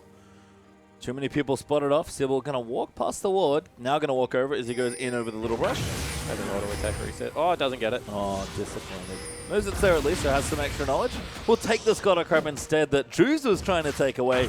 We haven't seen much of the mid lane, but Perfection's gotten really low in that 1v1. Yeah, he has. Rye doing a fantastic job. And, you know, when I look at Sin this year, I kind of think that they had a similar trajectory to Direwolves. Direwolves finished a little bit stronger, but Sin definitely started for, I guess, rookie team into the split in similar fashion. And you have to think that these guys are just as dangerous as their counterparts right now. They have a terrific mid laner. Stealthix is only getting better as an AD carry, as Rosie said. And, you know, they've got some experience in the top lane and support position, so they should be able to play out these big games. People don't remember, but Trashboat was a mid laner on a finalist team in PAX 2013. Yep, that was a long time ago. And now a support player. That's been his real main role, I think, for the last few years. But you're right, there's plenty of experience here on the team. Old man Trashboat leading him to charge with some help from the veteran Rosie. And Sin, can they come up clutch here? You said they're a new team. They've looked good. They'd love to look good again next year. Yeah, they certainly would. And, you know, it's one of those teams that you kind of think that the sky's really the limit because they do have so much raw talent. It is about the teamwork aspect that is missing right now, and, you know, they're aware of that and working on it. But Direwolves, they're the real deal right now. You know, Sharp only getting better in the top lane. I think that in the recent weeks, he's shown that he really does have what it takes, and he's justified the faith the team had in him in staying up there in the top lane. And with Sybil on the roster after Soul Strikes, has been able to integrate very well into the gank-heavy jungle style. Completely agree. I think the Dials have rebuilt very well given all the turmoil they went through this split, and both Sharp and Perfection have really showed up for me. Sharp showing that he can play the lane, he's learning the role that he is a good player, and the Perfection's champion pool is a lot bigger than we thought it was. Yeah, it certainly is. You know, I think that teams really thought that was going to be the weakness behind Direwolves. We saw time and time again 3 bans chucked Perfection's way, but he has been able to answer with maybe some out-of-the-box picks. He kind of brought Vladimir back in, and Kenzie really appreciated that helping hand, but has definitely looked good. Yeah, and King now back on a classic again, on Graves in the bottom side. 10 CS ahead still of Stealthix, so not destroying them just yet, but looking to stack the wave up and take whatever opportunity comes. Level 6 is not far away. Yeah, they're building up that wave to get the level 6. There it is for King. Nada has to be close as well. Doesn't strictly need it, but it would be nice, especially, yeah, you can see Stealthix and Trashboat like, definitely don't want anything to do with this. Yeah, but they didn't lose any experience from backing away, so really good call coming out of the bottom lane, and now Trashboat trying to hold the wave. Yep, gonna hold it relatively successfully. Last 2 hits will go there for Stealthix as Nada goes in. King's just gonna follow through, doesn't pull the trigger on the ulti. I'm really surprised he didn't ult there. That would have forced Trashboat to actually ult as soon as he gets his the cooldown, the Monsoon, just for the health coming through. I'm expecting him to be quite liberal with trying to keep Stealthix in lane. This is not a secret, but I think the Dials want to kill. That's the only reason I can think to hold the ultimate. We talked about Trashboat having a big target on his forward in the bottom lane here. With Ignite in the ultimate, they would have nearly killed Trashboat. I think they want to make sure they actually kill Trashboat, but we'll see what happens. Trashboat's still level 5. Stealthix clearing out creeps where he can.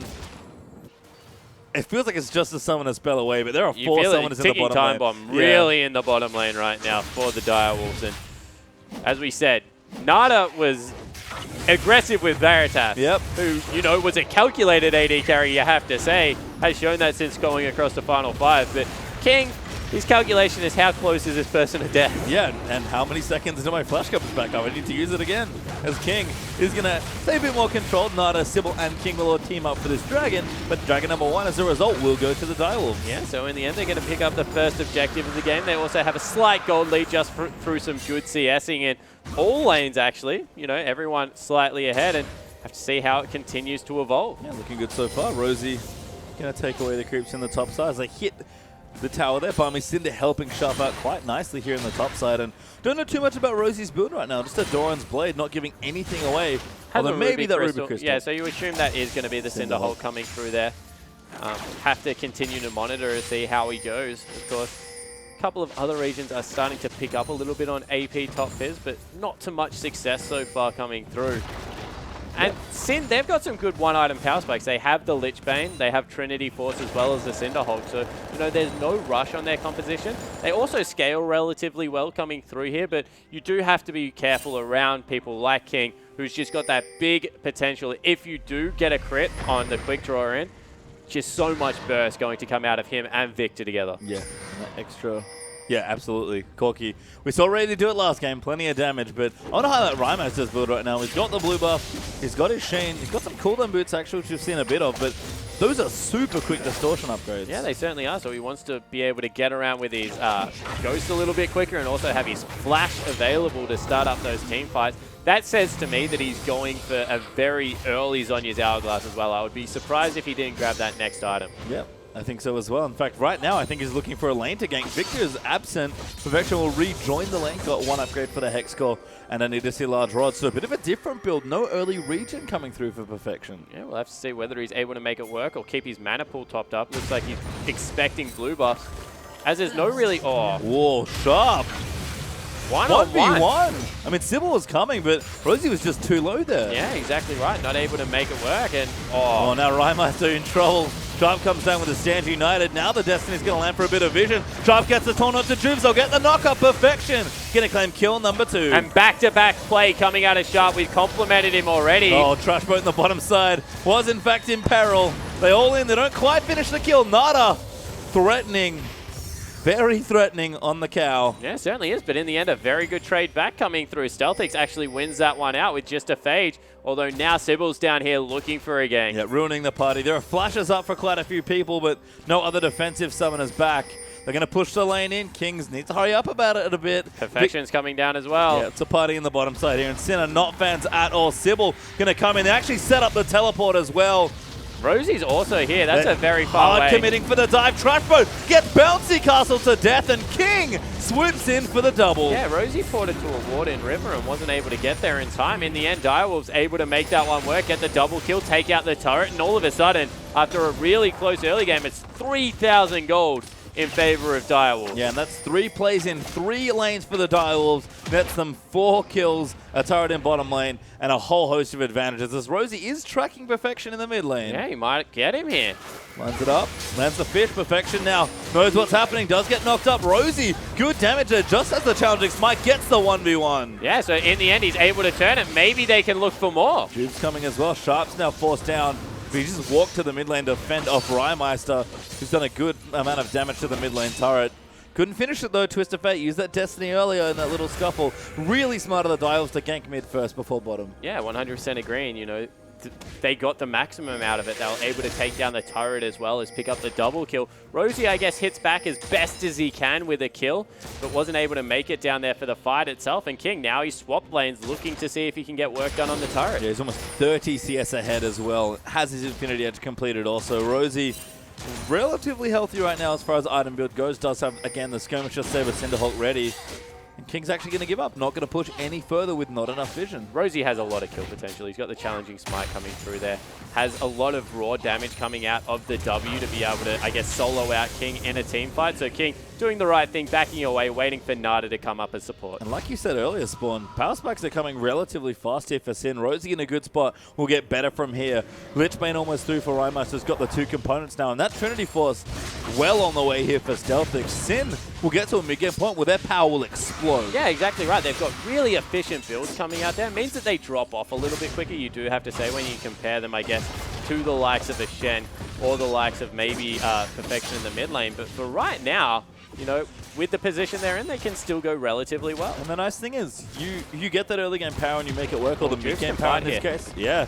Twist of Fate going to come down as well. King will get stunned onto the stage. United lands in now as well. Nada moving Juice back, but he gets the ulti down. Good displacement of Rosie to keep him out. And they want Rymeister. That's the target they're chasing. And Nada forced to ulti out of that stun. Nobody dead with 6 people in the top lane. And all of a sudden, there is another 2 heading up. Trash Boat is also here. Good ward to spot out the vision, but they're going to go for it anyway. No, they back away. Yeah, Nada no ulti. Little dicey potentially, as Stealthix actually just going to get the turret in the bottom lane.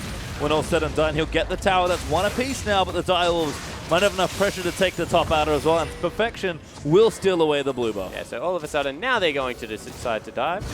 But not going to get it there in time. So turret traded for turret. In the end, probably the best that Sin could have hoped for after using 2 of their important cooldowns to no available. 3, actually, with Juves' ultimate. And credit right now to how well Divals are playing the map. Yeah, they're doing well here, and Rymeister couldn't make it back in time to the mid lane to take out that turret. Perfection there to gatekeeper that one. Rymeister looking to go back. Likely has enough gold for that Lichbane right now. Trinity Force also completed for Corki, so the Sin power is coming online now. But Rymeister has to go back. He's low on mana, needs to spend his gold. And the Dials back up. Yep, you have to think they're going to go Dragon into mid lane. Yeah, definitely think that is going to be the case right there. They don't have Nada's ultimate. That's what they need to be able to dive the turret. Rosie doesn't have teleport, so Dragon should be relatively free right now, but they don't want to move into position. Still want to defend their turret. Nada going to clear out the ward. Trash Boat. Aggro's a Dragon. Yeah. Oh, damage. Oof. Dragon hurts, man. He does, and he attacks really slow, but he got a 3rd one off. He's angry. Nada, though, gets out, managed to clear the ward. Trash Boat probably looking to reapply it, but I believe he's out of Sightstone charges. So it's going to be tricky to do that. And Sybil finds a Pink Lord that he takes away. As Trash Boat Nada having a support off. Yeah, they're having a little bit of a battle right now. Oh, Rima just got Sybil. Doesn't pull the trigger on the ultimate. Might get a stun here. Does flash for it. Goes for Sybil. Really nice kill. Fish landed as well, but it's Stealthix that claims it. Yeah, maybe a little bit of an overkill there. Rosie lands the fish. That's an important cooldown for this next fight. But they have 20 seconds without the jungler on the map. See whether they can take the dragon. Sharp also can't make it down right now. So if the time the teleports and the ultimate well, they'll know Sharp is trapped. The King gets caught as well. Rymeister might just ulti. He's going to go on top of Stealth. The King, sorry, now going to find him. Druze and Trashboat will chase in. And Rymeister, good scrying orb there, does take him out. Yeah, so in the end, they're able to pick up the kill. A little bit of damage was returned because of a missed body slam there by Juice, but fantastic idea, and the execution in the end does work out. Sin going to be able to pick up the dragon, might lose mid lane turret, but 2 kills for nothing, definitely a good start. Yeah, 2 kills are important. Going to stop the bleeding on the dragons as well. Now equalize that up, and Stealthix and Trashboat make it in time to defend the mid lane turret. It's honestly at this stage the top lane turret that they have to worry about, but Shen does not do this quickly. Yeah, no, he certainly doesn't. It is more of a slow and steady wins the race. Shen likes to remind people that Rome was not built in a day. No. So, you know, you got to be patient with him. in these split pushing endeavors. And we saw the Trinity Force from Minky. A little far away from that is Sharp if he really wants to commit to the split push power. Yeah, it definitely is. Looks like he's going Spirit Visage into, I guess, the Sunfire Cape coming through there. So a little bit more defensive focus coming through. And Rosie has gone with a Phage, so looking to definitely amp up during the mid game. I assume that's Trinity Force. As Nada rides in with the Stand United, that's going to be enough for the Dives to secure a turret. A couple of ultis used, they're going aggressive, but a turret's a turret, they'll take it. Yeah, they get the objective in the end. Now pinging out Rosie for a rotation into that lane. Need to be careful, though, because I think that Sin have seen this one coming, although Rosie's still overextended. There is a ward there. Wolf Spirit betraying them as well, potentially? I don't think so. Rosie does get crit, though. King actually doing nice damage with the Zeal across the Infinity Edge. But Rymos is here to clean out the mid lane. Does have his Lich Bane now. Yeah, so he's able to get some good damage done to these creeps. And Sybil waiting in the winds. But once again, King by himself actually has Sharp. This is dangerous. Good ulti there from... Oh, great taunt, though, from Sharp. Going to stop Rymos from coming in, but now Rosie going to look for the fish, waits for Sharp to flash, now goes in on him, but he wants King, that's the important target. He misses the fish, but he might zone them away from it, dives onto King, but he pops the heal. Gravity Field locks him up on a choke, and Jubes just getting destroyed there, gets taken away. Yeah, and in the end, just a little bit too much raw power coming through from the Direwolves. They were able to get them in a choke point, and that's just Victor's heaven right there with the Chaos Storm, with the laser going through that pass. And in the end, Sin overextended, not able to get anything. Yeah, all the aggressive movement leads into a couple hits on this turret. Actually, no. Barely a scratch as Sin move in time to make sure it stays up. The Dials, you can see, about 4,000 gold ahead in this game.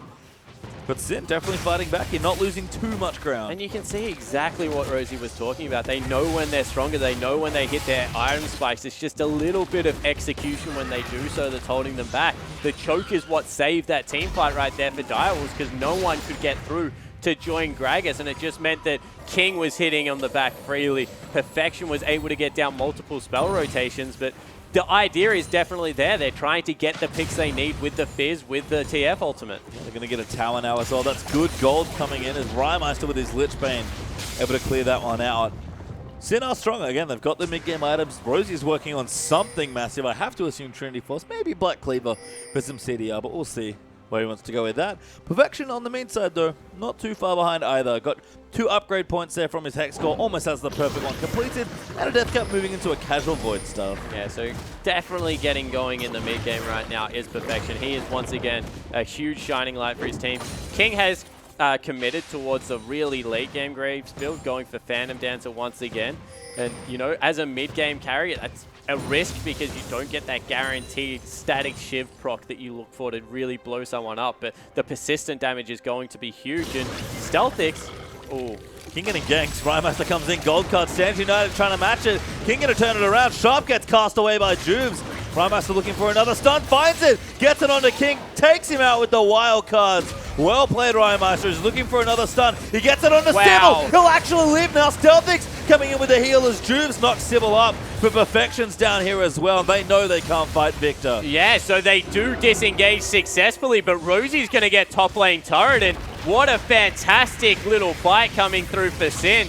Good response from Sharp means he burns the ultimate, but in the end, 1 kill for nothing, definitely in their favor. Yeah, that double teleport there from Shen, ulting to King to try and save his life, then porting back does save the turret for now. But Rosie starting to proxy as Sybil going to make his way to the top lane. Yeah, so we'll see whether Rosie can stay safe here. He has been scouted out. Getting tracked, needs to dodge the E. Doesn't do so, gets hit by the first taunt. Fishes out, actually saw Sybil, just trying to zone him away, but Sybil now going to keep chasing in, but it's just not enough. Yeah, Rosie had the right idea there. Like, I know I can kill the Rek'Sai that isn't on much health, but Sharp, he's 20 CS up, 1-0-3. Once again, having a terrific game in the top lane, being able to impact multiple areas of the map. Yeah, been looking good on the Shen so far, and Sin still a bit delayed in that power. Rymer said Lich Bane, but he's not been able to do that much with it. Rosie still working on the Trinity Force. Juice quite far behind actually here. Trace gets the jungle item in her sight, so not even Boots 2 to compare. Sybil's actually gone Warrior. Warrior into Black Cleaver seems to be the build through right now from Sybil, or maybe he's going for the Hex Drinker. a little bit more cost efficient. But once again, Rymeister trying to get the other lanes going, doing his best perfection impression. He is indeed. Actually finds Sharp, just walks up here. Will eat the first taunt. Rosie trying to line things up, but doesn't have his ultimate. Rymeister will pop his though, needs to chase Sharp in. Gets the gold card, just wants vision of everyone else. And they just don't have enough damage maybe. Sharp not going to eat those wild cards. Turret does go down. Smart stuff from Rosie. Going to keep still chasing. Rymeister gets the red card. Damage is there. Rosie cleans up the kill. And a long chase gives them one. But Rosie, now caught out of position. Still we're going to line up another knock-up. Does land it in. There's no help really for Rosie. Trashboat going to try and get him out safely. Does bounce away. And another good disengage from Sin. Yeah, successful disengage after a pick. Once again, 15 seconds until Dragon. They can completely reset, try and get back. Although Rymeister trying to be cute, this is dangerous. He's on a ward. He has to be careful. No summoners either.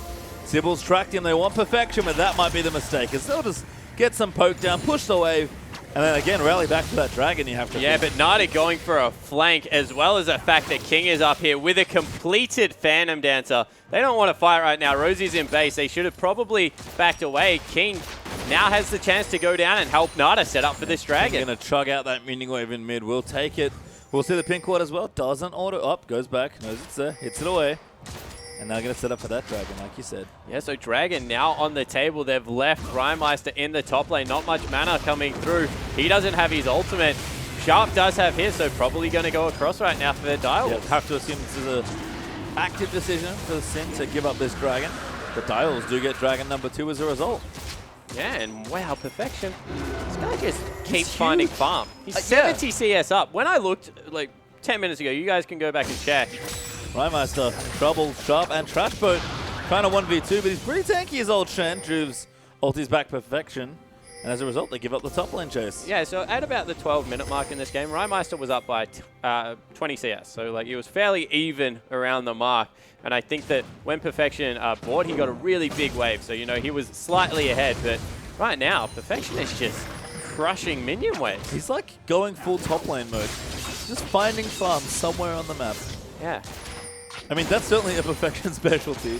Finding lots of CS. And on a champion like Victor, it suits. You've seen a lot of his Varus, his Twisted Fate, these more aggressive champions, but he has shown with his Azir, especially with the Vlad, that he can play the scaling champs as well. And you know, you sit there and you're like, a CS, like, big deal. But right now, you look at the items coming through, 2 evolutions of the Hex Core. He's pretty much like an Abyssal Scepter.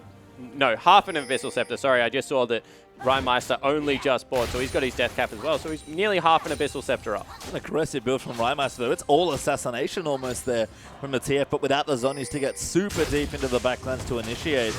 But I like that you point out Perfection. I kind of look down at King as well, and it feels like we're back to split 1. 25.5 minutes in, that's 250 CS apiece. Yeah, exactly right. So he is farming up an absolute storm there, and it actually is King with the huge advantage over there. It's 1,200 gold coming through. Rymeister's still fairly close. You know, Stack Death does a lot more than I give it credit for sometimes, that passive. Those dice are loaded, remember, Yeah. Twisted Fate. So he gets like 4 gold, I think, on average for every extra CS he picks up there. So, you know, if you balance that out, 180 creeps is definitely going to be a good thing. Looks nice right now for Rymeister. He's actually in the top lane, doing a bit of the old split push action. Kind of makes sense. He can track Shen somewhat across the map, but can't travel him all the way to the bottom side, unfortunately. Yeah, and that's why they've got Rosie with the teleport down there. He's definitely in range of finishing up that Trinity Force coming through, and has been playing a fairly good Fizz so far since catching Perfection out. Seems to have got rolling in this game. It has, and it's Sin again. Have sort of stifled some of the bleeding. Dial still up 2,000 gold, so that lead has shrunk a bit in the last few minutes from 3 or 4k from just earlier. And it's Sin who have the initiative now, pushing all 3 lanes. Yeah, and you know, a lot of that is actually the fact that, you know, Rosie's still down in creep score, but he's been picking up jungle camps. You can never underestimate just how important that is for a top laner, because jungle camps are worth way more. Like, you know, you talk about missing a cannon creep, Gromp is like double that dude. So Rosie doing a great job of being able to continually farm up. You see he's level 15. Yeah, nice and even in CS now, up against Sharp, so looking good there. Stealthix working on that Bloodthirster, wants the nice siege potential, wants to be very strong in the mid game and group together with his team. And Sin, not long away from really pressuring might be this caught game. out. Ooh, that's not good news. Pulls a blue card, forced to flash. And Ghost.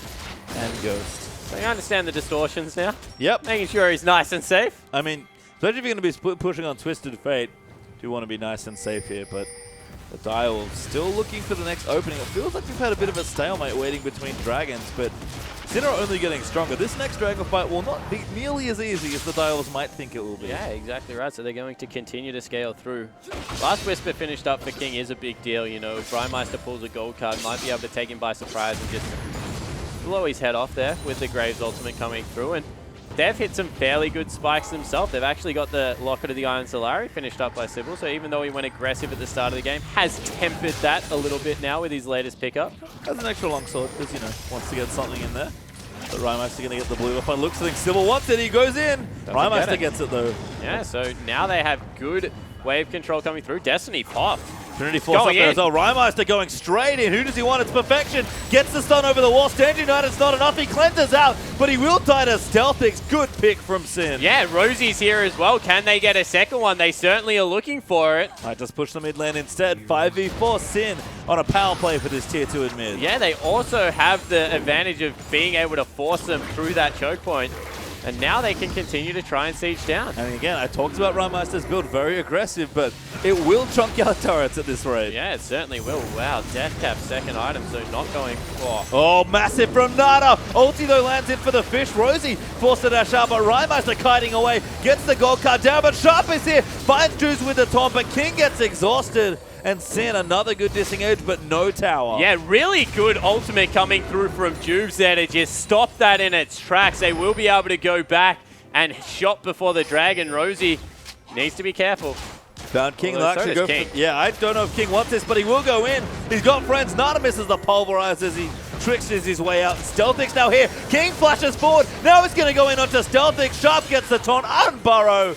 Classic King play. Yeah, able to go super offensive there. Rosie just had to pull the trigger. One more auto attack. King is dead, but in the end, able to come up massive for his team, and that will secure Dragon number 3, you would think. Just King things there on that player's. The QSS, I don't know if it helped him there, but because of a BF sword now, so looking for Bloodthirster, the rich man's AD carry build. Yeah, it certainly is. You know, he's just going for all the flat damage coming through there. Doesn't really have much armor on the side of Sin right now, so just ignoring that, looking to survive for a long time in these team fights. Could also go Scimitar, but I like to think it's a Bloodthirster. Yeah, I like to think it's a Bloodthirster as well. Would make sense. Pretty good against the Fizz Generally, who's trying the to only eat you. person you build Scimitar on is like someone like a Kalista that really benefits from the short movement speed burst that keeps you alive while you can continue to hop.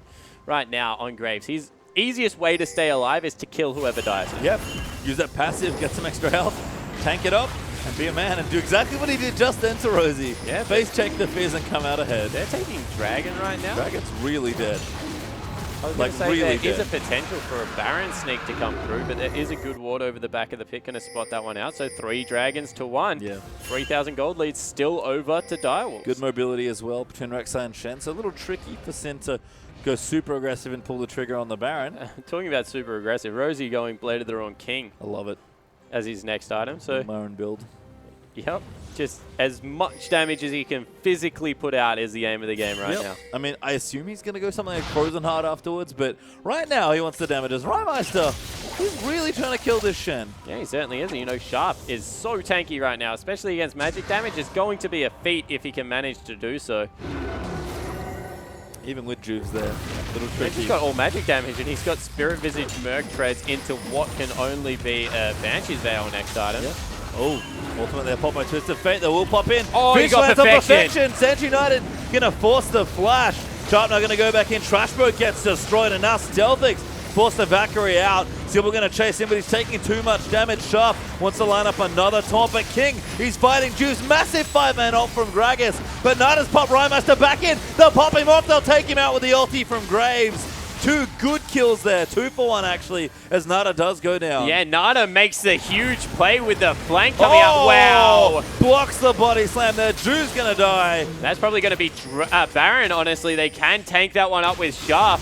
They have no smite available right now. So, oh no, Sybil's still up. So Yeah, Sybil's right there. he doesn't have the smite Hitting though. the Baron. That's awkward. We're gonna have 2 smites, so they have to be careful. Perfection. Also can't tank too much damage. Rosie hasn't got his smite either. I think he just burnt it. Juice does have his, but he's dead, so that's not gonna happen. Rosie actually being zoned off. Direwolves will finish this Baron, but that was a little risky. Yeah, it certainly was. And you know, in the end, it's King picking it up. 5-2-2. The AD carry seems to really be rejuvenated in this game. going to go back, probably finish up that BT because he picked up a few kills in that fight. And right now, Sin need to start stalling. 6,000 gold, the advantage for Direwolves. And their team comp only gets scarier. Yeah, I mean, we've already seen Perfection. Graves really getting paid off, I feel like, for the late game build here as well. And you just look at the CS numbers here between Perfection and King. Those are absolutely absurd. Yeah, they certainly are, and they've just been able to continue to push the little advantage they found. Credit to Nada that last team fight. You know, Fish landed on Perfection. Nada was able to zone away Rhymemeister and then come through with the flank at the end of that exchange to really secure a solid team fight win. So all the members of Direwolves right now heading into playoffs, you know, trying to secure that third spot. This game means just as much for them as it does the Sin Gaming lineup. Looking good. And it's hard to remember. You kind of heard Rosie talk about it. They're on an emotional side. Playing 2 high-pressure games in a row is tough. Momentum, very important here. The team that wins this gets to put their feet up and just relax for a little while. The other team, they have to play a tiebreaker. Yeah, exactly right. So coming through here, pressure on Sin to how they close out this game. Win or lose, you find if they stay their aggressive selves, stay true to how they like to play League of Legends, you would think they would have a much better time going through. But Direwolves are just so unrelenting when they get a lead like this. We've seen it time and time again out of Perfection. He's just such a good player when he's ahead. Yeah, 8,500 gold now. To Perfection's credit, he gets ahead a lot. And Sharp, wow. Forcing the teleport. Fish lands onto Nada. Good block. Tower going to go down. Sharp's just trying to finish it. Does get it. King will take out the turret. Stealthix, yeah, but he's got pulverized as well. Good disengage by Trashboat, but Sybil going to dive straight down and Dials break the base. They'll take the top inhibitor. And all of a sudden, Rhymemeister? Oh my god. He's trying to take a tier 2, although with Shen ulti as well as Sybil's ulti, they can put a stop to that pretty quick. Sybil able to stop that here. In fact, Direwolves just going to go for a tower walk by. All right, Rhymemeister still running away. He's got the ghost. Should be okay here. Also has flash available. Speed shrine. So technically, they traded turret for a turret. Although they lost to an inhibitor. Yeah. But, you know, it's a trade. It is. I mean, I think Rhymemeister might have correctly identified that at this point, that's the best I'm going to get. Yeah. Well, couldn't do in the last fight. Dial still knocking on that front door. They're broken the top half. The roof of the house has fallen off. Sin now working on working on the front door. Well, maybe going to attack the plumbing here in the bottom side. Yeah, looking to see whether they can come up through the floorboards. As you see, King just so ridiculously huge at this part of the game. Level 16. He's the same as the solo laners coming through here, and there's just not the ultimates available right now for Sin to fight. They don't have the Monsoon at a trash boat. They don't have the Destiny to make sure that they know where everyone is from Rhymemeister. Yeah, Bloodthirster down. Blade of the Ruined King still being worked on by Rosie. Sin just falling further and further behind, it feels, in this game. Bit by bit, the CS has just crept forward for Dials. And what was, you know, the 4-5k lead that Dials had carved out for themselves has become this massive deficit. Yeah, exactly right. Wow, King just going in. Drew's face checks. Gets chased down. Nada's not stopping. Smite goes down from Sybil. Rosie gets caught in there as well. Now King's going to dive in. Massive knock-off combo there as King's still chasing. Sharp with a good taunt. Will finish off that second kill. Sin lose 2-0. Yeah, in the end, they just didn't even have Rhymemeister there to really contest that fight. Super Creeps are already on their base turrets, and they're going to continue to push in. They actually didn't bring a creep wave with them, so Sharp needs to tank it. Yep, well, Nada going to be the first pops his ulti for it, so that'll be a fine cooldown to use for the turret. Tornado that I think knocked up King, so delaying a bit of this. Those turrets are hardy, but Dials will break it. The floorboards have come loose. Yeah, so in the end, they're able to get in there. Rhymemeister now recognizes that he probably needs to back away, although he continues to go. Dragon number 4 is the mission. Can Rhymemeister get some counterplay here? Oh, God, Rhymemeister still committing. Their ulti. Main global's down. Rhymemeister been collapsing tunnels, been like, yeah. He's like, can't come now. Yeah, God. Well, Dragon goes down. Rhymemeister gives up the push on the on the inhibitor. So right now, Sin have got 6 minutes of free fire.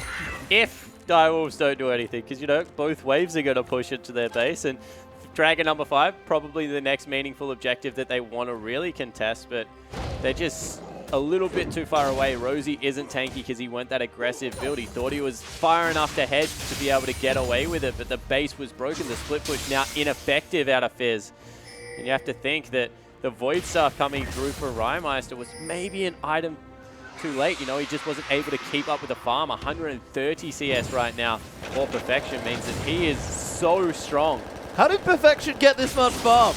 I don't know. I don't understand. As they go in on Sybil. Oh, going in now as well. Sybil will get ulted there by Shen. Rosie now teaming up with Rhymaster. They're kind of around well. The Ghost is good. Flash Gold Card's going to get it after Wild Card. But Perfection, that ultimate does obscene damage. Rosie trapped as well. Will get stunned in the gravity field. And he just dies. Yeah, so in the end, King's in the base. He's going for trap mode. forward. Presses out. Gets the kill. Now on the stealthy King. Jukes the rocket. Somehow lives. 2v3. King gonna make it a triple. And in the end, King, with the dancing shoes on, comes up with an absolutely monstrous play. That's going to win them the game. And Direwolves, once again, King and Knight are looking very promising. Nice to see King wake back up. Good to have him back in the final day of the regular season for the OPL. The two carries for Direwolves put on an absolute show, and Sin fought hard to keep in that game.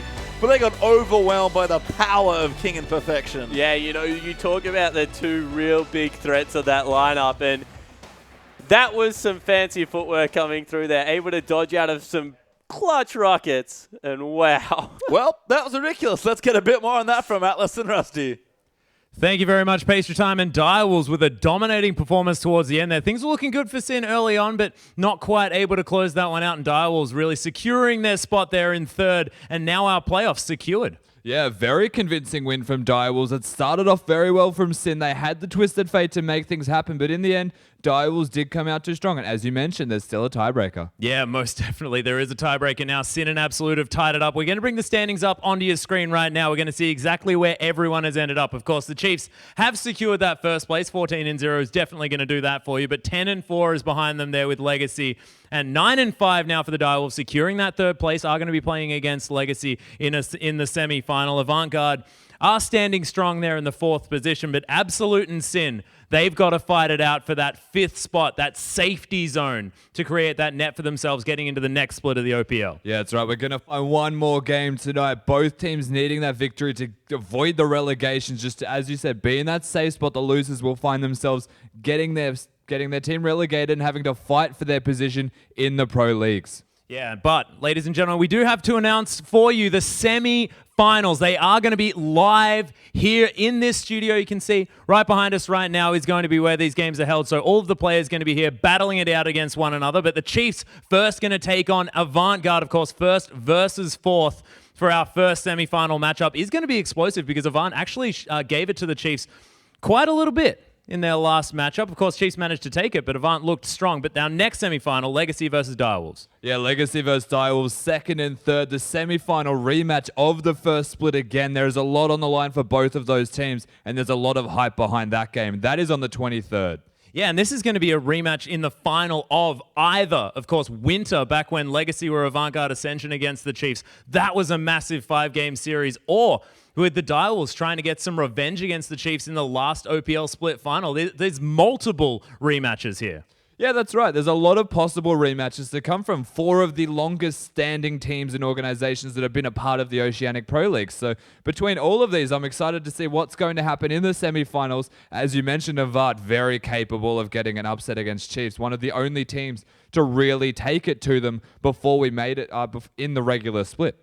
Yeah, but there is going to be a break, ladies and gentlemen. So next week, not going to be any OPL action. Then the following week, on the 20th and the 23rd of July, we are going to be going into our semi-final matches in preparation for our grand final. It is going to be absolutely gigantic. So I'm excited to get into it, but I really want to see who we're going to be seeing in the relegation matches. And Sin and Absolute now have to face one another to try and get a spot into that safe zone in number 5. Of course, the 5th spot sort of really make sure that you're going to be safe moving into the next split, and you have a whole lot more time in order to relax, get your team together, practice, and become that unit to really take on the OPL next split. Yeah, relieves a lot of pressure of being in that relegation, as you said. You know, they've got time to regroup, be as a team. Rosie mentioned it earlier, the fact that they just want time to work together as a team. They think they have what it takes to be amazing coming into the next split. So if they can avoid being relegated, potentially even by winning this game, that'll put Sid in a comfortable position. Absolute brand new side to the OPL. If there's anything that they would like, it is to stay for another split. So both of these teams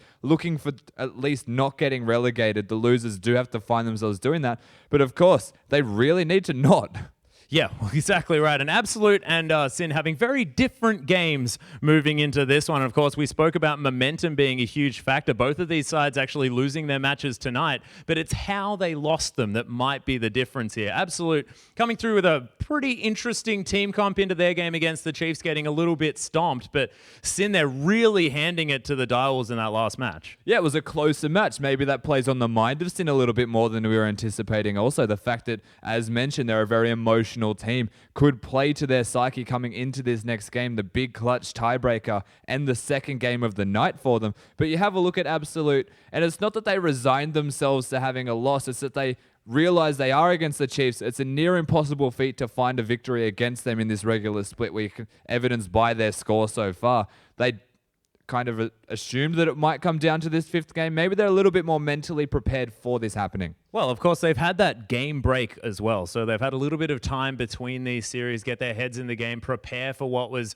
potentially sort of almost in the cards for this rematch. They would have been able to watch Sin play and get their heads in the game. We'll see whether that is going to impact, whether that's going to affect how they're going to play this one out, whether they're a little bit more prepared heading in. But Sin, I mean, Rymeister was going off that game. There was a few passages of play on that Twisted Fate where it really looked like he was doing great things, securing that kill onto King in the bottom lane, then flashing out, making sure that he was safe afterwards. Things looking okay. We'll see whether Sin can keep it together for this next one and whether Absolute, they've got any more curveballs up their sleeves, managed to throw out something that could really get Sin through a loop. Yeah, we've seen Malphite support. We've seen Trundle support. Now, we never really know what Absolute are actually going to do when they come into their next lobby. They're very good with their drafting and experimentation and making things work that otherwise you would look at and just shake your head at thinking, what is that? But up against this Sin lineup, you mentioned Rymeister, of course, performing quite well in the last game. Did have a lot of plays, almost made a highlight reel for himself if they did come out victorious. That's how well he was playing. And that is a really big momentum builder coming into this game, of course. Being able to perform against the Direwolves and now up against Absolute. What more could you want? Yeah, it's a very good point. And one thing that I want to talk about is the fact that these bottom lanes, both incredibly aggressive now that First Mate is on the side of Absolute. First Mate versus King is actually a really, really cool matchup to me because both of them play a lot of these short-range carries and they really want to get into your face. They want to make sure that they're getting as much damage down as possible, and often they'll flash for it. They'll do interesting things. Of course, the Corki out of First Mate, he often uses his Valkyrie as a makeshift equalizer. This guy uses his escape tools pretty aggressively, but we are into Champion Select, ladies and gentlemen. Alistair and Rek'Sai already banned away on the side of Absolute and Sin, removing Corki and, of course, Maokai. So the first Corki ban we've seen already. So First Mate not going to get his comfort pick. Yeah, first ban, but very much targeted. It is his comfort pick, as you just said. He's performed so very well on that. He's performed with the ridiculous KDA, the highest individual game in terms of KDA. He is number one. And Maokai, another target ban against Jack Attack. We've seen it twice in a row now tonight. Getting that out of the tables, he's not going to have that option. Yeah, Robo-Center a bit focused with that one as well over the side of Sudden Fear, but it's really catching on as far as that ban for that super tank there in the top lane. Callista banned away on the blue side here, so Sin not going to grab that one as Cardred's actually stepped onto the lineup here. So they've got Cardred, no Stealthix this time around. We'll see whether that's going to turn the tides, and haven't seen the Caitlyn get banned away just yet, and Jack Attack is going to pick away that Azir very, very quickly. Yeah, so they first pick Azir away from Rymeister and onto mid beast. It's a very strong mid lane pick, but it does raise question marks as to Ezreal still being available. Oh my goodness, I forgot. And they first picked the Azir. We watched Legacy pick it into Azir comfortably and have a successful game. So the possibility is always going to be there. Do they want that? The bans are very targeted, so there's still a lot of strong meta picks available. The Gragas with the Rek'Sai down is also another good go-to jungle champion.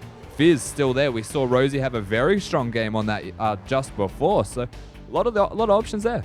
A lot of options, but it is going to be Cardred going with the Sivir. Second time he's on that champion, hasn't found success with it just yet. Of course, did look okay when he moved to the Caitlyn, of course, in his first couple of weeks, but not necessarily finding as much success on the short-range carries, and it is going to be Gragas locked in for Juve. So I think people haven't quite found Ezreal's face in the pick order yet, so it's a bit interesting, but Malik, understandably, is going to be hovering over the Nunu here to try and give that blood boil over to both the AD carry and the Azir. We'll see whether they go for anything else, anything tricky. Maybe the Jinx with it. Keeping in mind, Nunu Azir is a very strong combo. They do often like to have the second option of maybe the Jinx or the Caitlyn to go with that, just to give them so many different possibilities of who to blood boil. It works really well in synergy with them all. Mid Beast, if that is locked in for the top lane, that affects that with a 2 hyper carry comp, essentially. Yeah, it's true, and it is going to be the Shen locked in. So Shen and Nunu taken away here for Absolute. They are going to be able to pick up those ones, but look, I'm just baffled by the lack of Ezreal.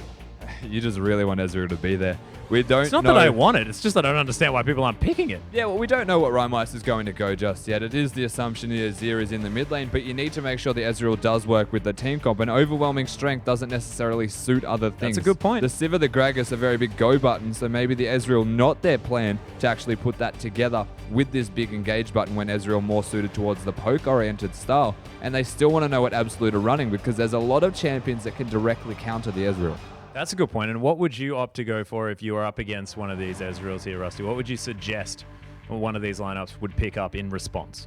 Well, it's almost a little bit too late given that the Sivir has been picked in terms of AD carry roles and all they're really missing is a support now from the side of Absolute besides that AD carry. So perhaps the Janna for a little bit of shield disengage, kind of negate the damage that can be put out, or another raw tank maybe to complement the rest of the side that Absolute have is just stand in the front line. Actually, you know what? I'd say Braum. They've done some weird support so far. Braum is a very strong meta support. Completely ruins Ezreal's day and makes his life miserable. Does the same thing with Sivir's Boomerang. Yeah, Unbreakable, a pretty decent tool here, and of course a very tanky man. So up with the Nunu and the Shen as well. They're going to have a huge front line in order to get through. We'll see whether they decide to go for it. First Mate is considering the Lucian here. A lot of aggressive options on that champion. We'll see whether it's good enough here against Cardred. But look, we'll see how it goes.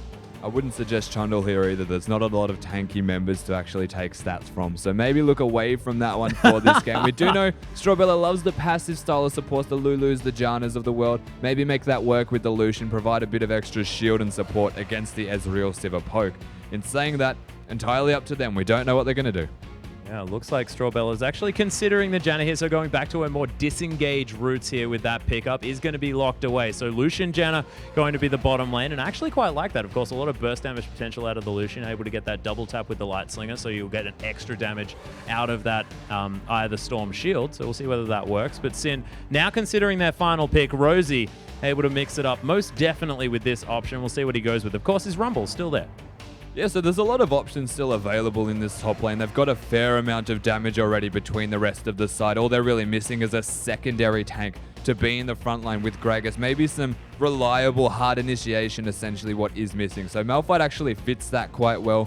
In terms of other top laners, maybe the Hecarim to go with that. The Fizz to a degree, very good at throwing down, or just the Gnar, which does the same thing. Yeah, going for the Gnar, actually quite like that with the On The Hunt there available from Sivir, so you can speed up the Gnar, really get him into position and smack people around. Make sure that you can get that Gnar ultimate into whichever wall that you like. But I'm just looking at Rymeister here. I mean, this Ezreal has been going off just recently. We saw it just before, and we'll see whether it's going to continue to dominate. Yeah, Ezreal always going to have a big impact. The question mark on Ezreal is always going to be that early game before you actually have a Runeglaive as to how you can impact anywhere at all. You look at laning phase, Azir is going to have a field day until that Runeglaive is out. Yeah. So in saying that, it's quite a comfortable mid lane, but you look past the mid lane for the side of Sin, how they can affect the mid game pretty much anywhere else on the map. Yeah, and this Lucian's actually going to be quite accelerated as well, considering the fact that he has access to the Blood Boil as well as the Eye of the Storm for the extra damage, extra attack speed from those two abilities. And now with the Azir there as well, they've got a lot of sort of late game power potentially if they manage to get things rolling. But what I'm worried about is how they're going to keep this Ezreal down in the early stages of this game.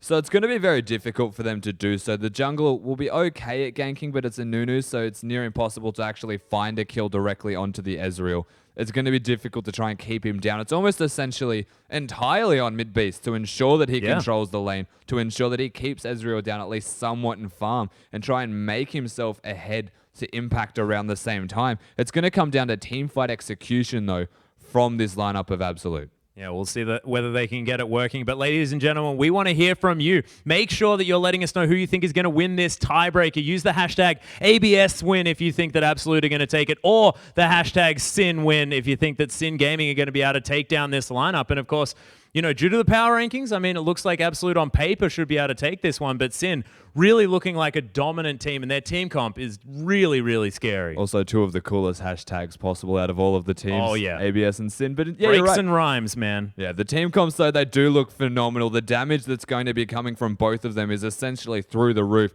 We mentioned that ABS, Absolute, were running a 2-threat comp. I did just call them ABS. You did. Where they have the Lucian and the Azir, but that is being bolstered, is being benefited by having the Janna and having the Blood Boil from the Nunu. So their 2 threats are very strong. It's almost 2.5 from just the spells they're being given to protect them and just to help them. You have a look at the side of Sin, though. It is essentially 3 threats. Bard, to a degree, can be considered a threat. He just does a ridiculous amount of work. Positive or negative, he does a lot of work. And then Gragas, who can disengage a fight, reset the fight, or not just completely change it with his explosive cask. They've got 3 threats, but it's a pseudo 5 comp.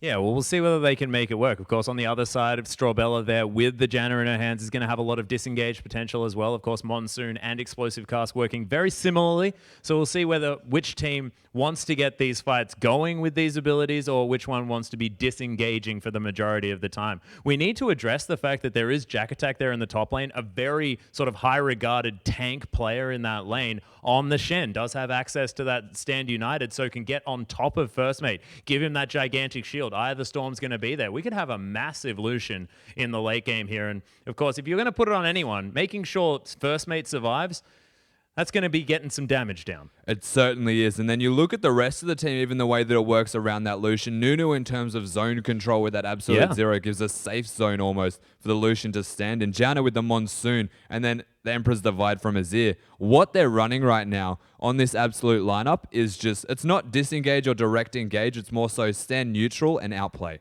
Yeah, outplay and move people around as well. Lots of displacement available, but we are going to throw it over to the casters. Pastry Time and Spawn to get us into the game. Welcome back. Thank you very much, Atlas and Rusty. I am here with Spawn as we get our last game of the season, actually. I mean, semi-finals are coming up. We've got playoffs coming up, of course. Saw that coming up in late July. But our last game of the regular season for Split 2. Yeah, we're going to see how it works out. This is for 5th place. An Absolute and Sin Gaming both losing tonight. Pressure is on one of these teams, and I like what they were hitting on about Absolute's team comp. I like the augmentation they have with Janna, with the Nunu really getting First Mate going. He's shown that he is their primary carry since stepping on the Rift. But I just want to point out one thing. Gnar ultimate into Ezreal ultimate into Sivir Boomerang probably means the whole of the Absolute lineup dies. That sounds great. Yeah, it sounds really good, and this is something that was made popular. The first time we saw Gnar with the Narvan combo, teams were actually running it with Ezreal in the AD carry position, and that ultimate doesn't do half the damage that AP Ezreal ultimate does. So there are some very real team fight victories that Sin can take out of this. And I like that they've gone with a team fight execution comp because, they went with this split push, try and get picks, and it didn't work last game. So, instead of trying to execute something again and go through all the frustration, just throw it out the window, go completely different, play to your strengths, which is the fact that your mid laner is a beast, and try and get work done. Yeah, and Rymeister, been a strong mid laner all season long, really been the big carry on Sin, but the whole team on both sides going to have to step up here because it is crunch time. There is only one safety spot, and Absolute and Sin are onto the Rift to fight for it. Yeah, exactly right. We'll see who is able to come out ahead. Comfort picks, you have to say, across the board right now for Absolute. And Sin, as we said, gone back for that team fight. They've got all the ways to start it up. They've got the Gnar ultimate. They've got the ultimate that can come through from Bard as well. Just to, get everyone in nice position. Sounds great. I'm ready. Smack him.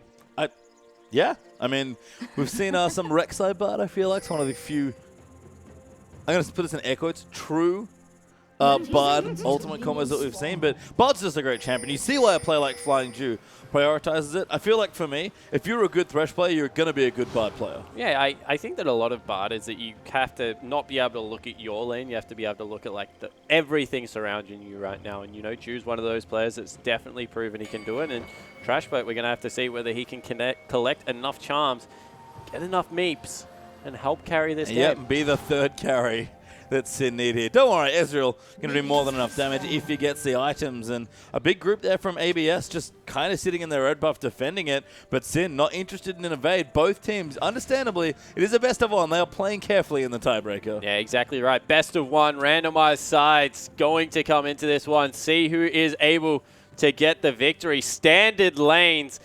probably couldn't have more on the line right now, honestly, and we'll see who's able to come out ahead. Yeah, big match for both these teams.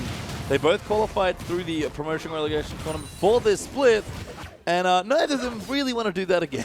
Yeah, exactly right. You don't want to have to go up against one of these challenger teams, especially with some of the quality that's running around in there. You know, you've got previous OPL teams, you've got Legacy Genesis running around in there as well. So, as we said, pressure on. Oh, great double bite from Trashboat. Finds Strawbella now with a ricochet.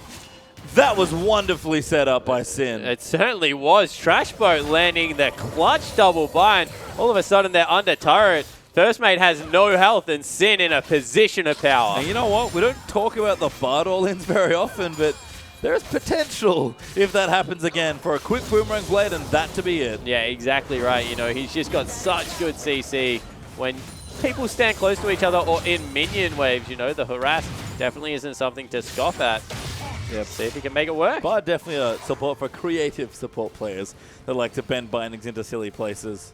I think my favorite one was seeing someone get bound to a Malzahar voice. It was Malzahar, actually. I betrayed him. It was great. As mid beast in the mid lane there, as expected, is here into Ezreal. We've seen this matchup once already tonight, but first needs a binding. Boomerang Blade as well. Doesn't quite land the full bounce, though. Yeah, it went through a lot of creeps there, of course, doing reduced damage as it goes through. And you look at how much... The thing that surprises me about Bard, right? I can understand his Q. Like, it's got a short cooldown, really easy to execute on as the game gets later. Magical Journey's fantastic, very straightforward, but intricate spell to use. Yep. Like, Flowers, they're fantastic. Like, I love them.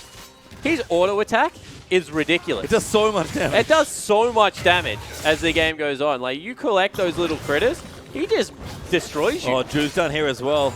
A little too soon, though. Don't quite get the kill they wanted.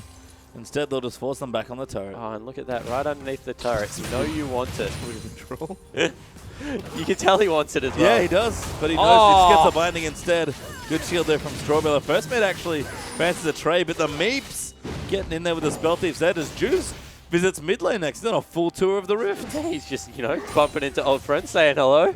Wants to make sure that his presence is felt at least. It certainly is there, as Rhymeister farming things up. Like we said, saw this earlier tonight, Rhymeister just wants things to go as smoothly as possible before those items come through. Yeah, exactly right, coming in there. Rosie actually probably has the hardest lane on the Rift right now. Nah, you know, doesn't do great against anyone that can prioritize Dora and Shield and has sustain, because he's more about chipping you out of lane than the big all-ins. And Shen, you can see right now, doing a great job of being able to punish him for being that kind of Teemo-esque range carry. Yeah, looking good there for Jack early on in the lane.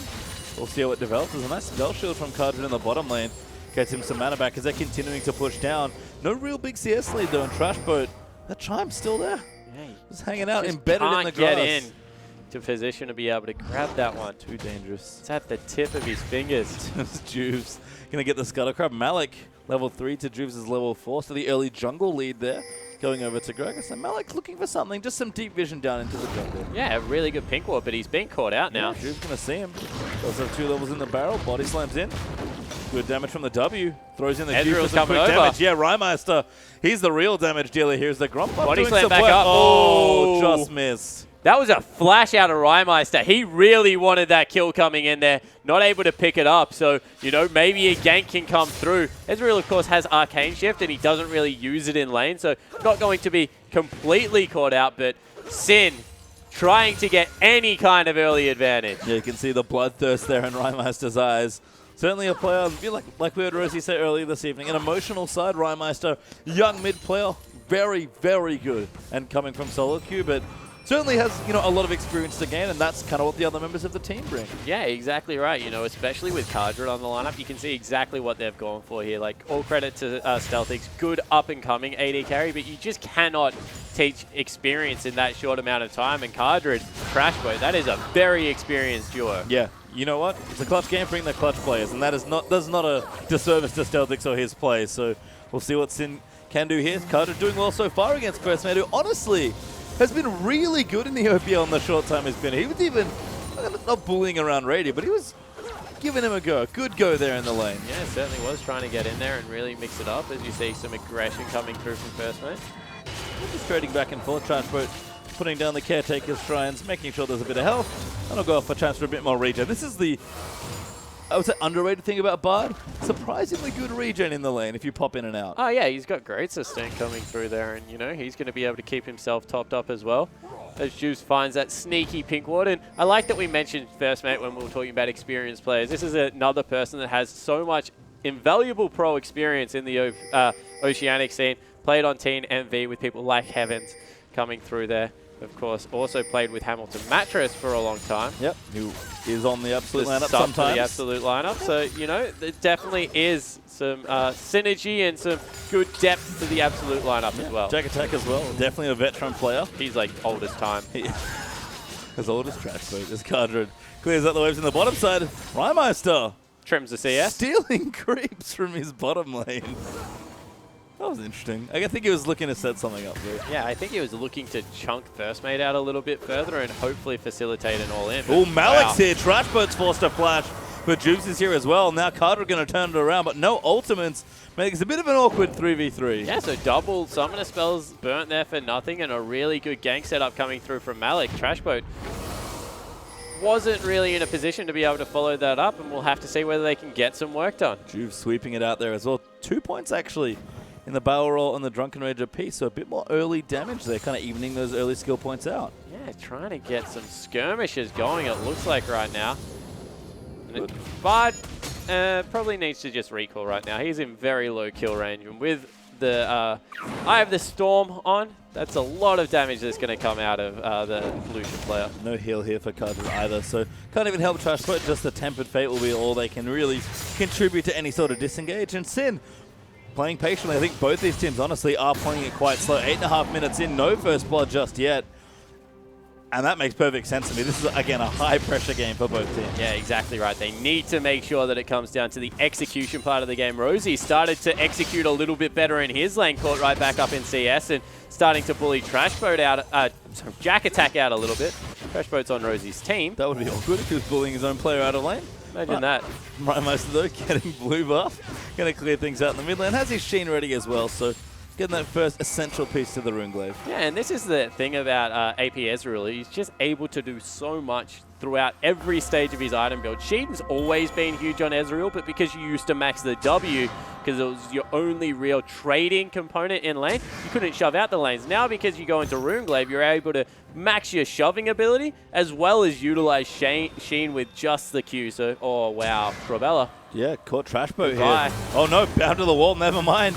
Got out of position, Cardred coming in as well. Doesn't pop the ulti. Boomerang Blade's good, does get some trade down. Yeah, that's a lot of damage actually right now in Strawbella, and because the wave is where it is, I actually disagree really heavily with Cardred popping that Ricochet there. They could have held the wave for a long time and punished Janna for an overextension. Instead, they push it in.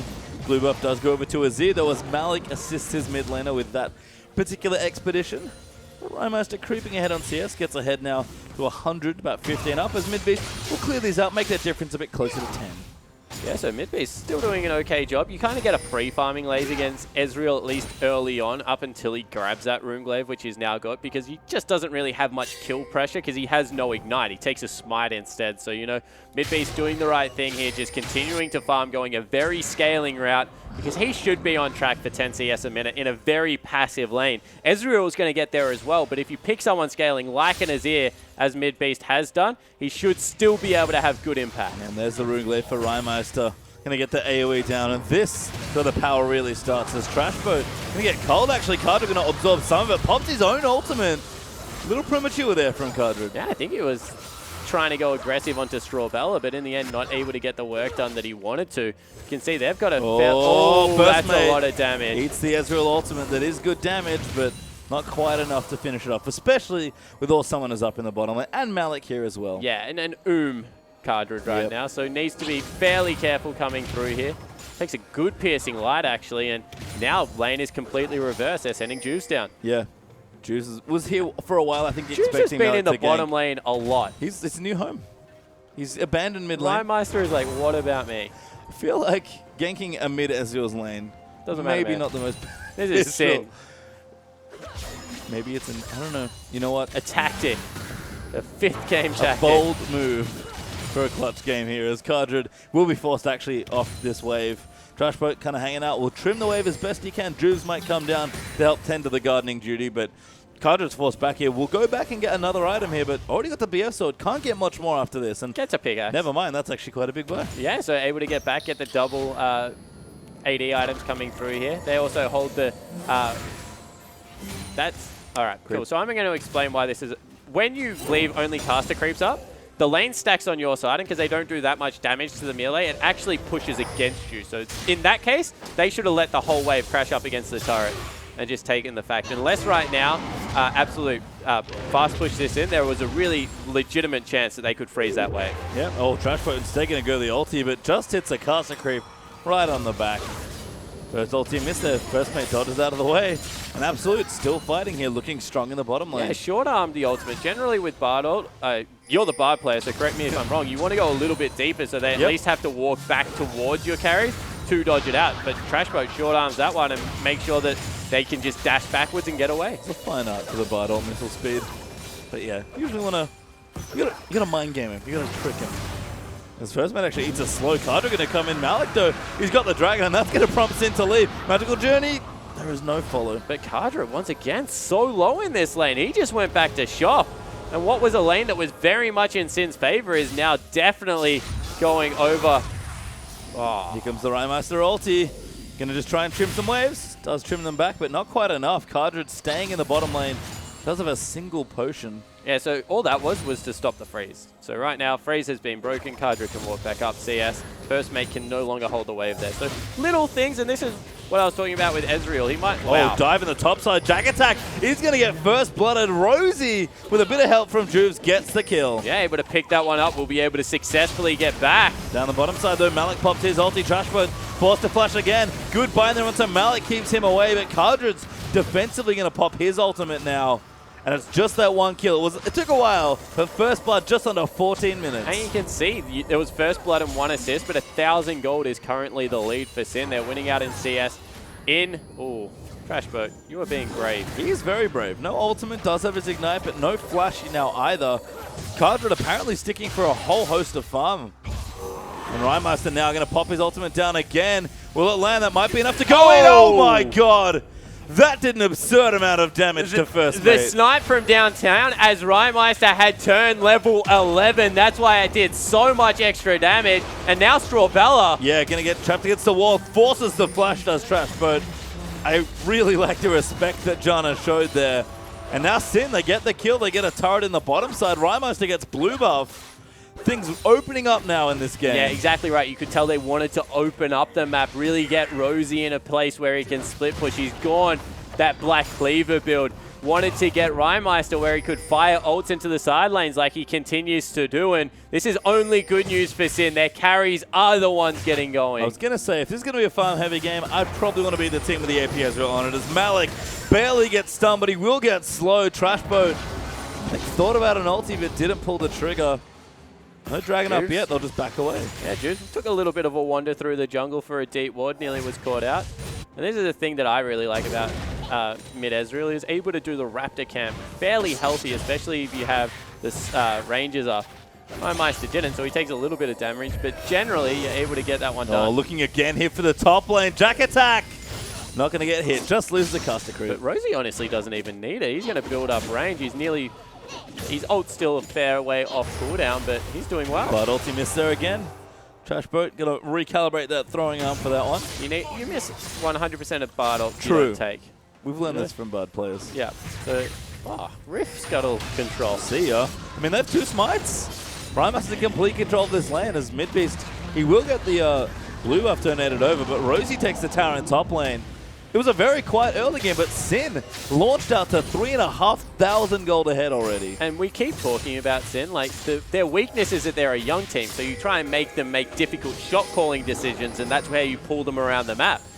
If there's anything Sin is, it's a really solid mechanical team. Yep. They've got Rosie, they've got Rhymeister, Cardred, fairly decent mechanical player. Oh, first mate's seen this again. Oh, that third of his health, casually, as first mate's forced out of the lane. Yeah, so what you don't want to do is stay in extended laning phases against people that are really good at laning, because you can see they're coming out ahead time and time again. Every lane, only a slight advantage. Oh, Midbeast is dead. Ultis him out. That's actually enough. Nice survival, as Midbeast will keep safe, but Trashboat finds the stun, but there's no follow-up. Yeah, and Rhymeister. Oh, Trashboat has gone on quite a journey. Cardred pops his ulti. He wants first mate. It's just going to go straight in. He's got his Infinity Edge. oh. Doesn't get a crit, though. Trashboat nearly walked. First mate nearly walked into the same brush as where mid-piece was landing, and a boomerang probably would have killed him. So you could see the big call of "Do not come in my brush" came out. No ulti there from Rhymeister. Already used it in the mid lane battle. Sad times. But last turret of the game looks to maybe go down. Last outer, sorry. Yep, Jack defending though. Malik here with a Strawbella. Into the tower, it should be safe. Good wave in the bottom side pushing. You can see Sin pinging that, and Rosie working on the top. He's going Black Cleaver into Frozen Mallet, so double offensive item right now. Looking for a HP tank only. Not really much respect for the resistances coming out. We talked about like laning builds and like landing phase players. This is a great landing build for Rosie, especially in this matchup. Yeah, exactly right. He's going to continue to bully the Shen with it. Strawbella heading down for some support, but right now, if they isolate Rosie, he's going to continue to take it to Jack. Rhymeister has Luden's Echo up now as well, so things looking good as Rhymeister does spot a ward, goes into the right brush with the Arcane Shift. Obviously, A moving, so able to get that as well. Mid-Smite's so cute for so many different reasons. That was one of them. Yeah, exactly right. You know, you're able to pick up the buffs that come through. And you can see Rhymeister, he's content to continue to farm. He understands that the later this game goes, the better off he is. I mean, all the lanes have really been farming up here, and you're right, Sin are the team that are reaping the benefits, but Rhymeister is just ulting the side lanes. Like, he can still have presence despite being firmly affixed to the mid lane. 210 CS in 18.5 minutes. And this is what really separates not AP Ezreals, but Ezreal players in general. Good AP, good Ezreal players to great Ezreal players. If you're able to affect a side lane team fight, a wave push that's coming through there, and Rhymeister has shown that he can do both. Wow. Yeah, Jack Attack might actually die here. Rosie going in, will get it. Now hops over Malik as he channels Absolute Zero. Azir's coming up as well. Rosie's still alive, has his flash, but no Meganar. Will flash away, might get another kill. Oh, the ulti's so close to taking out Malik. Rosie's still running, eats the tower hit, and he will die. Yeah, so in the end he goes down, trades 1-for-1, but gets a lot of pressure mid lane. That's going to fall. The damage is fairly strong in this Ezreal. As Sin will rotate in to take the dragon. They've got the mid turret as well, so 3-0 up in turrets, 3-1 up in kills. Now going to equalize the dragons, and all of a sudden Sin, a 4,000 plus gold ahead. Yeah, and you know, you can see that Absolute, they don't really have an answer for it. Like, holding waves is what they seem to be going for. As Trashboat makes some waves golden, everyone else is like, we're not here, guys. Pretend like you didn't see anything, and they're like, you've given away nothing. Wilson's actually staying. He's going to pay for this as Cardred comes in. Good flash, though, as he gets out, but not from the ultimate. Stand United might not be in time. Cardred does finish the kill. So a big mistake coming through from first mate there. You have to think with Bard ultimate sailing over your head that there might be some follow-up engagement coming. Didn't really respect that, and in the end they make him pay. Oh, ulti down to Strawbella, poking from the blue buff as Malik smites away the wave to clear out the creeps. Sin will return for the push. No, they'll back away instead. But this laning phase has gone on so long. Sin are only getting stronger and stronger. Yeah, exactly right. You can see another recall probably going to come through right now out of Rhymeister after he takes these Raptor camps. Trashboat nearly gets double ward. Does get it with a pink. Puts the pink down, ward's over. Thinks about the red still. Good Malik's luck. like, yeah, I don't really want to be here. Malik's like, I've got consumed, buddy. Trashboat's going to try it, yeah. Goes in, doesn't get it, doesn't even get the bind because the little Cinderling dies as well. But Rhymeister's level 14, he's got blue buff, he's got Ludens, he's got Runeglaive, and Rosie's almost at 2 offensive items at 20 minutes. Yeah, and Rosie, you know, when that Frozen Mallet comes through, Jack Attack's day gets even worse. I mean, he's already down 20-odd CS as well as that kill. He's down 30 CS, beg your pardon.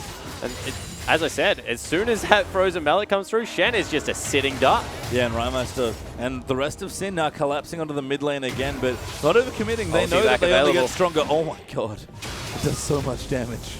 And you see, he's just backing away into Fog of War, making sure that his team is always the one in position to respond to it. Takes a lot of health from the culling there.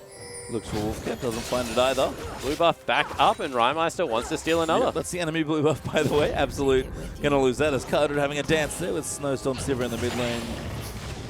Rhymeister gets the blue. Absolute falling further and further behind in this game. They have to do something proactive. It feels like they're being slow played by a really good late game comp. Yeah. Which sounds great for Sin. Yeah, it sounds really promising for Sin. You know, Absolute, they have scaling as well. They've got the Nunu Janna combo to get on top of First Mate, but he's just nowhere near where he should be at this stage of the game. Also looks like he's going for a mid-game centric build, so that's not going to help him out too much. And this Ezreal is just going to continue to shove in waves, be a sieging monster, and Rosie's going to continue to split push. Yep, I mean, Rosie, like you said, the next items that come through for the top and mid laner are integral here to the Sin lineup. I mean, Coder doing well, building into his next ones, but... Yeah, I feel like this is how Rosie wanted to play support as well. If anyone's having a good game right now, Rosie's just like, I love creeps. He does. He really does. 196 CS. 22.5 minutes is a good score there as well. Just AFK in the top lane hanging out. This is the dream of all top laners. Yeah, well, you mentioned the score time, and already 260 creeps coming through from the Ezreal. Rosie whacks him. I mean, Jack just can't do anything. He actually has tank items. He just doesn't feel that tanky right now. Yeah, exactly right. And wow! Oh, nailed it. Gets mid beast. Can he line up the Q? Ezreal ulti comes in. Combo was good, but no bind to follow up. Trash boat flashes. We'll miss that one, unfortunately. Kadra gonna zoom in, and Sin going really deep. They want the kill. Mid beast will flash out though. Gets himself to safety, but Malik's forced to flash out as well. Yeah, Nunubot does not want to be on that side of the map, and all of a sudden the siege really starts now. No ultimate flash or heal for the mid laner. And again, just poking in. Ezreal, so good in these siege type situations. Wave clear, not bad. Oh my god!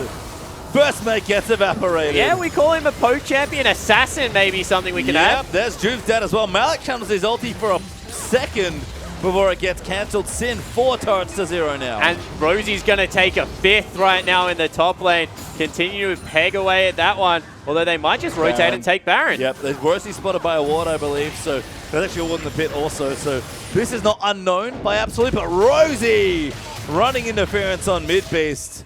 He can't get anywhere near the pit. Yeah, exactly right. He's going to transform back.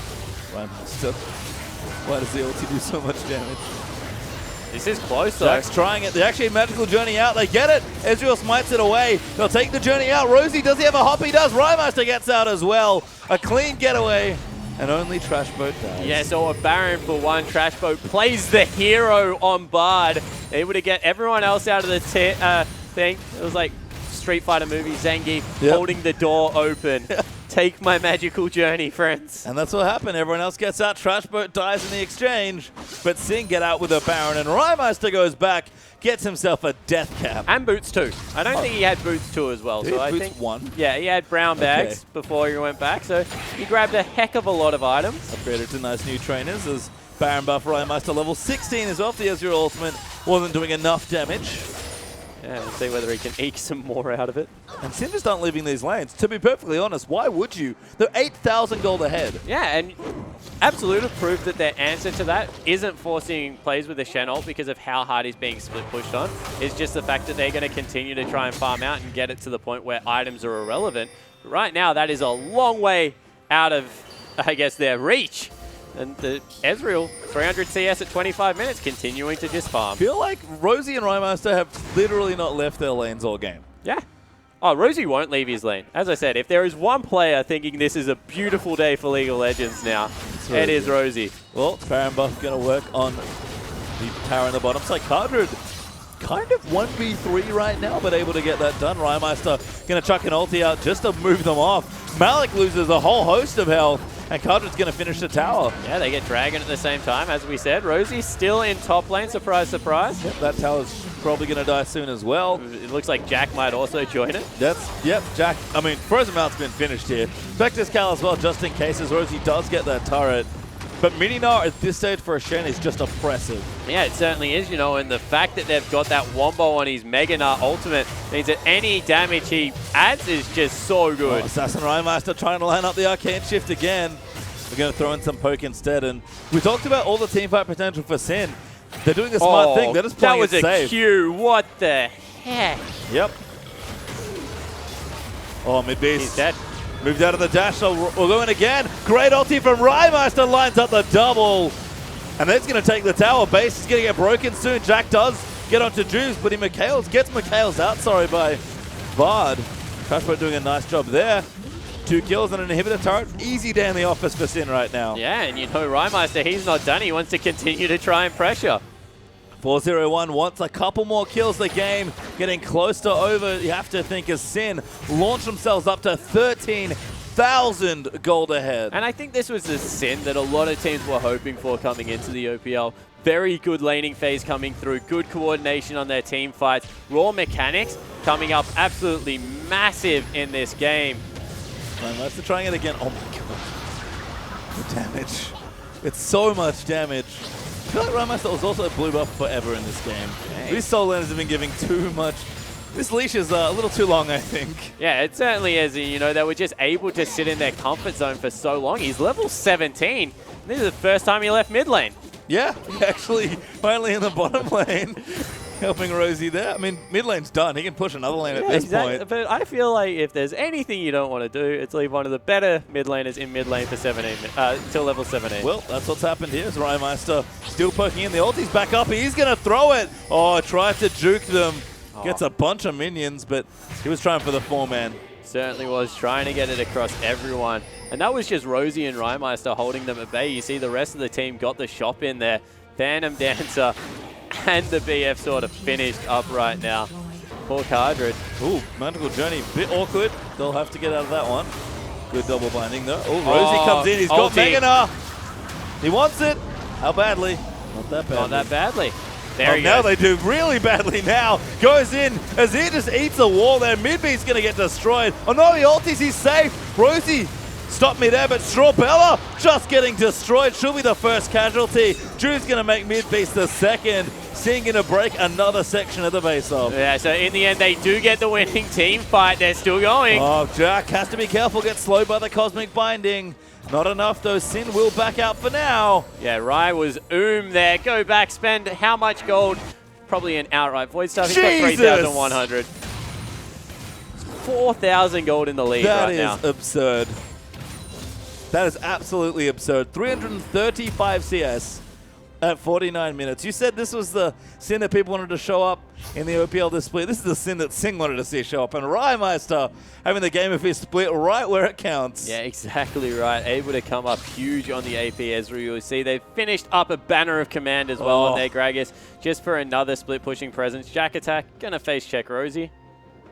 Doesn't come recommended after the landing phase. 3 levels down as well. Yeah, that was the best bluff there ever was, by the way, because if Rosie knew that was just a Shen, there would be no more I don't think you would be forward taunting. I don't think so. Rymeister, sees the Shen. He's like, well, gonna give it a go. What's the worst that could happen? As it turns out for Jack Attack, really bad stuff. Damage already done as he just needs one more Mystic Shot and an E. Should be able to get it. The flash goes through, misses the Q, but he's still gonna chase in. Gets better up by Barton. There's the kill. Yeah, so able to pick it up. Rosie still has teleport, so he can join the team whenever he wants. You see he's already back in. They're looking to close this one out tutorial style. Baron up in a minute. I do not blame Sin for that, by the way. This is a big game for them. The worst thing they could do is throw an absolutely massive lead. Trash Bird throws an absolutely massive butt up. Yep. Massive miss, unfortunately, though. They'll chase in, though, look to break the base, but might just force a team fight. Base broken in 2 places, make it 3. As the top inhib's going to be the last one to fall. And Sin probably don't need the Baron that's spawning in 35 seconds. They're just going to push in and close it out. Yeah, exactly right. And you see Absolute, they recognize that. Try and hit the go button. Malik taking too much damage, though. Juice interrupts the ultimate. Rymeister misses one. Rosie tries to scoop mid-beast, but gets the double boulder toss instead. Rymeister, that's absurd. So much poke from this Ezreal. Yeah, he's just doing so much work. That'll be game. Sin able to secure 5th spot. The safety spot does belong to Sin. A very good last performance for them here in this split of the OPL. But after that, very good to have them back for next year. Yeah, it certainly was. You know, in the end, a convincing closeout. They played their game going into this. They picked a very good laning composition, made sure they controlled the early game, and from there, just continued to compile a lot of, I guess, gold. Yeah, great stuff there from Sin to break the time, finish 5th for the safety, but let's close out the evening with Atlas and Rusty. Thank you very much, Pastry Time and Sin, securing their spot in next split of the OPL with a wonderful performance. Rymeister just going completely off on that Ezreal. Yeah, congratulations to Sin. They secure that 5th place. They don't have to play in relegations. And if there's anything else you want to see from today, any of the stats from the split, as we have just played our last game, make sure you go over to that website, ocu.lolesports.com. Yeah, make sure you go there. All of the amazing VODs, everything like that. But ladies and gentlemen, next week we are going to have the OCS. So find out which teams are going to be going into battle against Sudden Fear, Absolute, and of course Immunity as they try and hold on to their OPL dreams. Then the following week, the semi-final, the 20th and the 23rd of July. It is going to be absolutely gigantic as the Chiefs and Direwolves are going to try and battle their way through. Of course, Avant and Legacy there as well. It's going to be gigantic. And then, of course, the 8th of August, the grand final of the OPL at Luna Park. You do not want to miss it. It is going to be absolutely gigantic. But on behalf of myself, Rusty, Pastry Time Spawn, and our whole production team, thank you so much for watching, and we'll see you not next week, but the week after.